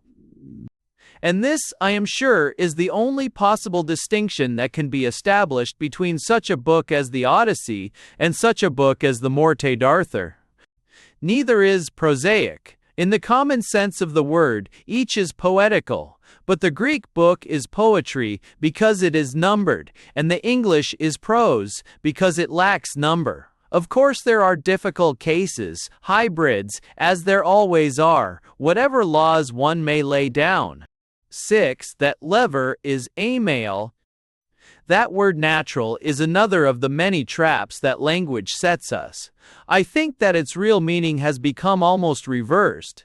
Take the average man to church and ask him his opinion of the intoning, and in 9 cases out of 10 he will say that it may be pretty, but that it is very unnatural. He means, of course, that speaking is natural, and that singing, numerosity of tone, is not natural, is, in a word, artificial. He is utterly wrong. It is artificial to speak in the ordinary manner, while the priests chant, and every chant are purely natural. For the proof of this, you have only to read a little, very little, about primitive, or natural, peoples, or, more simply, to listen to children at play. You will always find that where convention has not cast out nature, some kind of sing-song, some sort of chant, is the entirely natural utterance of man in his most fervent, that is, his most natural moments. Listen to half a dozen children. Children, you must remember, are all primitives and therefore natural, playing some game, learning their lesson at school. Their voices are pretty sure to fall into a very rude, but a distinctly measured, chant. The Greek drama was intoned. The Quran is intoned. The Welsh preacher of today, at the impassioned height of eloquence, begins to chant. The Persian passion plays are recited in a sing-song. Nay, but listen only to our great tragic actor. Quite unconsciously, I am sure, he has elaborated for himself a distinctly musical and measured utterance, so that a skillful musician, provided with scored paper, could note Irving's delivery of many passages, as if it were music. The Chinese language, I am told, depends largely on the tonal variations which distinguish the meaning of one word from that of another. You will find the same thing in the Norwegian. And the Jewish cantillation, which is sing-song in a very simple form, bears witness to the truth that speaking is acquired, conventional, and artificial, while singing is natural. All this would be perfectly clear in itself, would require no demonstration of any kind, if it were not for the fact that we have, somehow or other, got into the way of making the very impudent assumption that man is only natural when he is doing business on the stock exchange, or reading leading articles. It seems almost too nonsensical an assumption to put into words, but I really do believe that, at the back of our heads, there is a sort of vague floating idea that there never were any real men at all till the period of the first Reform Bill. And I suppose that before very long Lord John Russell will be pushed back into the region of myth, and the foundation of the school board will be the era of true humanity. I say, this sounds too ridiculous. But examine yourself and see whether you don't dimly believe that, before the advent of trousers, the whole world was really play-acting, that existence in the days of laced coats was, in a way, a kind of phantasmagoria, and that a man who wore chainmail was hardly a man. I believe it really is so, and you will find the same nonsense influencing religious opinion. Take your average Protestant, and I am much mistaken if you do not discover that he believes some grotesque preacher in his greasy black suit, mouthing platitudes at his conventicle, to be somehow more natural than the priest, clad in the mystical robes of his office, chanting Mass at the altar. But in literature, why this perversion of the word influences the whole of criticism. Jane Austen, we say, is natural, and Edgar Allan Poe is unnatural, or, as it is sometimes expressed, inhuman. Of course, if you wish for the truth, the proposition must be reversed, unless you are willing to believe that a company prospectus is, somehow, more natural and more human than, say, Tennyson's Fatima. If you think that the real man is the stomach, there is, of course, an end of the discussion. But then we should have to admit that all the greatest artists of the world were maniacs. But you see clearly, don't you, that all these questions as to what we shall get for dinner, and whom shall we meet at dinner, and in what order shall we go into dinner, and how shall we behave at dinner, are in no sense natural, since they are also purely temporary, since they will be answered by one age in a manner that will seem wholly unnatural to the next. That, I think, is truly natural, which is unchanging, which belongs to men always, at all times, and in all ages.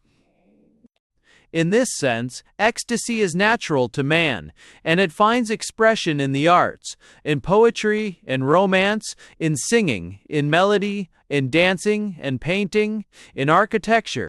Many animals have sufficient artifice to shelter themselves from the weather. No animal has architecture, or the art of beauty in building. Many animals, or all animals, have the faculty of communicating with one another by means of signs. But man alone has the art of language. Can I be you over and two problems of created?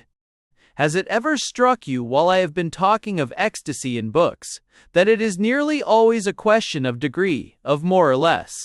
I think I indicated as much while I was talking about Pickwick. I showed how the ecstatic conception had been alloyed with much baser matter. In other words, that there was much in Pickwick that was by no means literature.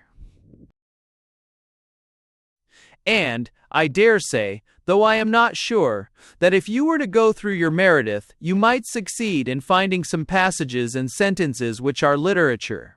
And for all I know, there may be hints of rapture between the lines of Pride and Prejudice. Still, we do not call a man poet on the strength of a single line.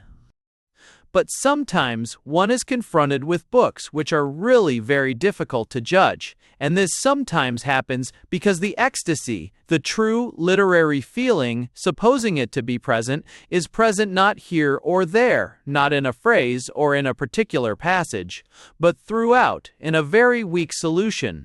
If one may borrow the phraseology of physical science, we read such books and are puzzled, feeling that, somehow, they are literature, only we can't say why, since on the face of it they seem only to be entertaining reading. Do you know that I can conceive many people who would find something of this difficulty in Mark Twain's Huckleberry Finn? Here you have a tale of the rude America of 40 or 50 years ago, of a Mississippi village, full of the most ordinary people, of a boy and a Negro who run away. I don't think anyone with the slightest perception of literature could read it without experiencing extraordinary delight, but I can imagine many people would be a good deal puzzled to justify the pleasure they had received. The stuff of the book is so very common and commonplace, isn't it? It seems so frankly a rough bit of recollection drawn up from the author's boyish days, with jottings added from the time when he was a pilot on one of the river boats. It is also apparently devoid of literary feeling that I am sure many a reader must have felt greatly ashamed of his huge enjoyment. To me, Huckleberry Finn is not a very difficult case. That flight by night down the great unknown, rolling river, between the dim marshy lands and the high bluffs of the other shore comes in my mind well under the great Odyssey class. It has, indeed, the old unquenchable joy of wandering into the unknown in a more acute degree than Pickwick, which, as we have seen, is to be reckoned under the same heading. In a word, it is pure romance, and you will note that the story is told by a boy, and that by this method a larger element of wonder is secured, for even in this absurd age, children are allowed to be amazed at the spectacle of the world. In the mouth of a man, the tale would necessarily have lost somewhat of its strangeness, since partly from affectation, partly from vicious training, partly from the absorption of the getting-on process, grown-up people have largely succeeded in quenching the sense of mystery, which should be their principal delight. You have only to read the average book of travels to see how this affectation, or perversion of the soul, has deprived the seeing being of his sight. Dip into a book, say a book on China, and you will probably find that Pekin streets are dusty in summer and muddy in winter, and that the author caught cold through imprudent bathing. So it is well for us that Mark Twain put his story in the mouth of an infant, who is frankly at liberty to express his sense of the marvels of the world. Later, there is an introduction of the literary feeling. Those chapters about Jim's evasion are very Cervantic in their artifice and method, but, to my thinking, they have lost the spirit, though they preserve the body. They are most amusing reading, but they are burlesque, and nothing more than burlesque. And from them, one can almost imagine what Don Quixote would have been if it had been written by a very clever man, by an artificer who was not an artist. But the earlier chapters are wonderfully fine, and I think that it would be difficult to find a more successful rendering of the old wandering theme with modern language. IDO with a bow as every simple and starry. But there is another writer who is much more difficult to account for. I mean Miss Wilkins. I confess I find her tales delightful, and I often read them. But as you know, I am not content to rest on my own pleasure in literary criticism. We are no longer talking of the great masterpieces, of the gigantic achievements of such men as Homer, Sophocles, Rabelais, Cervantes. We agreed that when we spoke of these great, enduring miracles of art, it was best to lay aside all question of liking or not liking, of reading often or reading seldom. But when one comes to modern days, to books which have yet to prove their merit by the test of their endurance, it is pardonable if one is sometimes a little confused, if one fails to discriminate at once between the merely interesting and the really artistic. I may be so delighted with a book for reasons that have nothing to do with art, that, by an unconscious trick of the mind, I persuade myself that I am reading literature, while there is only reading matter. And at one time I was inclined to think that I had confused Miss Wilkins in this manner. For, on the surface, you have in her books merely village tales of New Englanders, tales often sentimental, often trivial enough, and sometimes, it would seem, of hardly more than local interest. Hardly can one conceive the possibility of any ecstasy in these pleasant stories, for they deal, ostentatiously, with the surface of things, with a breed of Englishmen whose chief pride it was to hide away and smother all those passions and emotions which are the peculiar mark of man as man. Yet, I believe that I can justify my love of Miss Wilkins's work on a higher ground than that of mere liking. In the first place, I agree with Mr. T.P. O'Connor, who pointed out very well that the passion does come through the reserve, and occasionally in the most volcanic manner. He selects a scene from Pembroke, in which the young people play at some dancing game called Copenhagen, and Mr. O'Connor shows that though the boys and girls of Pembroke knew nothing of it, they were really animated by the spirit of the bacchanals, that the fire and glow of passion, of the youthful ecstasy, burst through all the hard crusts of Calvinism and New England reserve. And we have agreed that if a writer can make passion for us, if he can create the image of the eternal human ecstasy, we have agreed that in such a case, the writer is an artist.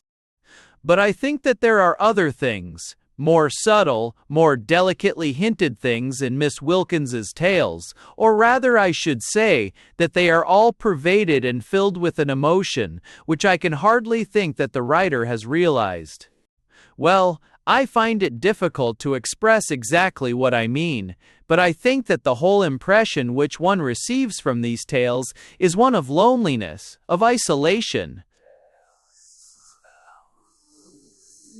You might imagine, at first, that in one case as in the other, there is a sense of retirement, of separation from the world, that Miss Austen's heroines are as remote from the great streams and whirlpools of life as any Jane Field or Charlotte of Massachusetts.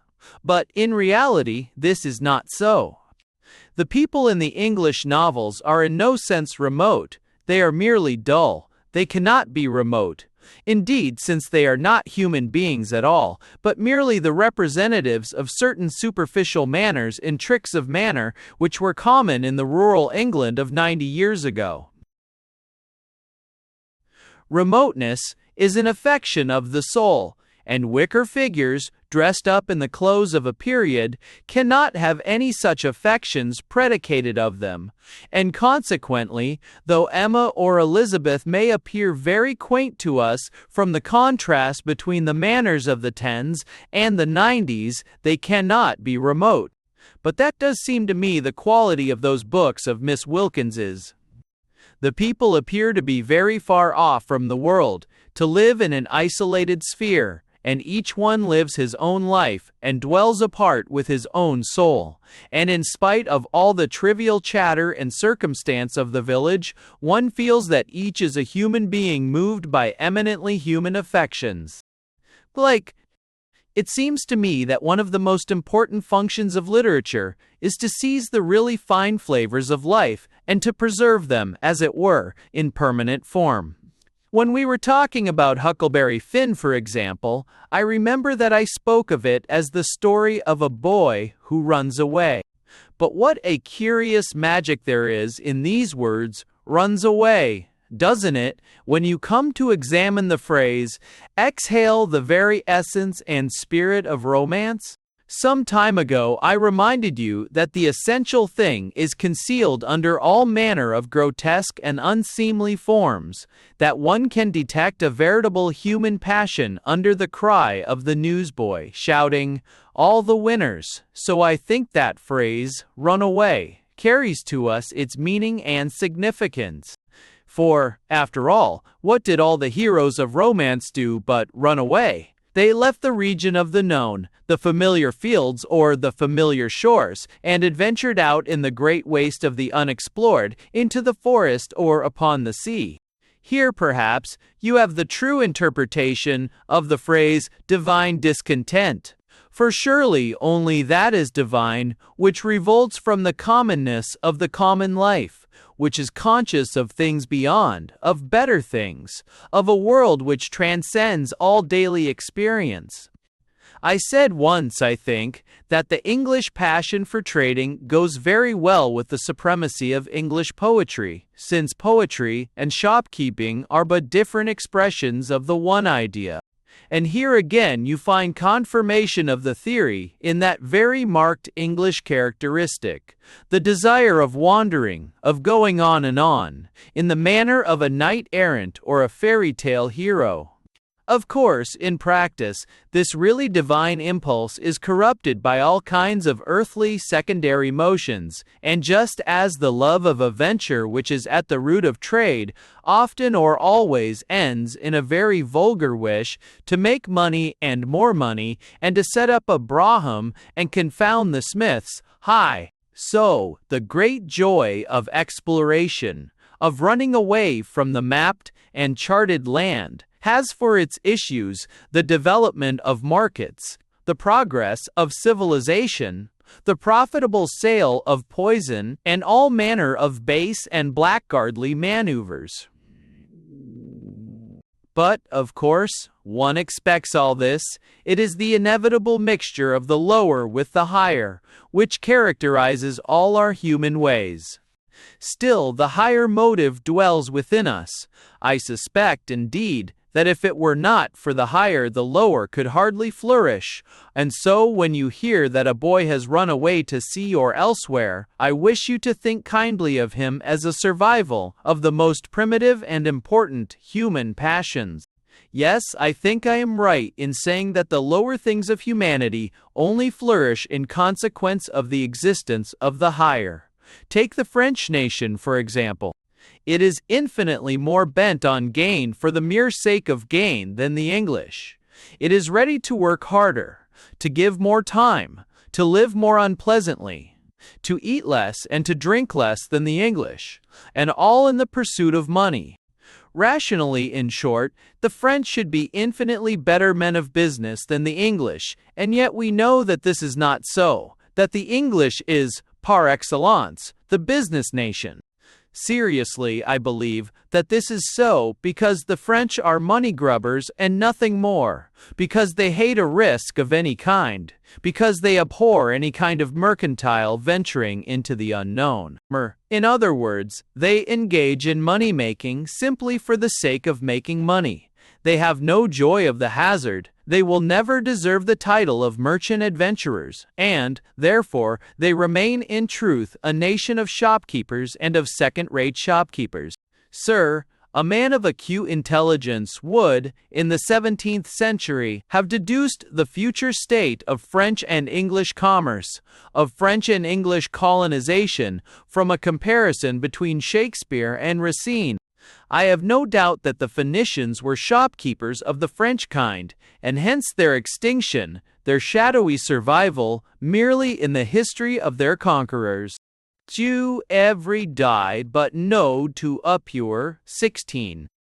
You think the Roman Empire a formidable objection to my theory, because Roman literature and Roman art show, in general, so little of the imaginative, adventurous faculty. I think the objection is formidable, but I believe that it can be re-argued, as Domine Sampson used to say. The Roman Empire was such a purely military settlement, wasn't it? It was, if one may say so, a garrisoning of the world, not in any way a real colonizing in the Greek and the English sense. And in the second place, do you know that I have grave doubts whether we know very much of the Roman spirit from the Roman literature? How far into the English character would the works of the excellent Dr. Johnson carry us? One hardly finds Chaucer, the Elizabethans, the Cavalier poets, Keats or Wordsworth in Rasselas, and the Rambler, and I have always suspected that Latin literature was in a great measure Johnsonized, periwigged, hidden and perverted by the irresistible flood of Greek culture. It may be a paradox, but I have a very strong conviction that the Missal and the Breviary tell us more about the true Latin character than Cicero and Horace. But we must be thankful that in the 16th and early 17th centuries, England stood aloof from the continent of Europe, and that when it did borrow it transformed and transmuted so that the original entirely lost its foreign character. I always think that change of Madame de Querouaille into Madame Carewell such a wonderful instance of our nationalism, our transforming force. If it had been otherwise, if we had groveled before the literature of France or Spain or Italy, as Rome groveled before the literature of Greece, well, perhaps, English literature would have meant Chevy Chase and a few old ballads and the 18th century. I hate the Reformation, but perhaps it saved our literature simply by isolating the nation. I claimed, I think, literary merit for Miss Wilkins because her books give out an impression of loneliness. I think that is so, but I should like to point out that loneliness is merely another synonym for that one property which makes the difference between real literature and reading matter. If you look into the French literature of the last 200 years and complain of its elegant nothingness, of its wholly secondary character, I would point out that it is second-rate because it is the expression, not of the lonely human soul, like a star, dwelling apart, but of society, of the ruelles, of the salonon, of polite company, of the café and the boulevard. I am not making an accusation. I am adopting the terms of the eminent M. de Brunetière, who tells us, I think that French literature is beautiful, because it is firstly sociable, and secondly because it is a kind of a long talk to ladies. I hardly think that I need go into the merits of the question. You and I take it, are convinced of the vast immeasurable inferiority of Racine to Shakespeare. With these two names, one sums up the whole debate, but I am quite sure that quite sure. De Brunetière has given the true reason of the French literature being on the distinctly low level. It is always Thackeray, it is always Pope, it is always Jane Austen. It is, in our sense of the word, not literature at all, though to be sure, its artifice is often of the most exquisite description. Of course, I do not speak of the ultimate reason. That is to be sought, I presume, in the mental constitution of the nation. But when one reads M. de Brunetière's account of the formation of modern French letters, and notes his insistence on the social element as the chief factor, one may be pretty sure that this social factor is responsible for the pleasant nullities which we all know. You may feel pretty certain, I think, that real literature has always been produced by men who have preserved a certain loneliness of soul, if not of body. The masterpieces are not generated by that pleasant and witty traffic of the drawing rooms, but by the silence of the eternal hills. Remember, we have settled that literature is the expression of the standing out, of the withdrawal of the soul. It is the endeavor of every age to return to the first age, to an age, if you like, of savages, when a man crept away to the rocks or to the forests that he might utter, all alone, the secrets of his own soul. So this is my plea for Miss Wilkins. I think that she has indicated this condition of ecstasis. She has painted a society, indeed, but a society in which each man stands apart, responsible only for himself and to himself, conscious only of himself and his God. You will note this, If you read her carefully, you will see how this doctrine of awful, individual loneliness prevails so far that it is carried into the necessary and ordinary transactions of social life, often with results that are very absurd. Many of the people in her stories are so absolutely convinced of their loneliness, so certain that there are only two persons in the whole universe, each man and his God, that they do not shrink from transgressing and flouting all the social orders and regulations, in spite of their very strong and social instinct drawing them in the opposite direction. You remember the man who vowed that under certain circumstances he would sit on the meeting house steps every Sunday? He kept his vow, for 10 years I think, and he kept it in spite of his profound horror of ridicule, of doing what other people didn't do, in spite of his own happiness. But he kept it because he realized his loneliness, because he saw quite clearly that he must stand or fall by his own word and his own promise, and that the opinions of others could be of no possible importance to him. The instance is ludicrous, even to the verge of farce, and yet I call it a witness to the everlasting truth that, at last, each man must stand or fall alone, and that if he would stand, he must, to a certain extent, live alone with his own soul.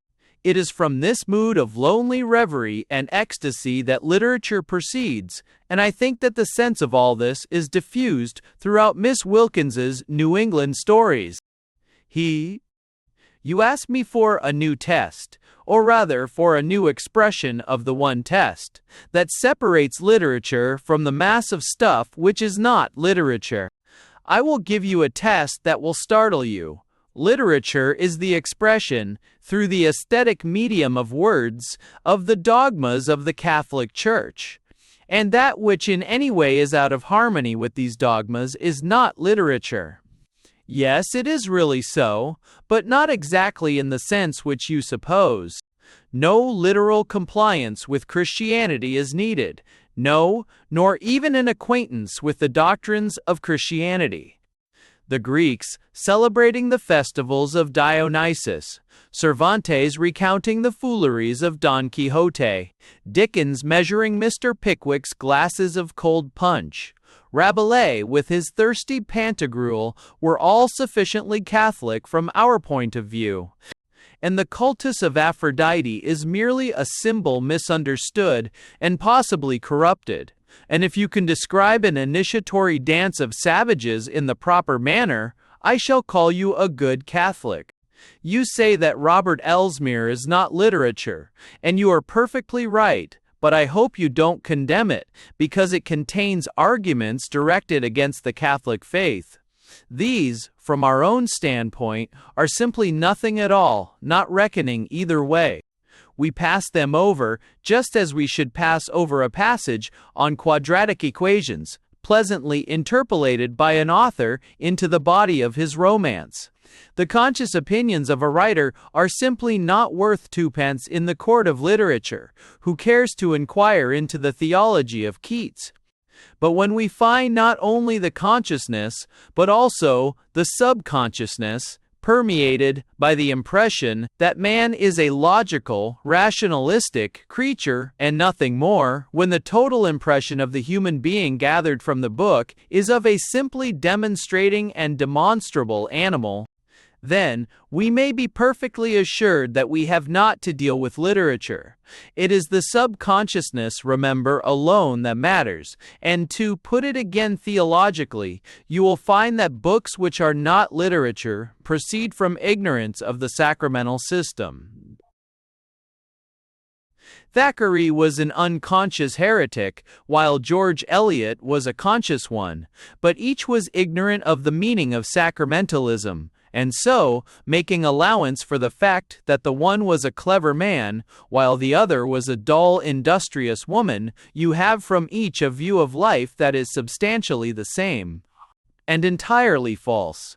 Each was profoundly convinced that there are milestones on the Dover Road, and each, in his several way, was so intent on the truth of this proposition, and it is a perfectly true one, that the secret of the scenery and the secret of Canterbury Cathedral are altogether to seek in their books. Certainly the gentleman is a delightful companion, and the milestones seem few indeed while we are on the way, while with the other guide, we feel like a girls' school, compelled to listen to the now young ladies and the lessons which every object on the road suggests. Still, the total view is much the same in genus if not in species, and you may add Flaubert to your companions on the road, and you will be in the same case. But read a chapter of Don Quixote. You will not be aware of the existence of the milestones, since your gaze is fixed on the mystery of the woods, and you are a pilgrim to the blissful shrine beyond. Don't imagine that you can improve your literary chances by subscribing the Catechism or the Decrees of the Council of Trent. No, I can give you no such short and easy plan for excelling. But I tell you that unless you have assimilated the final dogmas, the eternal truths, upon which those things rest, consciously if you please, but subconsciously of necessity, you can never write literature, however clever and amusing you may be. Think of it, and you will see that from the literary standpoint, Catholic dogma is merely the witness, under a special symbolism, of the enduring facts of human nature and the universe. It is merely the voice which tells us distinctly that man is not the creature of the drawing room and the stock exchange, but a lonely, awful soul confronted by the source of all souls. And you will realize that to make literature it is necessary to be, at all events, subconsciously Catholic. Have you noticed how many of the greatest writers, so far from desiring that complement of fidelity to life, do their best to get away from life, to make their books, in ordinary phraseology, unreal? I do not know whether anybody has compared the facts before, or made the only possible inference from them. But you remember how Rabelais professes to derive his book from a little moldy manuscript found in a tomb, how Cervantes, beginning in a propria persona authores asses, breaks off and discovers the true history of Don Quixote in the Arabic manuscript of Cid Hamet Benengeli, how Hawthorne prologizes with the custom house at Salem, and lights in an old lumber room on the documents telling him the history of the Scarlet Letter. Pickwick was a transcript of the transactions or papers of the Pickwick Club, and Tennyson's Morte d'Arthur shelters itself in the same way behind the personality of an imaginary writer. There is a very profound significance in all this, and you find a trace of the same instinct in the Greek tragedies, where the final scene, the peripeteia, is not shown on the stage, but described by a messenger. The fact is that the true artist, so far from being the imitator of life, endures some of his severest struggles in endeavoring to get away from life, and until he can do this, he knows that his labor is all in vain. It would be amusing to trace all the various devices which have been used to secure this effect of separation, of withdrawal from the common track of common things. I have just pointed out one, the hiding of the author as it were behind a mask, and in the Greek play the analogous talking of what has happened in place of visibly showing it, but there must be many more. From this instinct I imagine arises the historical novel in all its forms. You make your story remote by placing it far back in time, by the exhibition of strange dresses and unfamiliar manners. Or again, you may get virtually the same effect by using the remoteness of space, by playing on the theme, far, far away, which really calls up a very similar emotion to that produced by the other theme of long, long ago, or once on a time, as the fairy tale has it. Briefly, we may say that all strangeness of incident or plot or style makes for this one end, and of course you see that all this is only the repetition of our old text in another form. It is perhaps hardly necessary to give the caution that, on the principle of corruptio optimi, there is nothing more melancholy than the book which has the body of fine literature without the soul, which uses literary methods without understanding. You needn't ask for proofs of that proposition. Our memories are aghast with recollections of feudal historical novels, of the terrific school of the Two Horsemen, and every Christmas brings its huge budget of those dreadful boys' books which carry commonplace to the very ends of the earth, and occasionally penetrate to the stars. And in style too, what can be more depressing than the style which is meant to be strange, and is only flatulent? In many cases, of course, such books as I have alluded to are mere survivals of tradition, conventions of bookmaking which bear witness to the fact that pirates and treasure hoards were once symbols of wonder, and the extravagancies of style are probably to be accounted for in the same way. At some remote period it may possibly have been effective to call the sun the glorious orb, and even now some minds may be made to realize the strangeness of great flights of birds by the phrase the feathered zingari of the air. But if one is a little sophisticated, one feels the pathos and the futility of such efforts. The writer has felt and experienced the wonder of things, the beauty of the sun and the hieroglyphic mystery of the figures that the birds make in the air, and he feels, quite rightly, that to describe wonders one must suggest wonder by words. Unfortunately, he breaks down at this point and falls back on unhappy phrases that give the very opposite impression to that which he wishes to excite. Here you have the whole history of poetic diction. The instinct is in itself an entirely right one, and I need hardly say that the masters, those who have the secret, can use archaic forms, obsolete constructions, conventional phrases even, with miraculous effect. But the beginner would do well to be wary of these things, and to turn his face resolutely away from flowery meads and all the family of inversions. How is one to know when such phrases may be used? If I could give you the answer to that question, I should be also giving you the secret of making literature. And from all our talks, I expect you have gathered this much, at all events, that the art of literature, with all the arts, is quite incommunicable. Many kinds of artifice, even, are unteachable. I could not write or be taught to write one of those George Eliot novels that I have been abusing with such hearty goodwill. But art is by its very definition quite without the jurisdiction of the schools and the realm of the reasoning process, since art is a miracle, superior to the laws. Printed by Turnbull and Spears, Edinburgh. Sieve. Transcriber's notes. The variant spellings bookcase and bookcase, bookmaking and bookmaking, milk punch and milk punch, subconsciousness and subconsciousness, morte d'Arthur and morte d'Arthur are all used in this text. There is no consistency in the use of italics, single quotes, or double quotes. For example, Vanity Fair, and Vanity Fair all appear. The spellings, gurgoyles, pp. 132, insistence, p. Butt, 196, arginet, ecstasis, high, ecstasis, and extravagancies arginet in 96, har, 4, have been left unchanged. The following amendments have been made. 1. Full stop period, added after Sophocles on p53, after runs away, on p8, n89, and after Doctor and Dr. Johnson on p8, 193. Full stop replaced by question mark after unreal, on p214.